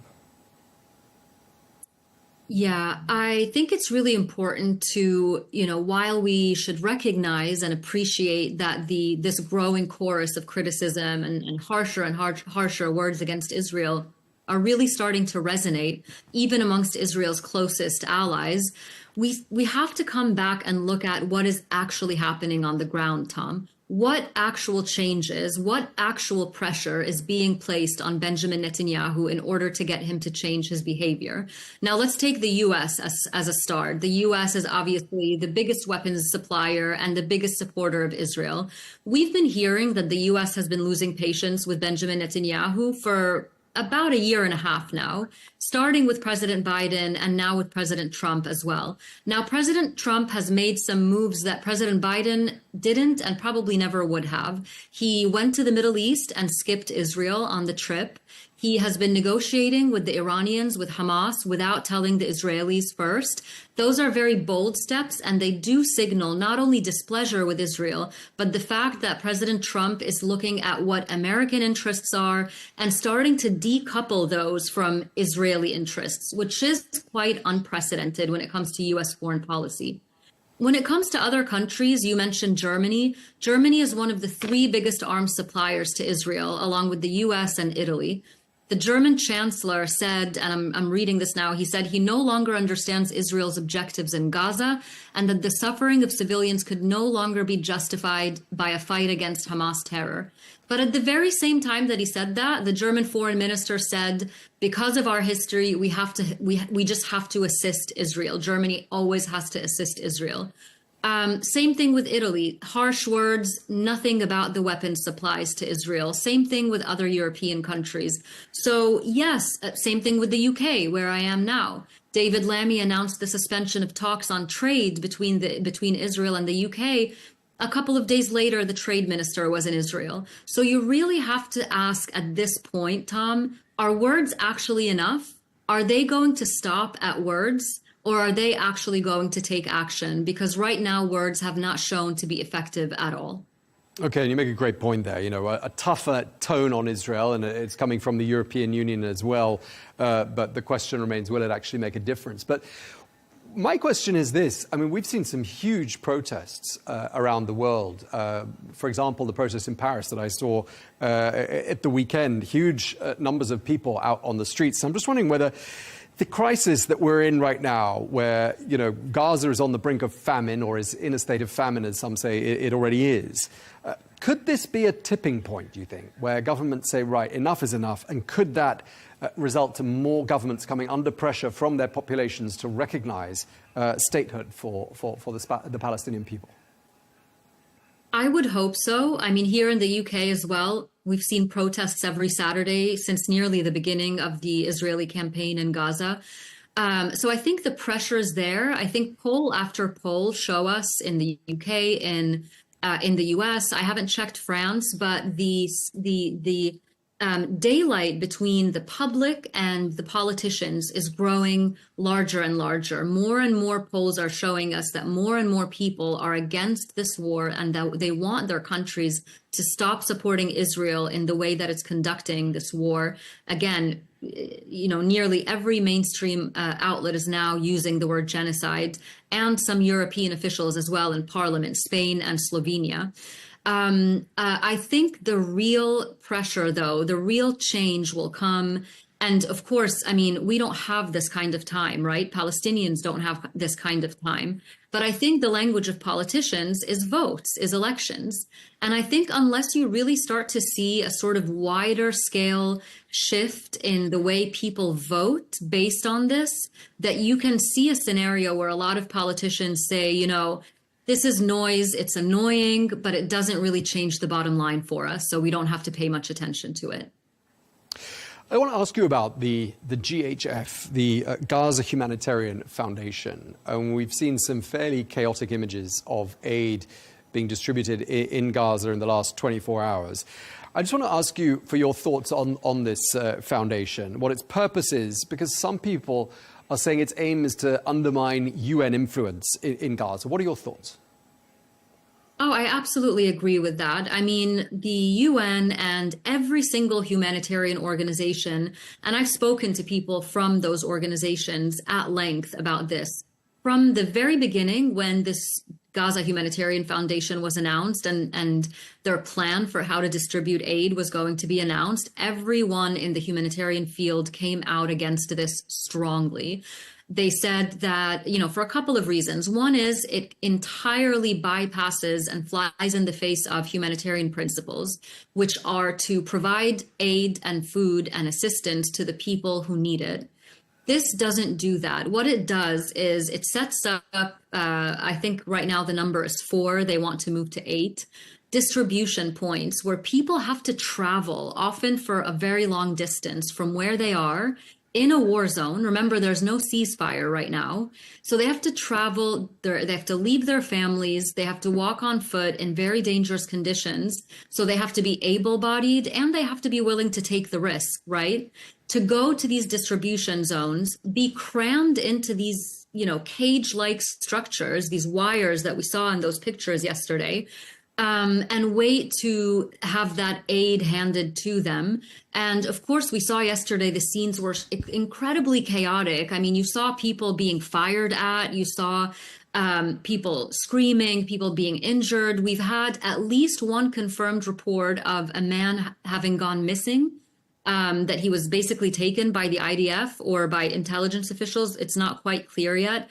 On the Israeli side, for interrogation, his family doesn't know where he is now. So a lot of people are saying, look, we told you this was going to happen from the beginning. This is not only dangerous, not only is the aid not reaching the people who need it, but this is also seemingly being used for really nefarious purposes, such as luring people away from their homes, separating families, interrogating people, and then potentially also disappearing them. Would you say the Gaza Humanitarian Foundation is there to stay? I don't see how this kind of chaos continues. I mean, you saw yesterday that the Americans who were supposed to be giving out this aid, they started retreating after they saw the huge number of people rushing to get the aid. You have to remember, these are people who haven't had any food or assistance come into Gaza since March 2nd. And so to think that you're going to have the smooth, orderly process where you get people to come and stand in line patiently for these meager boxes of food. By the way, the head of Refugees International yesterday posted on social media the contents of those boxes include dried pasta and raw flour, which people can't even make any use of because Israel, to this day, at this point, still isn't allowing water, fresh water sources and fuel into Gaza. So how are they supposed to turn that raw flour and pasta into actual food? So the whole thing is just a complete abdication of responsibility, I think, on the part of the international community to actually compel Israel to allow the UN and other humanitarian organizations who already have this proven system of providing assistance in conflict zones to just let them do their job. Instead of pressuring Israel, they're choosing to support this and saying, well, it's not perfect, but some amount of aid is better than no amount of aid at all.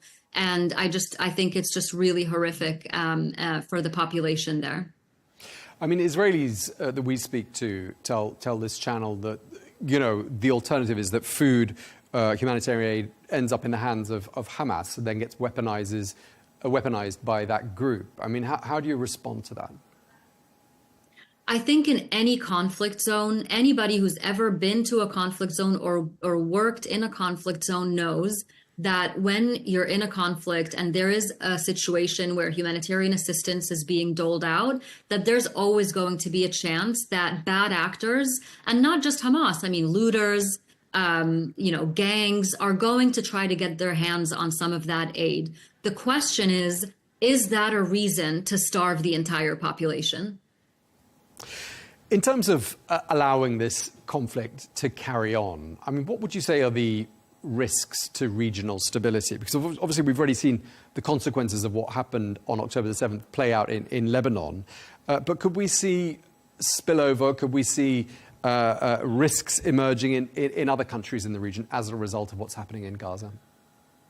I mean, one would have to imagine that this is going to have incredible ripple effects across the entire region. I mean, go back to the U.S. invasion of Iraq. I think about that a lot these days because a lot of the problems, whether it's with terrorism, with ISIS, extremism, the refugee crisis in Syria that impacted as far away as Europe, all of those issues stemmed out of the seeds that were planted in that conflict. And so in a conflict like this, where you've literally, starved an entire population, you have injected a level of violence and brutality. And of course, this is not, we have to also recognize that Hamas, initiated this round of the conflict between Israel with Israel on October 7th, but this has far, the Israeli response has far transcended just a response to October 7th.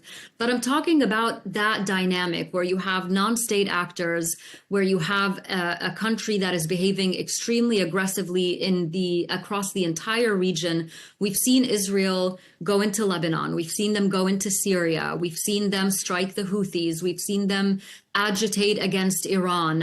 There are so many different fires that are sort of, at different times, really burning across the region. One has to imagine that if this issue is not resolved, and again, I mention, and this is not an academic term, but the root causes of these conflicts, the occupation, this idea that Palestinians cannot have their own state and always have to be in a state of resisting an occupation. These are all things that, unless they are addressed, the conflict between Israel and Iran and how that has to be solved diplomatically, right? We are going to continue, I think, to see full effects. I was talking to some Arab diplomats, Egyptian specifically, and Jordanian, and they are extremely worried about the impact this war in Gaza is going to have on their borders. They're afraid that Palestinians are going to be shoved into Egypt and Jordan and create a crisis they can't get their hands on, that they're going to be forced into participating in an ethnic cleansing of Palestinians, let alone the economic and security impacts of that. So yes, people are extremely worried throughout the region. And I think everyone, you saw this with Trump's trip to the Gulf, everyone is on the same page, except for Israel, that people need to get and, sit around the table and find diplomatic solutions to these problems, Tom. Okay, and just to wrap up, what we're talking about, sort of solutions, a viable exit strategy for Gaza seen by the Israelis. Do you think Arab nations, and I put this question earlier to our Israeli guests, do you think Arab nations have a role to play with perhaps some form of an Arab-led peacekeeping force that could be deployed to Gaza? Well, the Arabs have put together this plan, right, for Gaza. They got together in Cairo earlier this year, and they talked about a plan for reconstructing Gaza, for governance. They've talked about setting up and supporting a committee of technocrats that does not include Hamas to govern Gaza the day after. They've talked about putting money towards reconstruction efforts, and there is a willingness to engage in talks about contributing to a peacekeeping force. But unless the war is over, unless hostilities stop, unless Benjamin Netanyahu commits to a permanent end in hostilities, and unless Hamas commits to the same, you can really see why Arab states would be nervous about sending troops and other resources into Gaza, because they don't want to be caught in that conflict. So I think really the focus now is on a ceasefire, ending the conflict, so then they can start talking about what to do next. Okay, we're going to have to leave it there. We're out of time. Thank you very much indeed. Always a pleasure talking to you, Jasmine El-Gamal. Thank you very much indeed for your time today. Always a pleasure. Thank you so much.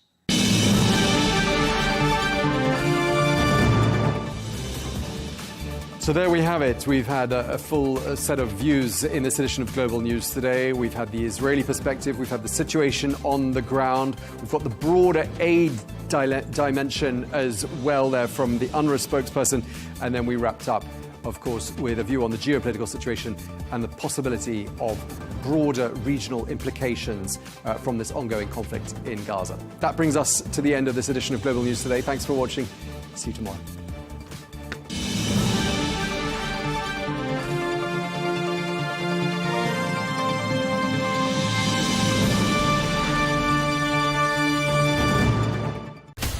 From the White House to Gaza, Kyiv to Beijing, elections, economics and the environment compete with conflicts and other complex issues for our attention. In an age of fake news, deepfake and artificial intelligence, They've got to have a vote and a say. it's important to look beyond the loudest voice to understand the truth. From newsmakers to groundbreakers, My campaign is going very well. presidents, prime ministers, princes and peacemakers, and cultural tastemakers. As Arabs, as Middle Eastern, we're too emotional. Join me on the Riz Khan Show for empowering conversation.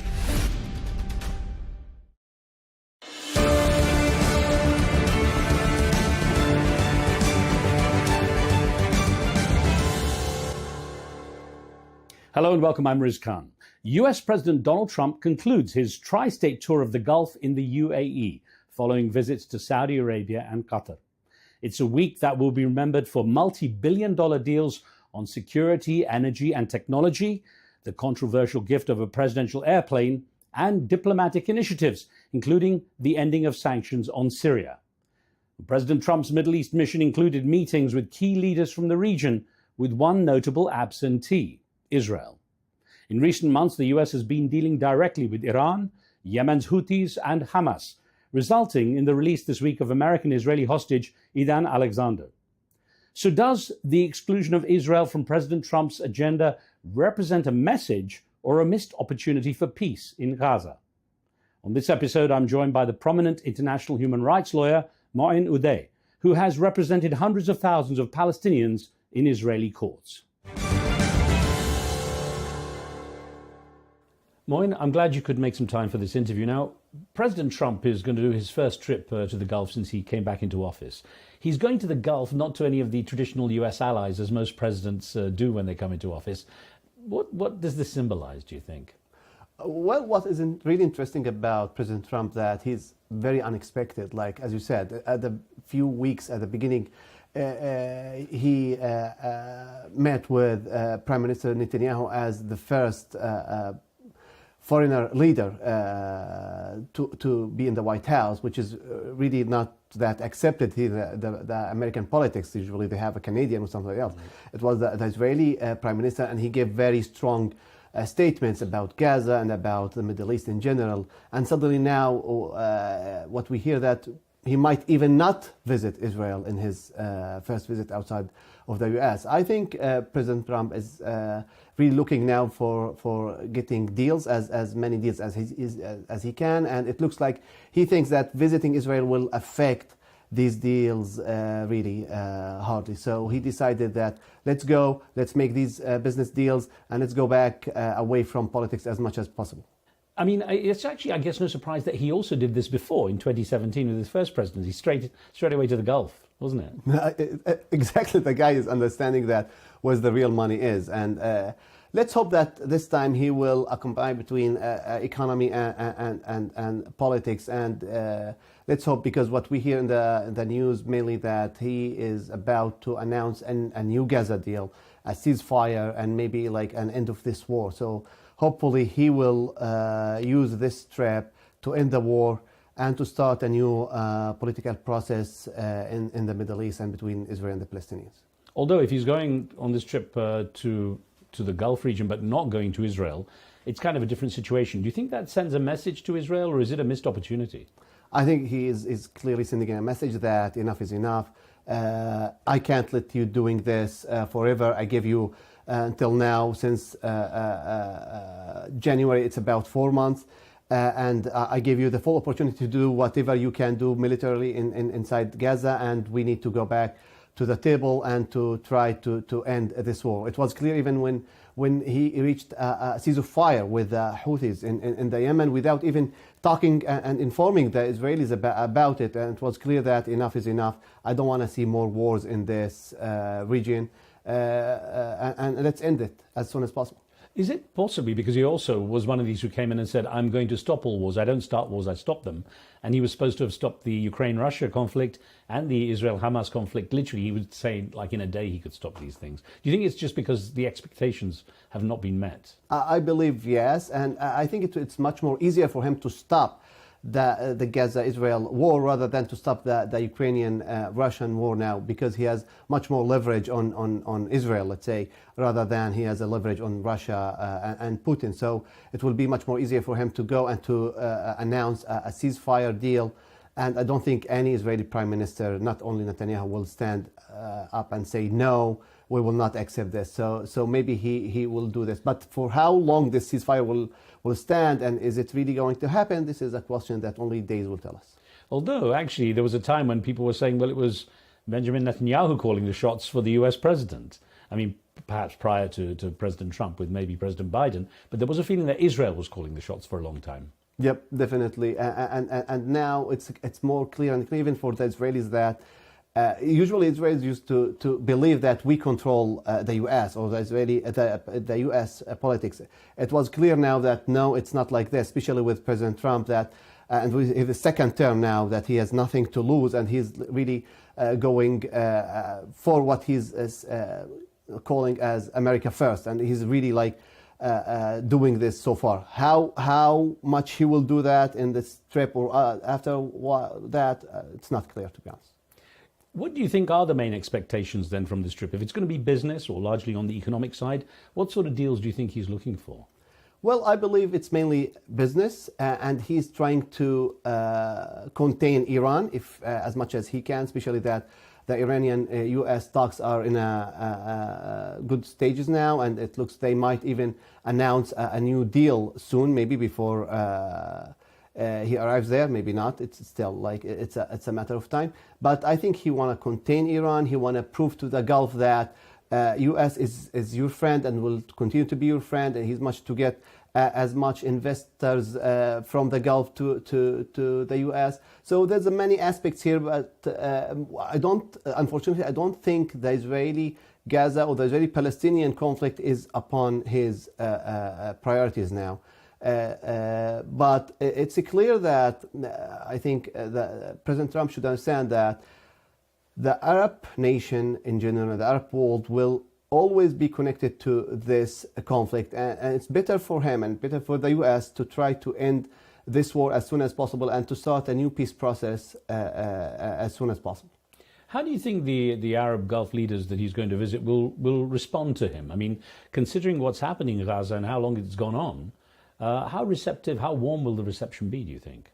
Well, it depends on what statements he will give there. I think if he will start talking about the Israeli-Palestinian conflict and giving statements there and supporting Israel, for sure that he will not give the expected welcoming he wants. But if he tried to avoid talking about this and to speak about peace, to speak about ceasefire, to speak about living together, I think he will be welcomed, especially that now we're hearing that President Trump will allow Saudi Arabia to have their own nuclear program, nuclear program, and it will not connect this to the Israeli-Saudi peace deal. So it looks like they are really waiting for this in the Gulf, and it looks like the American economy is also waiting for these investors from the Gulf. So let's see how this will happen. But so far as we see,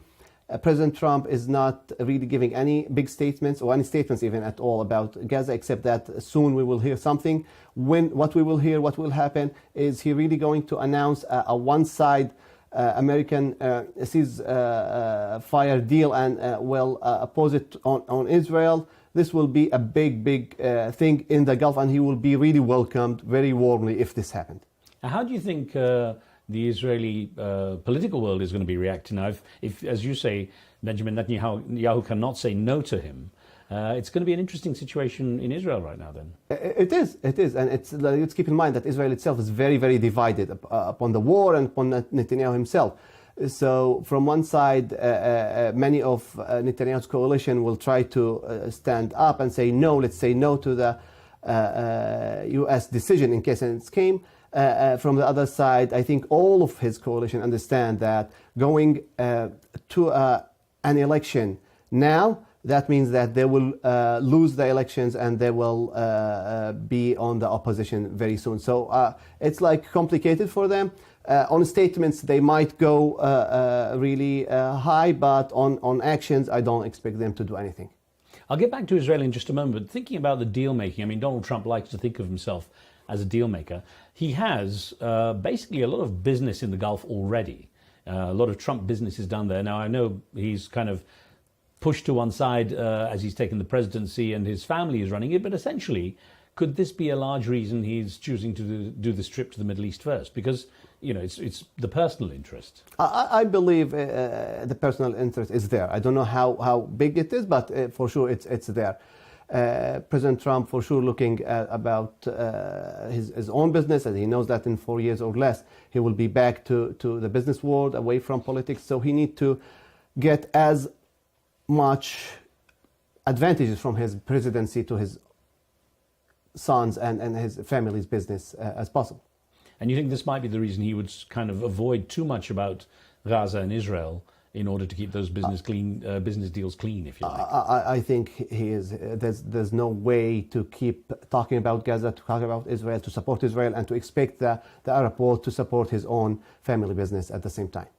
Now, you mentioned about how Israel was kept out of the loop on recent deals. Now, in recent weeks, the Trump administration did the negotiations with Hamas, or open direct negotiations, explored nuclear talks with Iran, did a deal with the Houthis in Yemen, and revealed plans to level and rebuild Gaza as a Mediterranean resort. Now, all of these, again, done without real prior knowledge of the Israeli Prime Minister and his team. So what do you think, how do you think Israel factors in to Donald Trump's current thinking in terms of wanting to do all these deals? Do you think he thinks of Israel as a potential partner in this, or is he now saying they might be more of a hindrance because they would resist? Well, it depends who you ask inside Israel. Like, for those who are against Netanyahu will say that this is a clear sign that Trump and the U.S. New administration is totally ignoring Israel, and they don't want to see Israel as part of the loop at all. Those who are supporting Netanyahu would say, no, these are side issues, and we are still very strong allies with the U.S. I think from the American point of view, from President Trump's point of view, that he understood things are not really working as he expected in the first weeks, and that there's a lot of players, there's so many issues there's so many details, and he understood that keep pushing or keep adopting the Israeli narrative is not really helping none the U.S. administration, none U.S. politics, foreign politics, and none even the U.S. economy. So he decided to go, at least for now, to be kind of pushing for a ceasefire and the end of this war. Do you think he wants to do this like deal making and perhaps end the conflict as a way to win a Nobel Prize? Peace Prize? Well, I think he said that clearly. He want to get a Peace Prize. The question is what he will do to get this.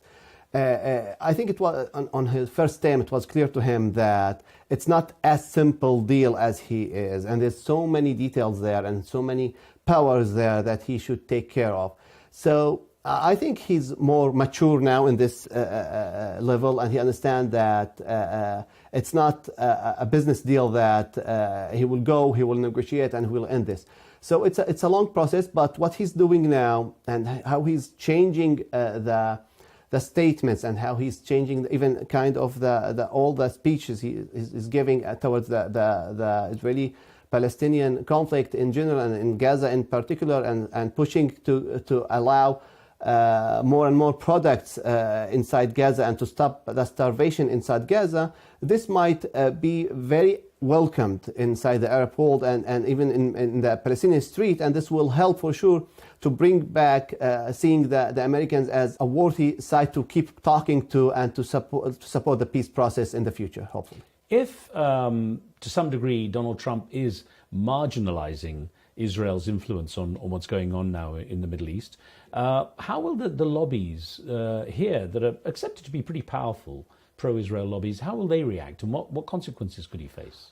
Well, I think even the lobbies are get very tired of Netanyahu and of his war in Gaza. I think they understood that this war is affecting hardly Israel as a state and a country, and even the Jewish people all over the world. So they maybe many of them will decide that enough is enough. Let's stop this war and let's go back to the negotiation, because these lobbies, at the end of the day, they really support Israel and they want the best for Israel. But the best of Israel looks like not continuing the war. The opposite, stopping the war, stopping Netanyahu, and allowing other players to go in and maybe to reach a deal or kind of deal.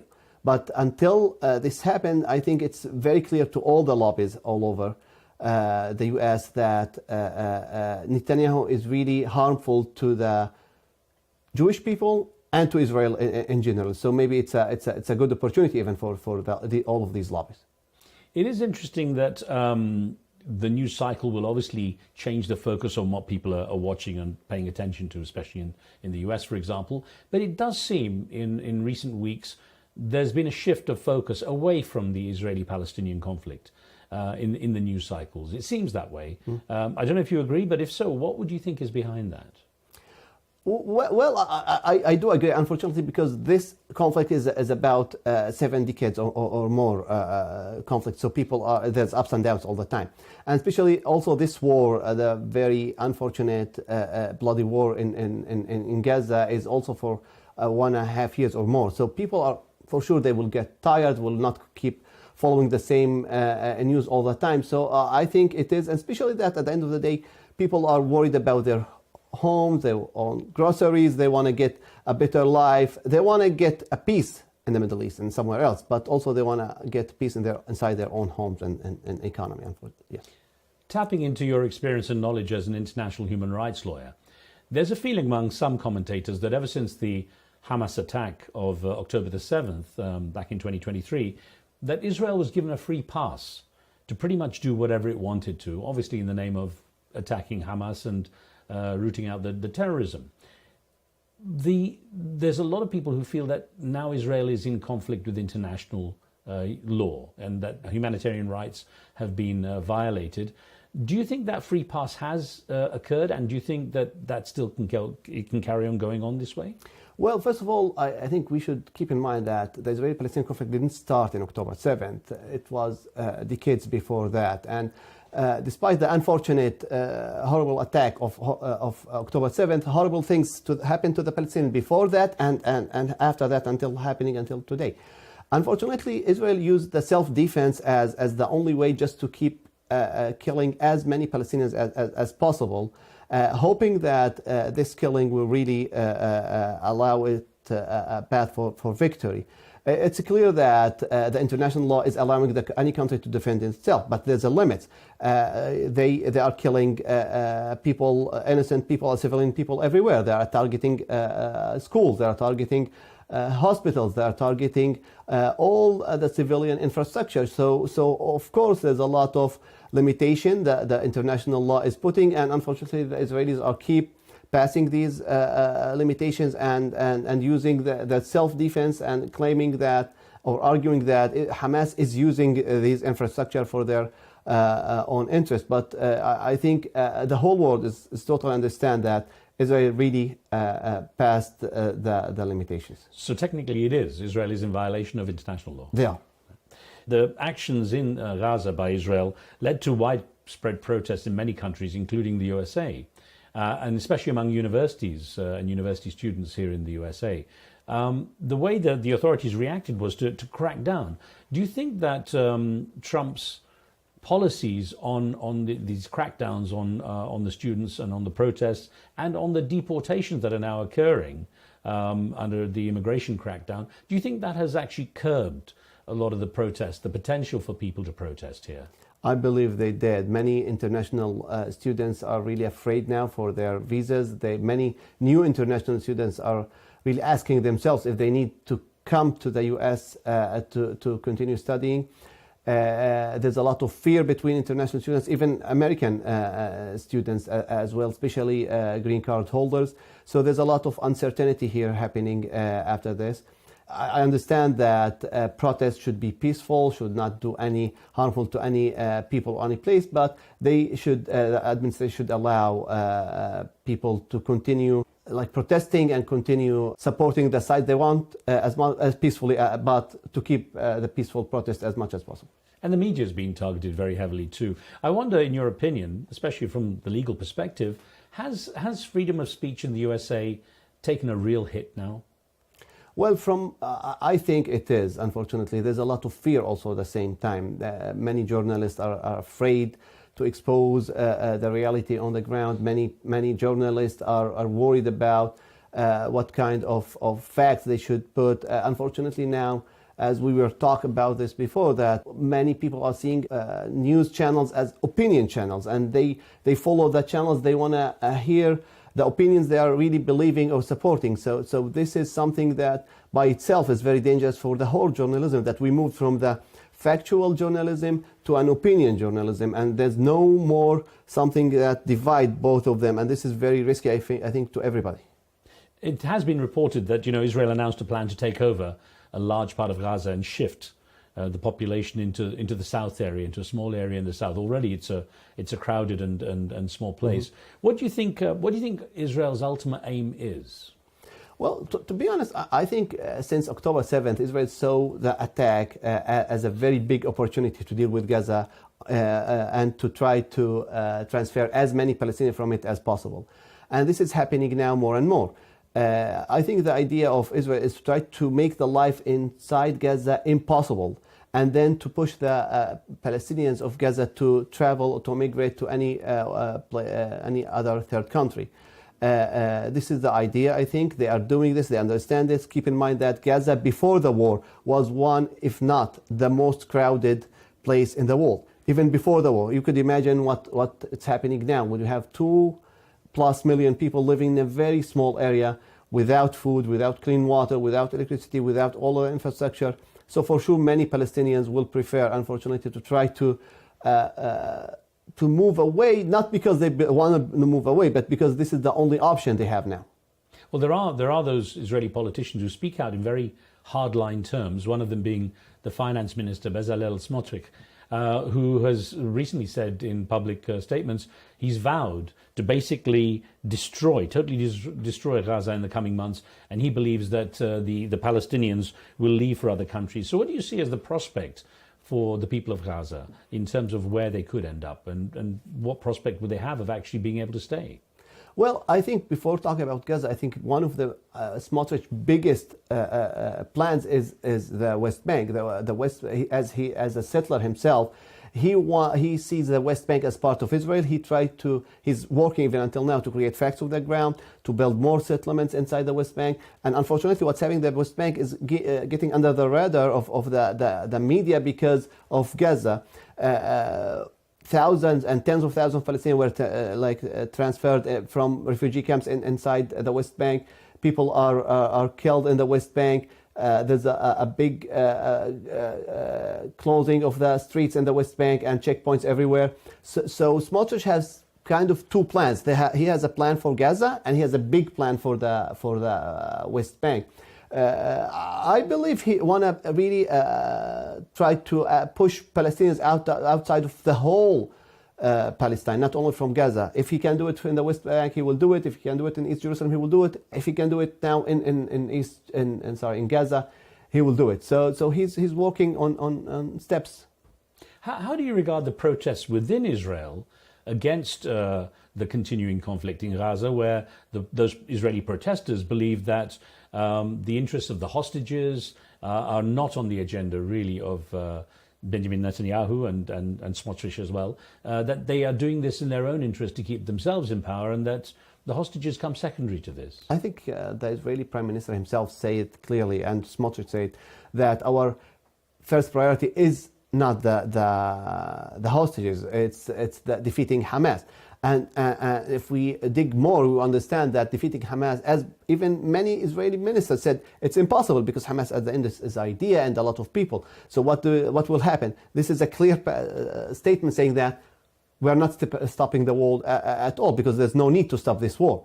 I think many families, if not all of the hostages' families, understood that their sons and their daughters are not an interest for the Israeli Prime Minister, and that they need to go out on streets. And this is what they are doing on weekly basis. To which level they can really affect the decision makers and affect Netanyahu to stop this war, I'm not sure. But I believe if President Trump decided to go forward with his ceasefire deal, he will find a lot of support inside Israel. Even.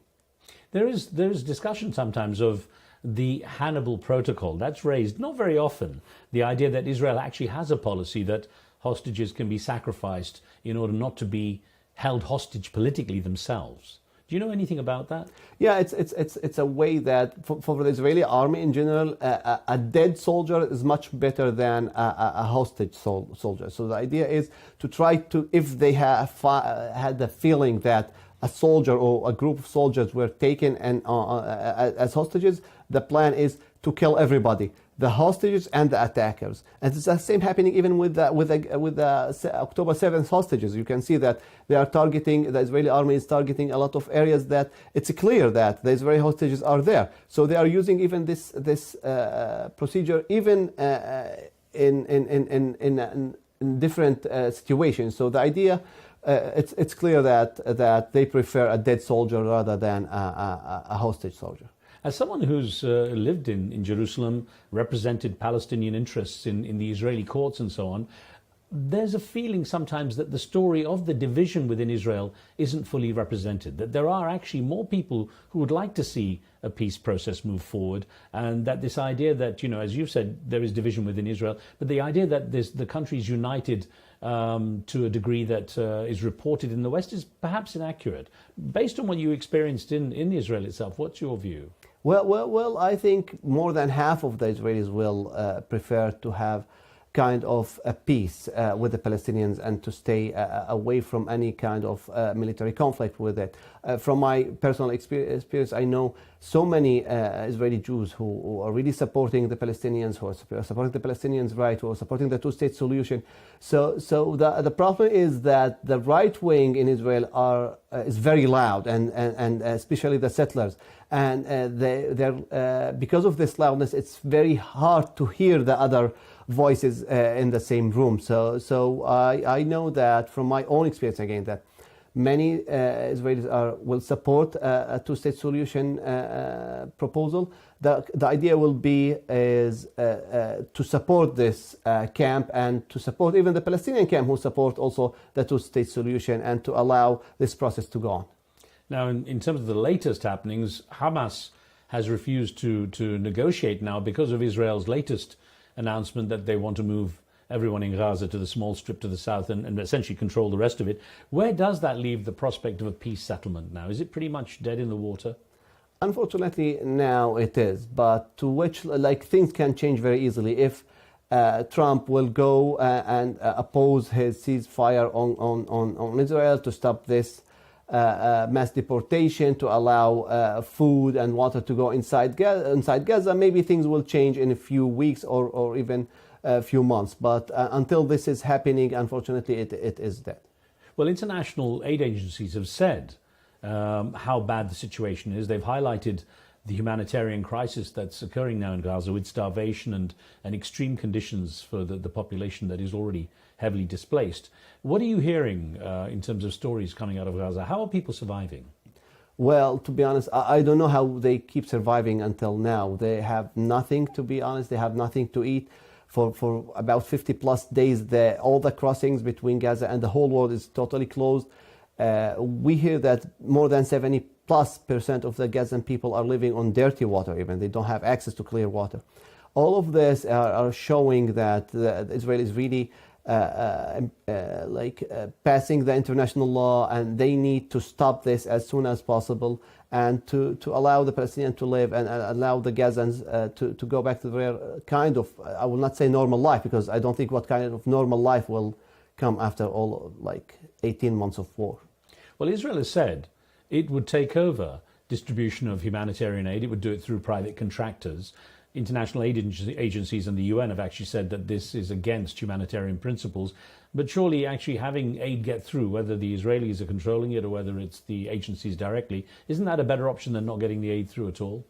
Well, it depends who you ask. If you ask people inside Gaza, will say, yes, please bring anything now because we are dying, we are starving, we need food, we need diapers, we need milk to our own children. But in principle, as you said, you can't allow the Israeli army or a private companies, American companies, to do that, because this will there's always will be a political motivations behind this. So we need to allow the well-occupied, like the well-prepared international organization, the UN itself, to do it why it exists from the beginning. It's there because they need to do this work, and so they need to do it. Again, wearing your hat as an international human rights lawyer, let me ask you what the legal situation is in terms of Israel's responsibility legally to the people of Gaza and the West Bank. Well, Gaza and the West Bank are totally under occupation. For the Geneva Convention, Israel is an occupation power, and they should give the Palestinians the full rights of protected persons, and to protect even the hospitals, to protect the people, to do all what they can to protect and to allow these people to live in a good life. Geneva Convention and all the other international law rules are pushing Israel to stop its war and to stop targeting the civilians in Gaza, in the West Bank and in East Jerusalem, all of these areas, and to allow the UN agencies to try to work and to give aid and support to the Palestinians in their villages and cities. And that's the legal obligation. It is. Yeah. Now, you've said that you regard Israel in violation of international law in some of its behavior in the conflict and so on in Gaza now and in the West Bank. What, in terms of representing Palestinians in Israeli courts, what real outcome could you get that showed there was respect for law within Israel for the cases you brought forward? Well, I can say that unfortunately sometimes, even if you are in the best case scenario, usually judges in the Israeli courts try to be neutral as much as possible and not to get and to give the Palestinians any political decisions, because even the right wing will attack these judges the next day, and their names and their faces will be on the right wing news and media about that they are supporting the others here. In general, I think the Palestinians were able to get few points here and there, but let's keep in mind that the Israeli-Palestinian conflict is not a legal conflict. It's a political conflict. And you never be able to fix or to a political conflict using legal tools. So it's a political conflict. We need to use political tools to end this issue.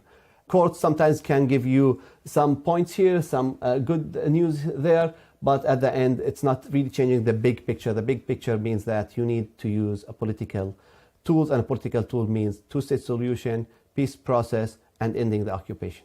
Did it help at all that, you're an Arab, you're a Palestinian, but you had Israeli citizenship? Did they take you more seriously in the courts as a result? At the end of the day, to be honest, it depends on the cases. I used to represent tens of thousands of Palestinians, and usually when you have this much of people who are representing, so they will be taken much strongly, because instead of representing one individual person, you are representing a whole city, or sometimes even the whole West Bank in some cases. So the judges will look at us in these cases in different ways, especially when we were talking about water issues, or especially when we were talking about the municipal services. So I was lucky enough to represent tens, sometimes hundreds of thousands of Palestinians, so I was taken much more seriously. The problem will be with those who are representing individuals, and then they don't have this much of support and media interest in their cases. I've heard many people say, especially from the Arab side, that the world has stood by and watched while the actions have been taken in Gaza, killing so many civilians, especially women and children. What appetite have you seen within the US or anywhere, like in Europe, for example, to actually challenge Israel at a legal level for breaches of international law? Well, I think Europe has already had, some of them had a stand even in the International Criminal Court when the case was submitted, or when now we have the International Court of Justice, also cases. So you have good support. I will not say excellent, but a good support from some European countries and some European governments. Unfortunately, so far from the US, we don't see any official support to this. It's always supporting the Israeli position. But hopefully soon enough we will see this change, especially if President Trump will really go and push for his ceasefire deal in Gaza. I was wondering what went through your mind when South Africa went to the International Court of Justice claiming genocide by Israel? Well, to be honest, the first time was between all these countries and governments who were always talking to us about human rights and international law. Suddenly, only South Africa was the one who was brave enough to stand up and say enough to these crimes are very fascinating. Luckily, some European countries and some others joining them and join them more and more now, but it was really fascinating to see that only South Africa, who lived the apartheid for years and years, were the ones who are really able to stand up and to talk about this. Instead, all those governments who were always talking about human rights, international law and democracy, they didn't have the courage to stand up and stop it.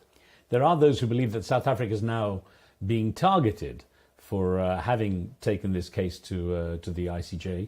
Have you seen any signs of retribution? Have you seen consequences of South Africa sticking its neck out? No, to be honest, I didn't see. I saw that on the opposite, that the South Africans are continuing supporting this, and they will continue doing this. But at the end of the day, of course, there's interest that I don't know to which level South Africans can do this, to which level even the US and Israel can target the South African interest and to threat them to stop this process. But again, they were very brave to do this. I think they will be we as Palestinians should be very thankful for their stand. But at the end of the day, we should understand that, even the Arab world should understand that they need to stand also to support this process and to try to end this war as soon as possible. Well, the ICC, the International Criminal Court, and the ICJ, the International Court of Justice, are supposed to be these two strong international bodies representing justice at an international level. Do you believe there's any real consequence, though, that will come out of the ICC issuing warrants for the arrest of Prime Minister Benjamin Netanyahu or his Defense Minister Yoav Gallant, or even the ICJ's case of genocide against Israel? Any real consequence do you think could come out of these? Well, I think until today, Netanyahu is unable really to travel to many areas in the world, and he is really afraid to be there. The same for Gallant, the same for many even Israeli soldiers now who are being targeted in many European countries and they have even they flew away, even ran away from these areas. So I believe there is, maybe it's not as the Palestinians themselves hope, especially Gazan people. I hope that this will push to the end of this war. But we should keep in mind that these the ICC or the ICJ, they don't have any real power themselves. They have the authority to give this statement, but they don't have their own police to do their own work. So they are waiting for the international community support to stop this. But I think that that is very, very important process. It's true, they expect the member countries to enforce, of course, the decisions. So, but do you feel that to some degree, the way the situation's been handled, that the international criminal justice system has been compromised, that it's weakened because of this?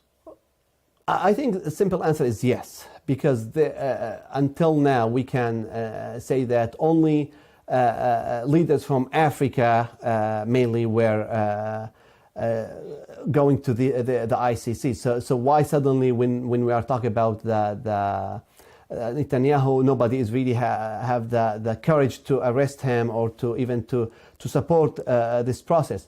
But again, it's a long process, and we need to build on it. And I think at the end of the day, the world will understand that we need to really force these warrants and to stop those people and to move on.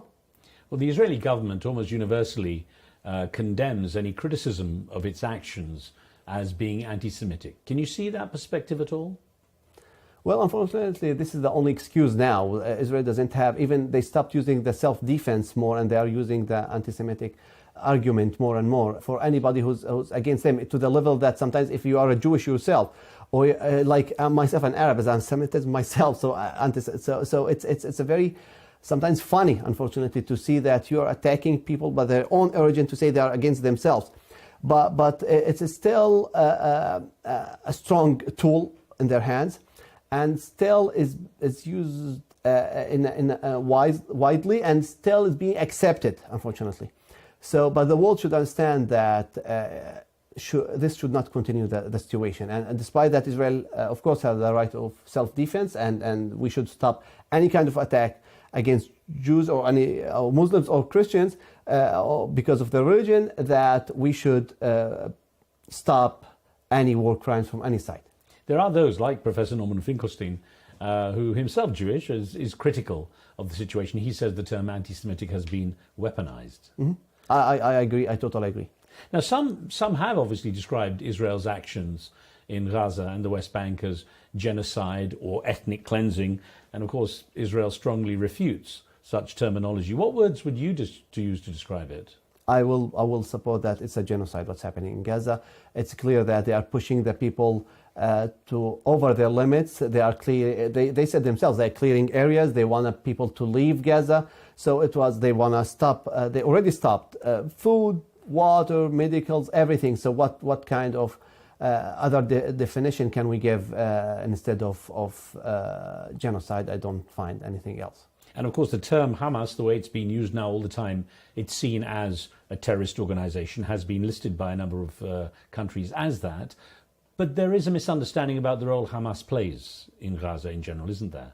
This is one, two, because Hamas is not only the organization. Hamas was a de facto government, so there was also a civilian government from Hamas. This is one. Two, the big problem that even if Hamas did the attack of October 7th, there's a big differentiation between Hamas and the Palestinian people. We have 2 million people who are not Hamas in Gaza. You are killing those people, you're killing those babies. I don't think a 5 months baby is Hamas. I don't think like a 5 years girl is Hamas. So I don't think what is the relationship between killing these people and using Hamas as the only excuse.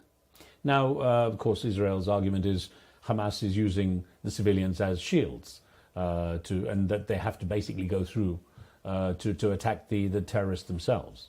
How do you well, at the end of the day, international law is giving you the opportunity to attack those who are attacking you. But also there's limits. You can't attack one person and kill 50 other people saying that, oh, I'm killing a terrorist for this. This is not accepted. I don't think any mind can accept this. We can see it on our, it's like burning a house for a mouse inside it. So will you accept this? Like this? I think nobody will accept this idea like this. Nobody will attack a whole neighborhood to kill just one person. Moen, what's your view on what role the Palestinian Authority has in all of this? Well, we should keep in mind that the last Palestinian elections happened in 2006. So since then, there's nothing happened. So there's a lack of legitimacy for the Palestinian Authority, and it's clear that the Palestinian Authority is very weak in all levels, and because of this, they don't have any real strong role there. The problem was the world in general expected them to do what countries are unable to do. Like they are very limited power they have. They don't have enough resources. They can't even pay salaries for their own workers, and they are not inside Gaza. So all of this can show us how weak they are. Besides that, they don't have any really legitimacy. So we should not expect them to do a lot. From the other side, this is the only side that is really dealing with the personal, like with all the civil life inside mainly West Bank. So we should really give these guys an opportunity, at least until we are able to do a new elections and to allow the Palestinians to elect their own representatives. So basically, the PA is kind of toothless at the moment. Is that's they are? The key, yeah? They are totally. Well, the Palestinian president Mahmoud Abbas has condemned quite strongly Hamas, and he's called them sons of dogs. He's criticized them for not releasing the hostages, Israeli hostages, and for ending the conflict and exposing the people of Gaza to this level of attack. What's been the impact of his intervention and his comments? Well, first of all, the Palestinians condemned his comments, because they said, you are attacking Hamas, but you are not giving us other opportunity. You are attacking Hamas, but you are not showing the level of corruption inside the PA is very, very high. So you should, when you are criticizing a side, you should give an alternative to this side. Unfortunately, he's not. So his comments and his statements are not really well accepted in the Palestinian street. From the other side, many Palestinians doesn't want to happen to them, especially in the West Bank, what's happening in Gaza. So they are kind of, I will not say supporting him, but they don't want this war to move to the West Bank. So Mahmoud Abbas is trying to show the world, or show the West mainly, that he's against Hamas and he deserves to go back to control Gaza. I don't think even the Gazan people will accept him. Well, you know, there was a sense of solidarity among the people of Gaza. They stood by with Hamas for a long time, but there are now signs of even within Gaza people being disenchanted with Hamas. How do you see that developing? First of all, I don't think the people of Gaza even stood with Hamas before that, but Hamas was a dictatorship, de facto government. You don't expect people to stand up by themselves against this kind of regime. This is one. Two, now the people are suffering a lot. They keep suffering. Maybe in the areas where the Hamas lost fully control, people are able to go and stand up and say, enough. We don't want Hamas, but we don't want also the Israelis bombs. So we want a normal life. This is not really happening here. So people was really not supporting Hamas before that, and not supporting Hamas now, as much as they are not supporting the PA before and they are not supporting the PA now. So the idea is always you need to allow them to elect their own people and then to be to go back to normal life. The problem was always it's like the Palestinian was always either Hamas or PA. Palestine doesn't have a third opportunity. Well, this is insane by itself. So you're saying essentially there is a total lack of leadership within the Palestinians. Definitely, there's nothing. What do you understand to be the ultimate goal of the Palestinian Authority? Do you think it can rebuild its credibility? Do you think it can rebuild its authority to actually start to represent the Palestinian people to the degree that you're saying it should be able to represent them, and fix these rifts after quite a few decades of distance between the people? Yes, the question is the only answer will be elections. Like how you can. The problem with the PA, unfortunately, that they are taking their own legitimacy from the outside, from the US, from the EU, not from the Palestinian people. So you need the trust of the Palestinian people. So you need the Palestinians to elect their own leadership, and from there we can move on. But before that, I don't think any leader who are coming from outside or coming opposed by Israel or by the US will be accepted by the Palestinians. From what you know from the Palestinians in the territories, what is their impression of the USA now? How do they regard the USA, especially after Donald Trump made comments that didn't go down that well regarding creating a Gaza Riviera? Well, most of the Palestinians are really condemning the fully support of the U.S. and mainly the administration against their own people in Gaza. And they are seeing even the U.S. sometimes as fully partner of this. So you should understand the Palestinians that they don't hate U.S. as a U.S. They don't hate the American people as American people, but they hate what's really the administration sometimes. It's even the Biden administration. I'm not saying only about the Trump administration. It's the same. Even Biden administration fully supported the Israeli crimes in Gaza. And so the Palestinians really want this to stop. And they want the American administration to understand that they don't hate America as America. They hate the American policy. They hate the American support. They hate the American bombs. They are going in their heads, but they don't hate America as America. Now, a lot of people were offended by Donald Trump's comments about the Gaza Riviera. Do you think he did it for effect, or was he serious? I think he was not serious, because even if he said it once, maybe he thought it's much easier than he expected it. But I think now he's more and more understanding that Gaza Riviera is not going to happen, and that the Palestinian people will not leave, and we need to find a political solution for this. Now, the Gulf countries have their own agenda, obviously, but how do you regard the Arab world's response, the Arab nations' response to what's been happening in Gaza, and what could we learn from that response? I think the Arab people was always seeing the Israeli-Palestinian conflict and the Palestinian cause as their own cause. Doesn't matter where they are, in Yemen, in Saudi Arabia, in Morocco, they always saw it as very own ones. So the idea will be always that, despite that, you don't see any kind of protest now in the Arab world doesn't mean that the Arab people are not really fully supporting the Palestinians or the Palestinian cause or the Palestinian rights. And this is what the U.S. should understand, that they will, the Arab people will reject the U.S. unless they will try to get some rights, at least I will not say full rights, but some rights to the Palestinians will stop the war in Gaza. Moen, realistically, how do you see the current conflict ending?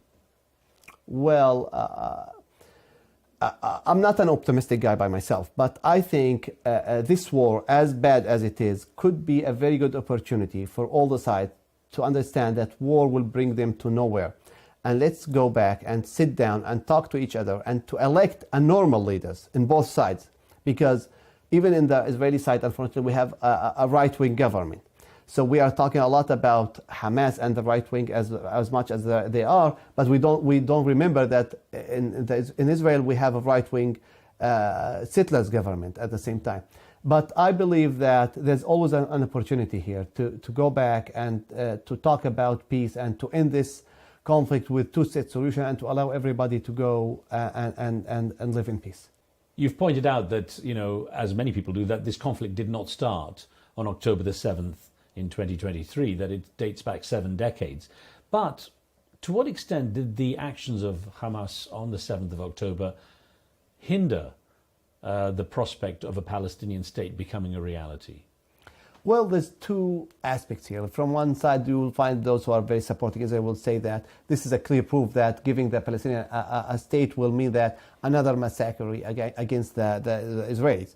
From the other side, you can tell, no, give these Palestinians the right, their own rights and their own lands, and that's it, let's live in peace. I understand that the attack was kind of shocking experience to many people all over the world, but the idea will be always that this is not something that happened by suddenly, without something before. People of Gaza are living in siege for 20 years now. It's not only under the war. People in Gaza are suffering so much. People in the West Bank are suffering so much.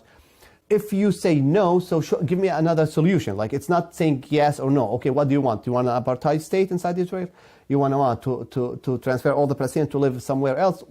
What is the other solution? I don't think like those who are saying that October 7th was a sign that Palestinians should not get their own country. They are really offering anything else to the Palestinians themselves. So what do you want us to do what? A lot of people, though, have supported this idea of, including the US and the US leader, of pushing Palestinians into neighboring Arab countries. How do you regard the idea that people from Gaza are being kind of pressured to go and live elsewhere?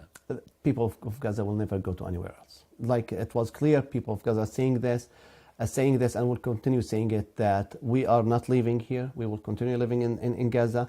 We want this war to end, but we want also to continue living in Gaza. The same for even the neighboring countries. They're saying that we are not doing this. Maybe we will accept 1 or 2 families of injuries that we try to treat them, but we will not. But we will return. We will help them to return back to Gaza. So the idea is Gaza will always be Palestinian, and that the Palestinians will never leave Gaza.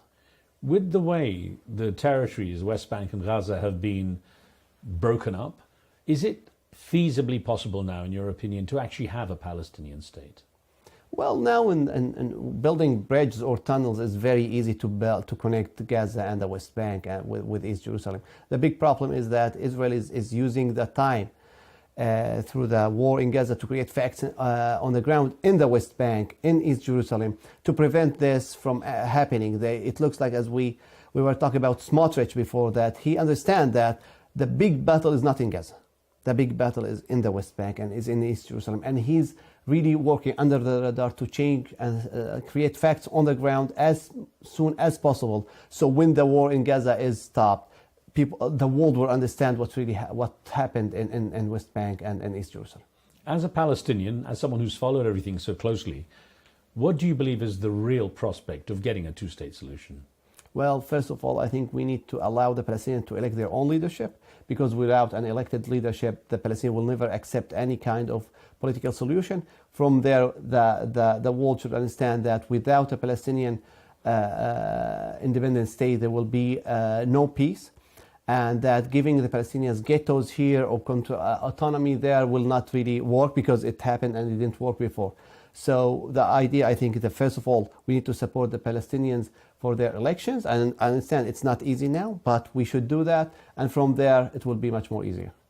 Well, a final thought, Moin, is that we have a few big issues that have to be considered now when it comes to Gaza. Some big questions. How will Gaza be rebuilt? From where will the funding come? Who will take on that task? And how secure can the situation be to prevent it all coming back to this state again in the future? What are your thoughts on that? Well, how it will be built, for sure, it's Gaza's people who will rebuild it. Who will fund this? It's not clear so far, but it's interesting that we are talking about so many sources of funds, but not Israel. Israel, who destroyed Gaza, it looks like they will not rebuild it or refund rebuilding it, and we need to find money. I think the issue of money will not be an issue here, because the Gulf will be ready, the US, the EU. I believe they will find a lot of sources of money there. The question will be, are we rebuilding Gaza buildings and that's it, or we are rebuilding a whole process again and hoping that the destruction of Gaza is bringing us back to peace and bringing us to the two-state solution? Because rebuilding Gaza by itself will mean nothing to anybody, I believe. Do you ever see it getting to a stage where it will be back to normal? I think it will take a long time, especially people of Gaza are living under a horrible situation for 18 months now. So it's not a switch that you will stop the war and suddenly the people will go back to their own life. People lost their loved one. About 50,000+ people were killed. About 180,000 people were injured. We don't know about the psychological situation in Gaza. I believe it's horrible. So it's a long, long process. So the world should understand that it's not just stopping the war. Stopping the war is just the first, even the zero step, not the first step. Before going back and rebuilding Gaza, the people of Gaza really needs a lot of support in all levels, not only rebuilding Gaza as buildings and as houses. People of Gaza needs a lot of financial support, they need a lot of psychological support. It's a lot of work. Moin, Ode, thank you so much. Thank you. Thank you. International human rights lawyer Moin Uday giving us his perspective on the latest developments involving the Israeli-Palestinian conflict and President Trump's Middle East tour. That's it for this episode. I'm Riz Khan. Please subscribe to the show and leave us any comments or feedback. From me and the team, thanks for watching. We'll see you soon.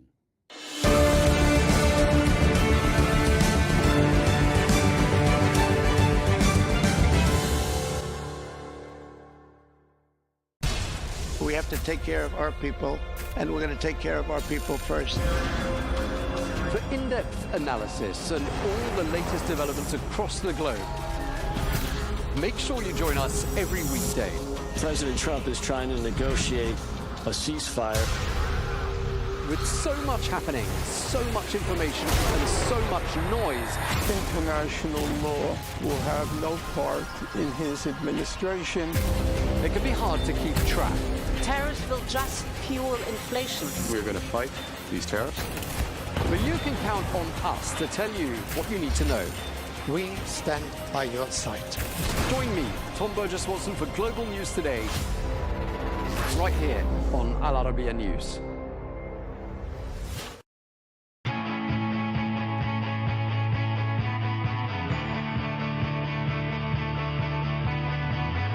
Welcome to the metropolis, the big city.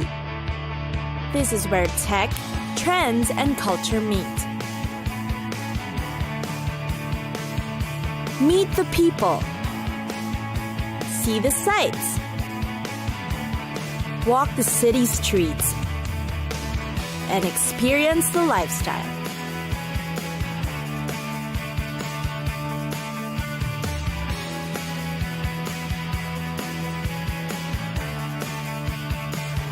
This is your first-class ticket to the cities of the world.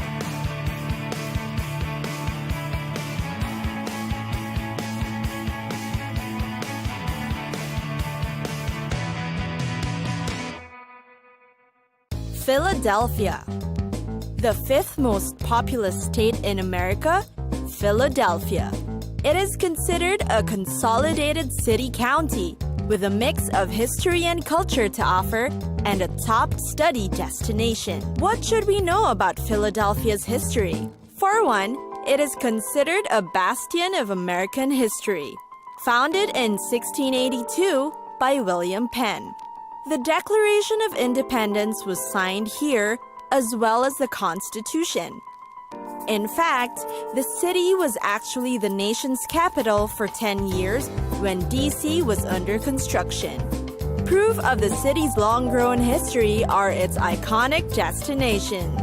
There are the Liberty Bell, Independence Hall, and the Philadelphia Museum of Art, to name a few. In Philly, you get to sample the best of Italy and America's culinary worlds. The city's experience of the Renaissance in the 1970s brought about some of America's most iconic foods. One of the most popular ones is the cheesesteak. Learn how to order one like the locals do, and you'll never go wrong. And then, of course, there's the city's public art. Philadelphia is known for being a free city, a beautiful one that nurtures art practically everywhere. You'll come across walls covered in murals, large-scale paintings, and the like. Public statues are sights to see, too.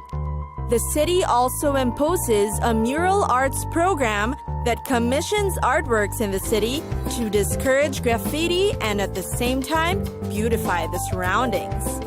Popular places to experience art in the city are the Fairmount Park and the Philadelphia Magic Gardens. The city is also hailed for its baseball culture. The Phillies team, considered the oldest in professional sports, was founded way back in 1883. They never changed cities or names. This encouraged devotion of the locals and fans to the team. The city is one of the few in America with all major 4 teams playing within its boundaries. So no doubt the sports fandom is highly alive in Philly. Last but not least is the Philadelphia lifestyle. It has, in fact, strict liquor laws, but the bars and pubs you can visit are always worth it. The bar scene in Philadelphia is remarkable. It's earned the title of Philadelphia as America's best beer-drinking city. Now you know where to go to spend your last day in Philly.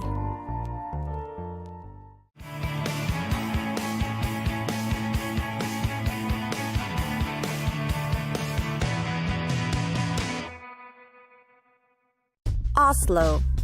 One of the world's largest capital cities, Oslo.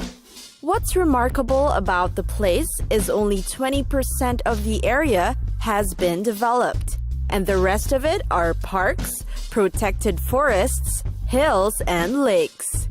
Parks and open spaces are essential in Oslo's landscape, and they can easily be accessed from almost any point from the city. The center is very convenient, with trails and passages that connect to the public spaces and pedestrian-friendly areas. Just the same, amid its natural attractions, Oslo likewise boasts a rich cultural scene you should see. Among its famous landmarks are the sculptures of Gustav Vigeland. You can stroll through the town center to witness many of its historical structures. One of the popular attractions is the 1,000-year-old Viking ship. Get to know the Norwegian capital better by walking through the old neighborhoods in the Oslo Fjord. The districts are near the famous landmarks, such as the National Opera and Ballet Building, a testament to their rich culture. Then, of course, there's the popular Akershus Fortress. It offers great views of the harbors. Nearby, there is the Museum of the Norwegian Resistance and a chapel which houses the remains of the original medieval castle. You'll also see the weapons of the armed forces and find out about their defense groups. There's the center of government and administration, the City Hall and Parliament. The City Hall is one of Oslo's greatest landmarks. It is enormously huge, with an imposing square building that's built of concrete faced with brick. One of the towers has the 38 bells that you can hear all the way to the harbor area. The hall is filled with sculptures and relics, and the interiors are magnificent too. It was built and designed by the most famous Norwegian artists.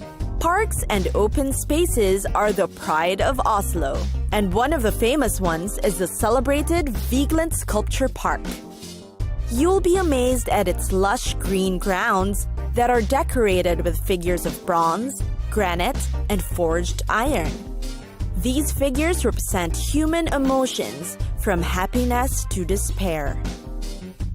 A trip to the Big Doy Peninsula is also great for its historical background and fantastic scenery. You'll definitely marvel at how these were made in the eras back then.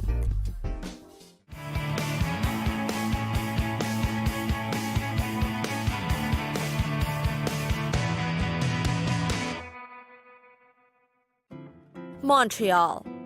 The real story behind the city of Montreal. Its name originated from Mount Royal, the triple-peaked hill in the heart of the city. It was first called Ville Marie, or the City of Mary. Montreal is the most populous city in Quebec and second most populous city in Canada, with about 1.65 million residents. The city's official language is French, spoken by more than 60% of the population. Montreal is conveniently nestled between the shores of the St. Lawrence River. One of its great outdoor escapes is, of course, Mount Royal. Aside from hiking the mountain during the summer, try cross-country skiing in the winter, or you can also try biking or skating. Better yet, you can just hang around and enjoy the view. But what's notable about Mount Royal is the cross that rests at the peak of it. The city's laws forbid any building or skyscraper to be built higher than it, to tower over the mountain and the famous cross. The laws are implemented to keep the natural ambiance of the place, and most especially obstruct the view of the wonderful city skyline. Meanwhile, its culinary delights are top-notch too. Food tours are quite usual in Montreal, with the various communities and cuisines populating the place. Walking around the city will allow you to discover and learn about its historic and cultural roots through food. Definitely a delicious way to get to know the city. For a dose of the real historic spots, visit Old Montreal, also known as the Old Quarter. The view is reminiscent of the feel and ambiance of Europe. It's got narrow cobblestone streets lined with galleries, restaurants, and boutiques. The city doesn't fall short of artistic inspiration. And then, of course, there's shopping.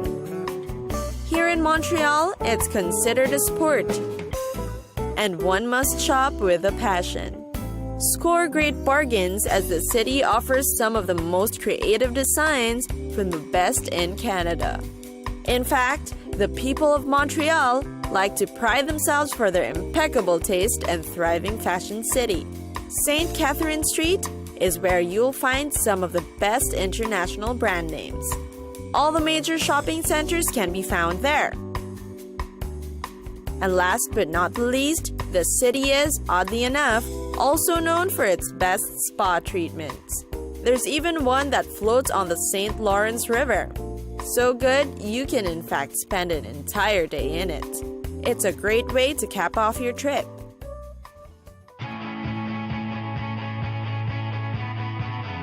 It's time for us to go. Pack your bags and get your tickets ready. And we'll see you on the next destination. Catch us again next time on Cities of the World.